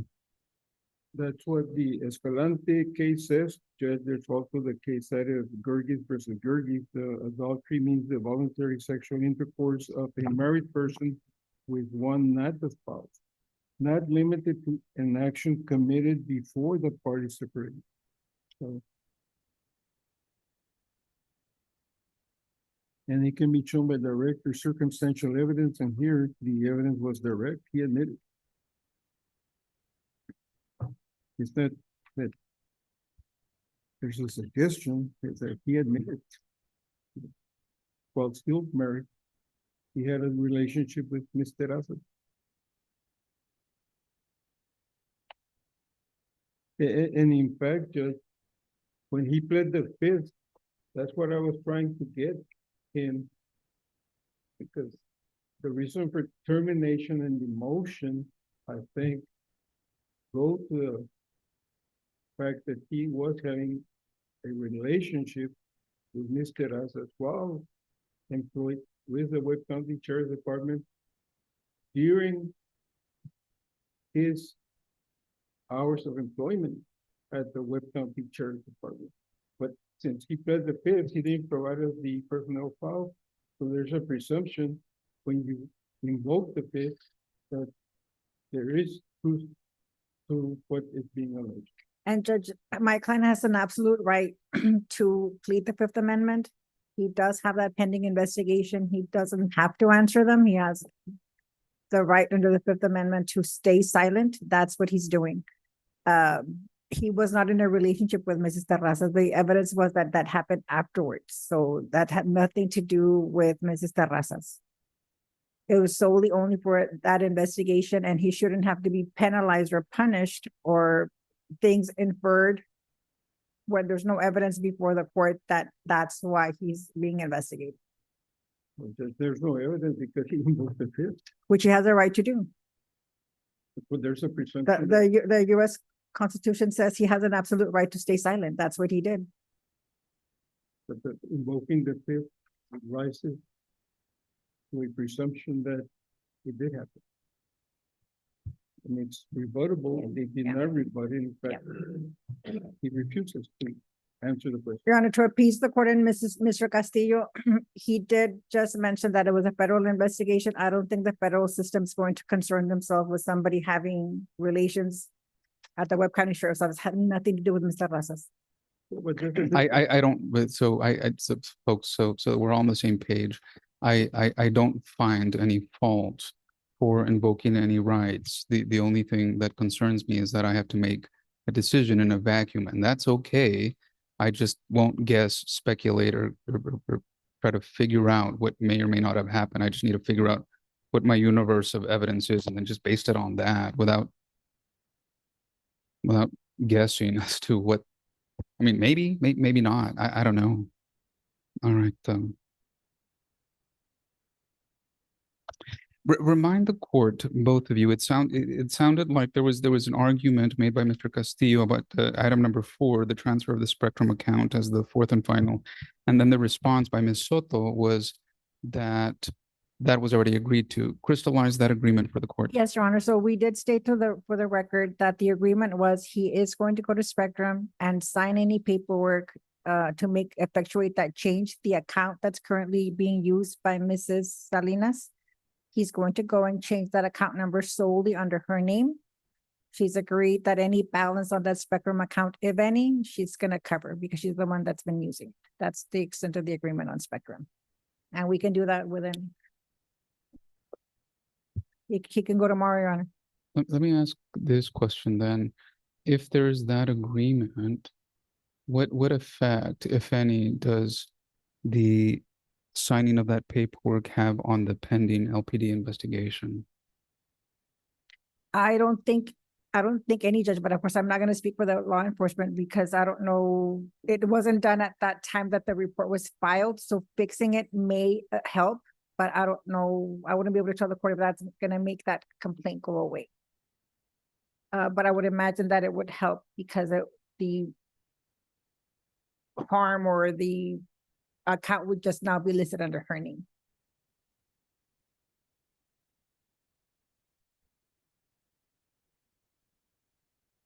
And is there any dispute that Ms. Salinas is a co-signatory or authorized co-agent on the previous account? On the account where he filed the identity theft, it was only Mr. Martinez, Your Honor. So she wasn't a co-signatory, co-authorized agent or No. anything? Hmm.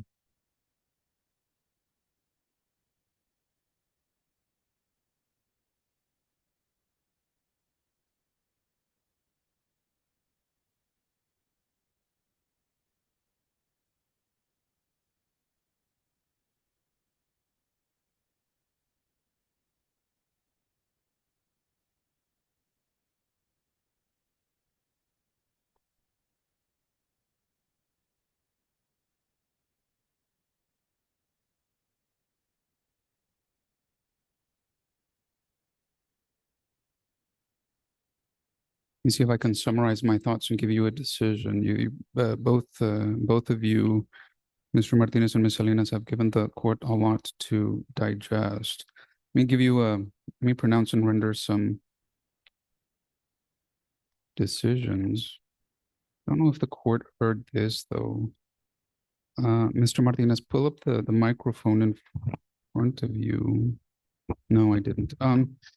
Mr. Martinez, you filed this divorce August 12, 2025. On that date, had you lived in Texas for 6 months? Yes, sir. Had you lived in Webb County for 90 days? Yes, sir. Is there any reasonable expectation of reconciliation with Ms. Salinas? No, sir. All right. Here's some decisions, and I'm just gonna call the balls and strikes as they are, black and white for the court. So in the Texas Family Code, section 6.003, a court may grant a divorce in favor of one spouse or the other spouse has committed adultery, period, point, stop, black and white. The question is, was there sexual intercourse during the marriage? In other words, did Mr. Martinez have sexual relations with any other person other than his spouse before June the 4th, 2026? Well, there's various admissions, more importantly, the one today. So the court can make that finding. And that one's pretty black and white. So the court is going to grant the divorce on the basis of adultery. Now, I tried to think about what your possible response is to the separation, but the separation really, it doesn't matter. This thing was filed August 12, 2025. By that point, folks had to have been talking about some other marriage, some other relationship. And in any event, even if that weren't true, there is an engagement ring. And even if that weren't true, there's an admission that in fact, these acts did in fact happen. So court grants the divorce on the basis of adultery. Regarding the schedule, and I think there's already agreement because you end up at the same place anyway. So sometimes the court, even as a judge or a lawyer, the court would ask, so you prove the fault ground, what result is there? There's already, I think, an agreement that Mr. Martinez would divest himself of the equity in the home. I find that that's good, right, and just with that finding of adultery so ordered. Regarding the next issue on the schedule, there is no disagreement that Mr. Martinez is scheduled for June. There is no disagreement that it would be in the children's best interest that he occupy himself with or busy himself with taking the children to all of their activities. And there are specific dates that is in their best interest, and it is specific and enforceable. It is so ordered. You are not to miss any of the activities. You're not to change any dates. I'm not allowing you to do that. You shouldn't do that. So don't even make the request. If you have to have time off from work during the month of June because they change your schedule, you're going to have to do that. You're stuck with those dates because they are specific. They are in writing. If you haven't turned over those dates to Ms. Salinas, you order to do so now. July is different because you don't have dates. No matter what happens, they're going to be, at this point, it's a hypothetical because something could happen between now and then. They're not specific. They're ambiguous. We're going to have to guess what they are. Even if you get those, you're going to have to come back to court and prove what they are anyways. So I can't even grant those. So you go back to standard in the month of July. Regarding child support, here's the issue with the underemployment. It is voluntary underemployment, I understand that it's very possible and likely based on your testimony that you would have been terminated, but we'll never know that. We'll never know that because it didn't happen, and we'll never know that because the court hasn't been provided the evidence in your personnel file. So and that's what I mean by some of these decisions are just based on the evidence before the court in a vacuum of evidence that isn't before the court. So all this to say, the effect of that is that child support is hereby set at $545 beginning June the 1st with a reimbursement or a payment of past due child support in the amount of $200 per month. Regarding the Spectrum account, this is the most interesting thing in your both situation. I find that you took out your retirement, if true, and I believe it is because you testified under oath, and I have no reason to believe that you would lie. You took out your retirement to pay a lawyer to defend against some possible criminal charges or possible criminal investigation. I find that to be a community obligation, but I also find that it is in your children's best interest that you avoid any possible jail time, but the shoe also goes on the other foot. So I believe that it is in your children's best interest that Ms. Salinas not be found criminally liable for any purpose, both in the best interest of both of your children. Take that for what it's worth. Change the Spectrum account, and I make a finding that independent of whose name was on the Spectrum account, that account initially is a community obligation. Use that for whatever purposes you. But I make a finding that it is in the children's best interest that both parents avoid any jail time. I think those were the issues before the court. You are the petitioner, Ms. Soto. Anything that the court left out? No, Your Honor, that was clear. Mr. Castillo, did the court leave any issues out? No, Judge. All right, the court finds Mr. Martinez Mesalinas that there is no possibility of reconciliation. The court hereby renders and pronounces you divorced. These are the orders of the court, and the orders are due honor before June 29 at noon by submission. Mr. Martinez. Do you have any questions for the court? Ms. Salinas, do you have any questions? Court has heard no. Yeah, I wish both of you very well. I wish your children all the best, and I certainly hope and pray that both of you find peace, both of you avoid any possible sentence, and that your children enjoy their activities with each and both of you. God bless you all and your families.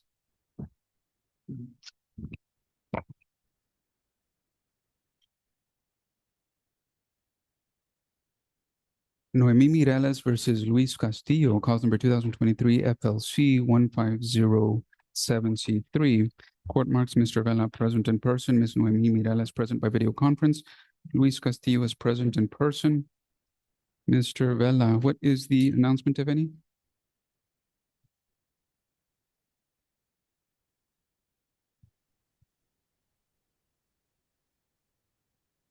Is the Attorney General's office still on? Yes, Mr. Alcantar is still present. And we conferred about the child support and the arrears due and they requested for payments on the arrears. Mr. Castillo does not agree on the payment plan. He wants to make some arguments about his positions. So I'm not sure if the Attorney General's office wants to give the court the numbers for the entry of judgment. Mr. Alcantar, please unmute your device and tell the court whatever the position of the AG's office is. Yes, Your Honor. Your Honor, as to judgments, child support arrears, they were at $46,531.74 as of May 31st. Medical support arrears were at $1,652.10 as of the same day. The state's request is that child support arrears be made off in payments of $275 starting July 1st. The interest on this is about $220.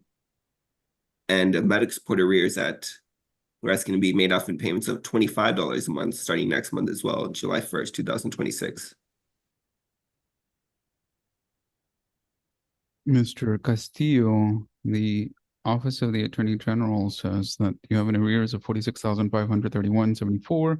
They're asking, based on that, that your repayment be $275 per month. Mr. Bella is under the impression that you object. What would you like to say? Yes, I wanted to be like, if you can adjust them, because we got back together from January the 1st all the way to May 28th, the 2025. We got separated and I got custody of Christoph, Elisha, and Natalia from May 28th all the way from October 31st of 2025.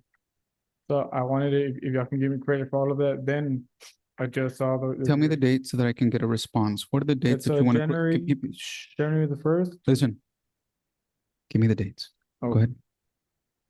January 7th through May 28th.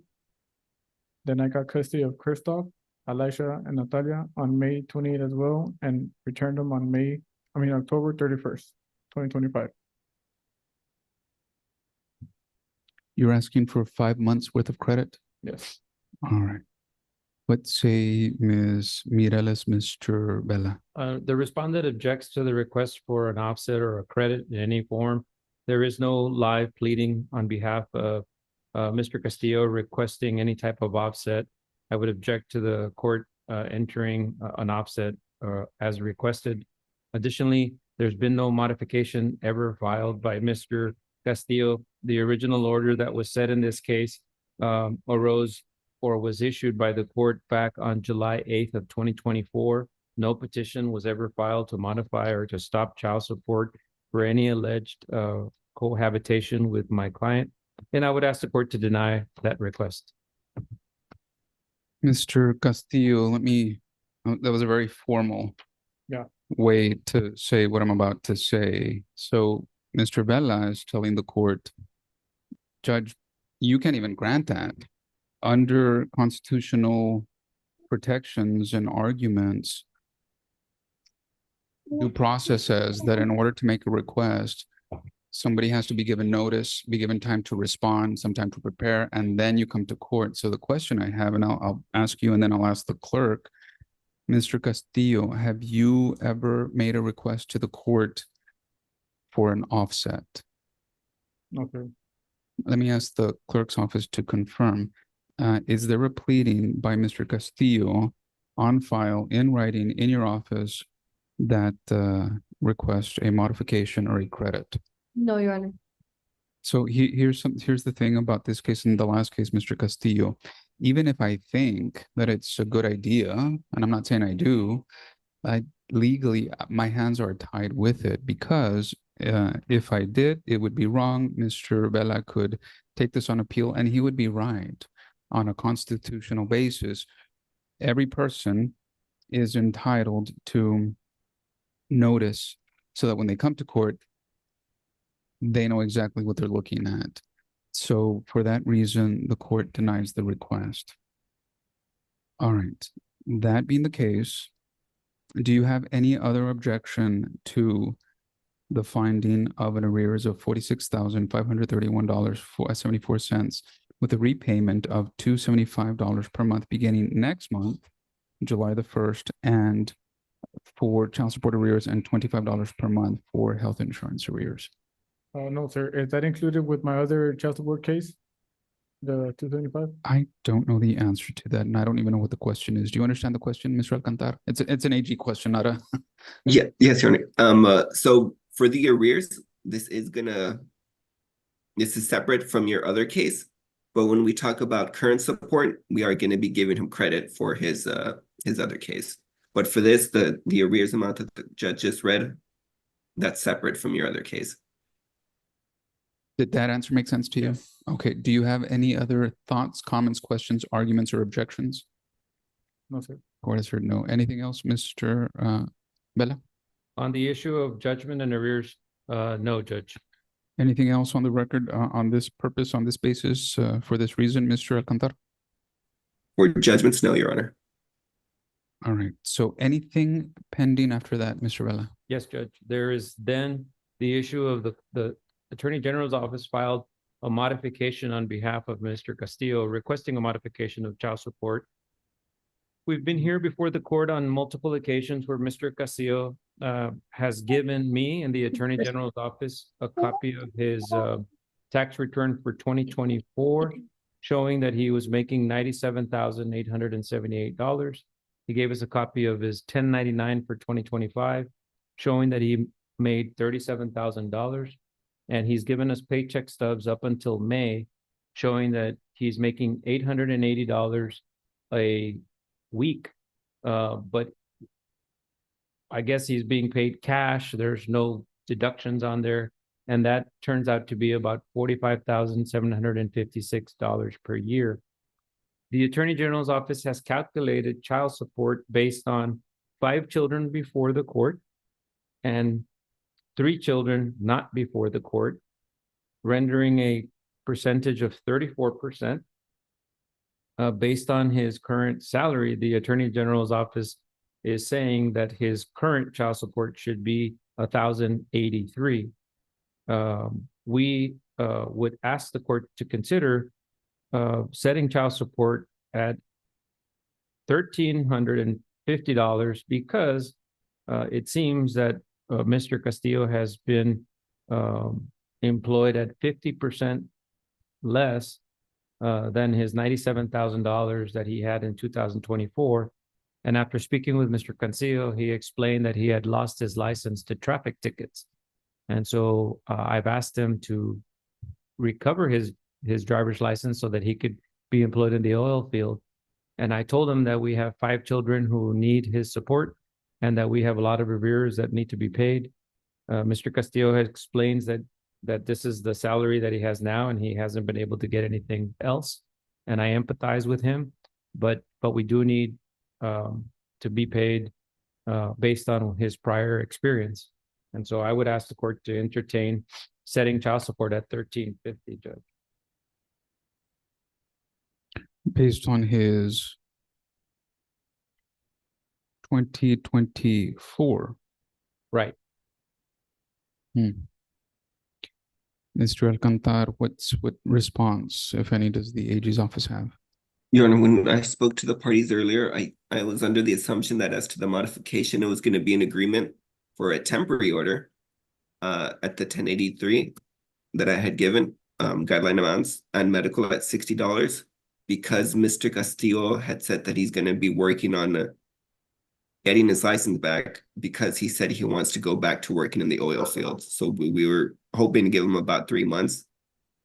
See, hopefully he's going back there to work in the oil fields. So the state's request is guideline amounts at the 1083 and medical at $60 through tax care. $1,083. Yes. And that amount is higher than the current 20,000. It's based on, sorry, the $20,000 less in his 2025 income tax. Oh, yes. No, wait. I'm sorry. I'm getting mixed up. His 2024 was 97. His 2025 was 20,000. So I based the number off of his pay stubs of the 880 a week that are the most recent. And Judge, that's fair if it's for temporary purposes while Mr. Castillo tries to recover his driver's license. We're hoping that he gets a better job in the oil field. And I would agree with Mr. Alcantar's request, Judge.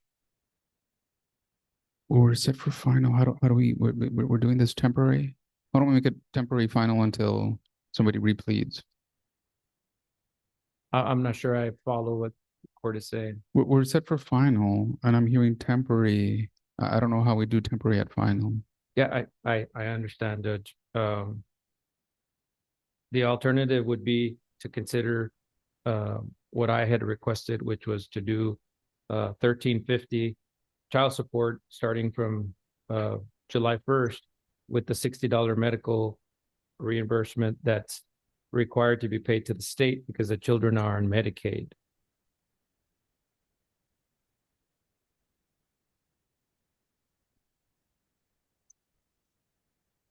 I heard Mr. Alcantar tell the court that 1083 is based on the previous. Remind the court what the 1350 is based on.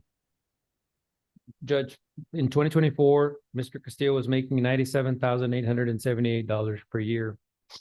In 2025, his tax return shows that he made $37,000 a year. Right. This year, he's on his way to $45,000. The loss of the employment at the oil field, according to Mr. Castillo, is because he lost his driver's license. Well, it's been 2 years. Sir, I explained to Mr. Vela why I lost my job at the oil field because I had custody of the kids and she didn't want to receive them back and I had to go back to my hitch. So I lost my job because of that. You had to go back where? To the oil field, like to my hitch. Like that's what they call it, 'cause it was 14. I had them for 14 days and it was my turn to return the kids and she wouldn't get the kid back. Get the kids back. So I lost my job over that because I had to stay with the kids. I'm pretty sure she can confirm that too. Mr. Vela. Judge, that's not my point. My point is that it's been 2 years now. He says he lost his job. He says he doesn't have his license and that's why he can't get his job back. And he says his license has been lost for traffic tickets. And I said, well, haven't you fixed your traffic tickets so that you could get your job back? And so that's where we stand today. So it's not really that he lost his job because he can't work there. It was because his driver's license has not been able to be reinstated. And that, to me, that's underemployment. I did not plead underemployment, but I would make an oral amendment, ask the court for leave to make an oral amendment based on his salary has been reduced by more than $50,000 over the last 2 years. And according to him, he can't regain his job because of the driver's license. So I'm asking for, he's currently paying $1,841. The Attorney General's office is telling you that based on his current salary, it should be $1,083. That's $800 less. And I'm asking the court to find in the middle at $1,350 because of the intentional not getting his driver's license back. Mr. Alcantara, anything else you want to put on the record? I'm just taking Mr. Castillo at his word, Your Honor, that he's hopefully going to be able to go back to work soon. If things do go well, and this is a final order, then I expect that just in a couple months, we're just going to be filing a modification, and I would rather go forward on a temporary order if the court allows it, instead of having to refile. Anything else you want to put on the record, Mr. Castillo? Yeah, what if I can get like I'm working on my license and I got all the proofs and everything. If you want to refile, just refile. I can bring all the documents. But what if I can't get my license in 3 months?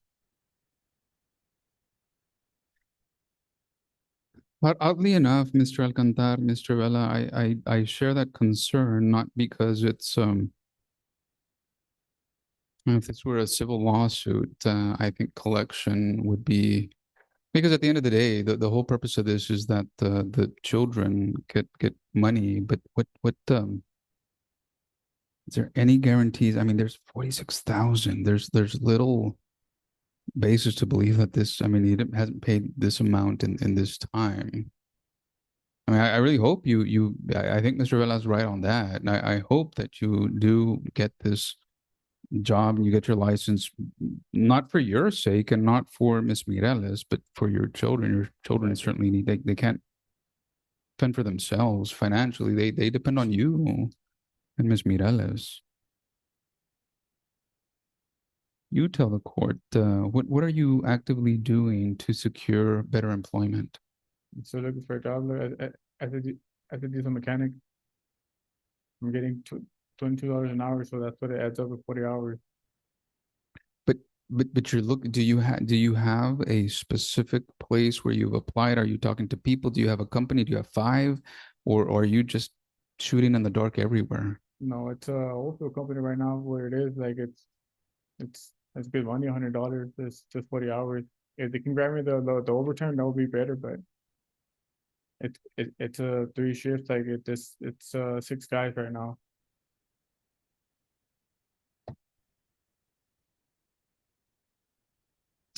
You want to be heard, Ms. Mireles. Unmute your device and I'll give you the same opportunity. Go ahead. Can I respond in Spanish? Because I'm I better. let him talk. I'm going to let you talk. Go ahead. Okay. Mira, yo nomás quiero que se haga. Oh, sorry, not in Spanish. Our interpreter is gone for the day. Oh, okay. If you can in English, please. And not, I Okay. understand Spanish, but it's not going to be official. Go ahead. Okay. The thing is that I just want justice for the amount of money. And when he lost the oilfield job, he was married to someone else. And there's proof there he was married to someone else. He had at that time he lost the job. The kids were supposed to be with him. So that's why I didn't receive the kids. Another thing, I'm struggling with 1 week he pays 150, then he stops for 2 weeks, and I mean, I don't want to be struggling like that. He goes to vacations. Because the kids tells me like everything that whenever they go to his house, he doesn't even buy them like nothing at all, nothing at all. And I don't think that's fair for my kids to go through that. I just want like justice for them, like for a like a payment, like a good payment amount. I would understand if he's struggling, but he's not even struggling because like I mentioned you, the kids tells me like everything. I even have Mr. Vela can even talk with the kids. They can even, I mean, I just want something fair for them.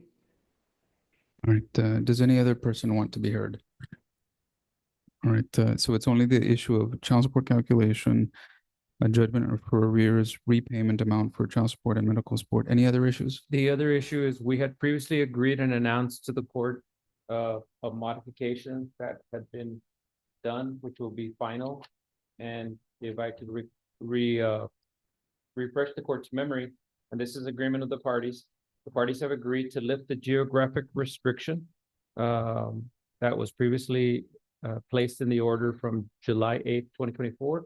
The parties have agreed to meet at Dilley at the 85-mile marker Tex Best Travel Center to exchange the children when Mr. Castillo has his visitations. The parties will continue to follow the standard possession order that's currently in place. Mr. Castillo will provide my client a 72-hour prior notice because they're traveling 85 miles each way so that they can exercise the visitations, and that both parties will try their best to follow the order. If they have any issues, they will file the appropriate motions with regards to exchange. But that was the other agreement that was reached by the parties, Judge. Is that your agreement, Mr. Castillo? I told Mr. Vela that I would try it. Like she felt two times already to drop off the kids already. So I drove over there 2 times for no reason and lost hours from my job too. And I think, Judge, the solution is that both are required to send each other notifications in writing. And Yes, if I they're do. not going to be on time, it's going to cause problems for each other. They're going to have to work through the visitation schedule and figure out how to do this now that they're living in different cities. And my response or my defense, I do give a fair warning like a day after, and like 3 hours after I take off, and still not respond like when I go. And I have all the police reports too, all of them. They're like 15 plus. All right. Anything else? All No, right. Judge. So let's do this. Ms. Mireles, Mr. Castillo, in your case, cause number 2023 FLC 1507C3. Let me take this in steps. The court finds, based on the information provided by the Attorney General's office, that there is there is an arrears of child support in the amount of $46,531.74. The court hereby takes that judgment against Mr. Castillo and for the benefit of the children. This is to be repaid at the amount of $275 per month beginning July 1st. with repayment of medical support arrears in the amount of $25 per month beginning July the 1st. Based on the calculation of the Attorney General's office, the court hereby sets child support at $1,083 per month for the month of June, July, and August. And based on Mr. Castillo's representation to the court of future increased employment, child support is set at $1,350 per month beginning September 1st. The court finds that this is good, right, and just in the best interest of the children, given the evidence by testimony as provided by the parties. Regarding the May I stop you right there? 'Cause I think we missed the 1652 .10 for the medical support as part of the pronouncement that the court gave. that was the amount in arrears. The 1652.10 in medical support Was arrears for medical? Well, yes. All right, I think that's right. Mr. Alcantara, is that the correct amount? Yes, Your Honor, I'm sorry, you had just skipped it when you were going through. I did, the court pronounces a judgment in that amount for medical arrears. Now, regarding the issue of visitation, look, both of you are ordered to meet in Dili and provide constant communication with each other when you're gone, how long, when you're on the road, when you take off on the road, when you anticipate to get there, and make sure that you're always in contact with each other. This thing about meeting halfway in Dili, court really does it for your benefit, Ms. Mireles, for your benefit, Mr. Castillo. If it's an issue in the future, I'm going to have you all each drive one way for pickup and one way to drop off. And that's going to get really inconvenient. So start communicating with each other about being diligent about your arrival times. Don't move that for more than, you have about a 10-minute buffer. That's it. You understand this, Ms. Mireles? Yes, I do, Judge. Do you understand this, Mr. Castillo? Yes, I do. Do you want to say anything with regard to that? If you want to change it like that, like I pick up and she comes with him, I'm fine with that too. As long as she's on point, like on schedule. So this is what I normally do when people can't be on time, because once Mr. Castillo arrives at your house, you deliver. Once you arrive at his house, he delivers. So there is no wait time, lag time. So the whole thing, you save a lot of time, energy, costs, travel expenses by meeting halfway. It's a convenience to you all, but we don't have to do it that way. There is an immediate pickup and delivery at the time you arrive at the other's house. So you all tell me, what do you believe is in the children's best interest, and what can you all both best do?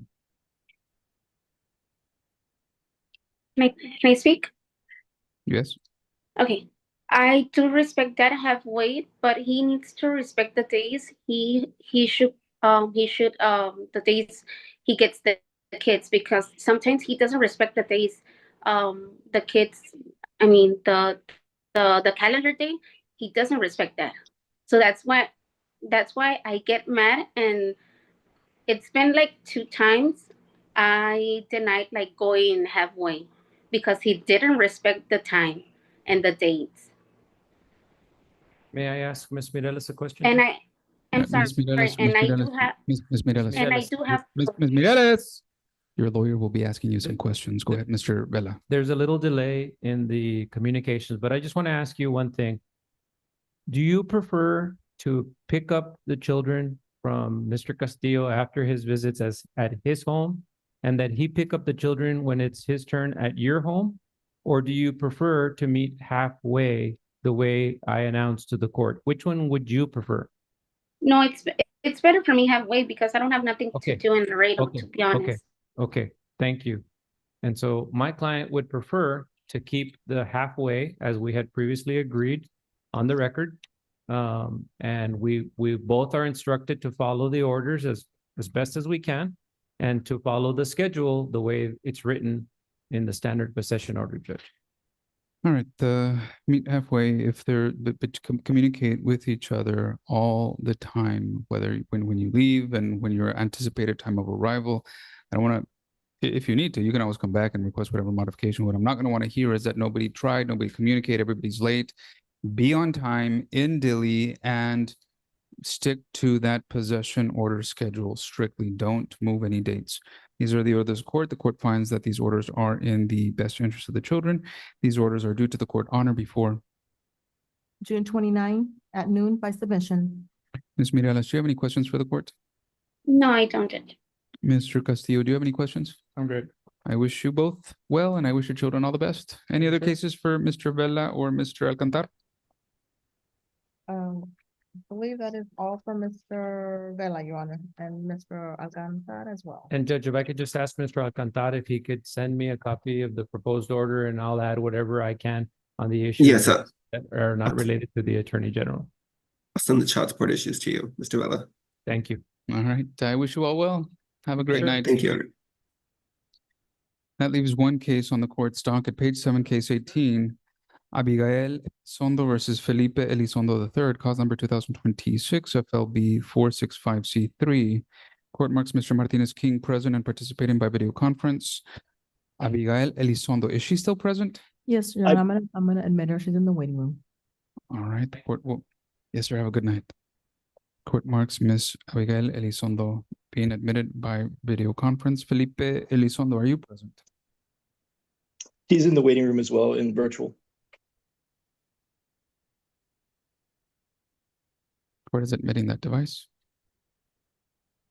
Ms. Elizondo, Mr. Elizondo, I am asking you to unmute your devices and start your videos. The court is making that request electronically now.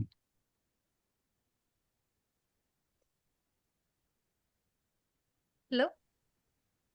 Start your camera, Ms. Elizondo. Mr. Elizondo, unmute your device and start your video.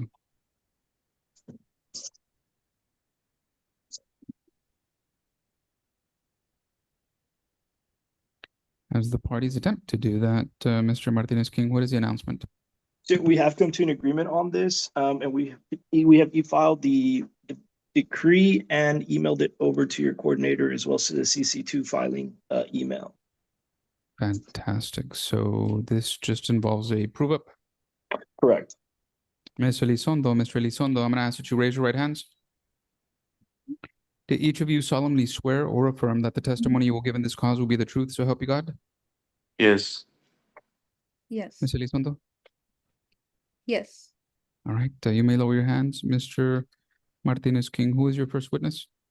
If I may, I will call Miss Elizondo. Go ahead. Is your name Abigail Elizondo? Yes. Are you presently married to Felipe Elizondo III? Yes. Have you been domiciled in Texas for the preceding 6 months and a resident of this county for the preceding 90 days? Yes. Okay, and were you married on or about October 19, 2021 and ceased living together on or about February 5th, 2026? Yes. Okay. Has your marriage become insupportable because of discord or conflict of personalities and it destroys the legitimate ends of the marriage relationship? Yes. Okay, and there's no reasonable expectation of reconciliation, is that correct? No. Okay, and there's no children under the age of 18 born of this marriage, is that correct? Yes, correct. Okay, and there's no disabled children at the time of this marriage. At this time of this marriage, is that correct? Yes, correct. Okay, and there's been no family violence or abuse within 2 years before or during this suit, is that correct? Correct. Okay, and there's no bankruptcy proceedings affecting this suit, is that correct? Correct. Okay, and you are currently requesting a name change to your maiden name of Hernandez, is that correct? Yes. Okay. Have you and your spouse come to an agreement regarding the property division and debt as demonstrated in the final decree of divorce that you have both signed and filed in this case? Yes. Okay. Do you think that the agreement is fair and equitable to both you and your spouse? Yes, there were no properties or assets, so yes. Okay, and you're asking no, you're correct. And you're asking the court to grant the divorce and approve all the agreements entered into it in the final decree of divorce. Yes. And no other questions for this witness? Mr. Elizondo, do you have any questions for Ms. Elizondo? No. All right, any other witnesses, Mr. Martinez King? If we may call Mr. Elizondo just to prove him up as well. Yes, go ahead. Is your name Felipe Elizondo III? Yes, sir. And you're presently married to Abigail Elizondo, correct? Correct. And have you been domiciled in Texas for the preceding 6 months and a resident of the county for the preceding 90 days? Yes. Okay, and you were married on or about October 19, 2021 and ceased living together about February 5th, 2026? Yes. Okay, and your marriage has become insupportable because of discord or conflict of personalities, and it destroys legitimate ends of the marriage relationship? Yes. And there is no reconcilable expectation of reconciliation, is that correct? Correct.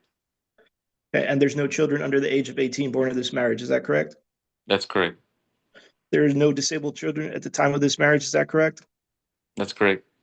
Okay, and there's no family violence or abuse within 2 years before or during the suit, is that correct? Correct. Okay, and no bankruptcy proceedings affecting this suit, is that correct? Correct. Okay. Have you and your spouse come to an agreement regarding the division of property and debt as outlined in the final decree of divorce that's signed by both you and your spouse and e-filed with the court? Yes. Okay, and you think that agreement is fair and equitable to both you and your spouse? Yes. And likewise, are you asking the court to grant the divorce and approve all the agreements entered into the final decree of divorce? Yes. No further questions, Judge. Ms. Elizondo, are you requesting name change? Yes, Your Honor. To what name? Hernandez?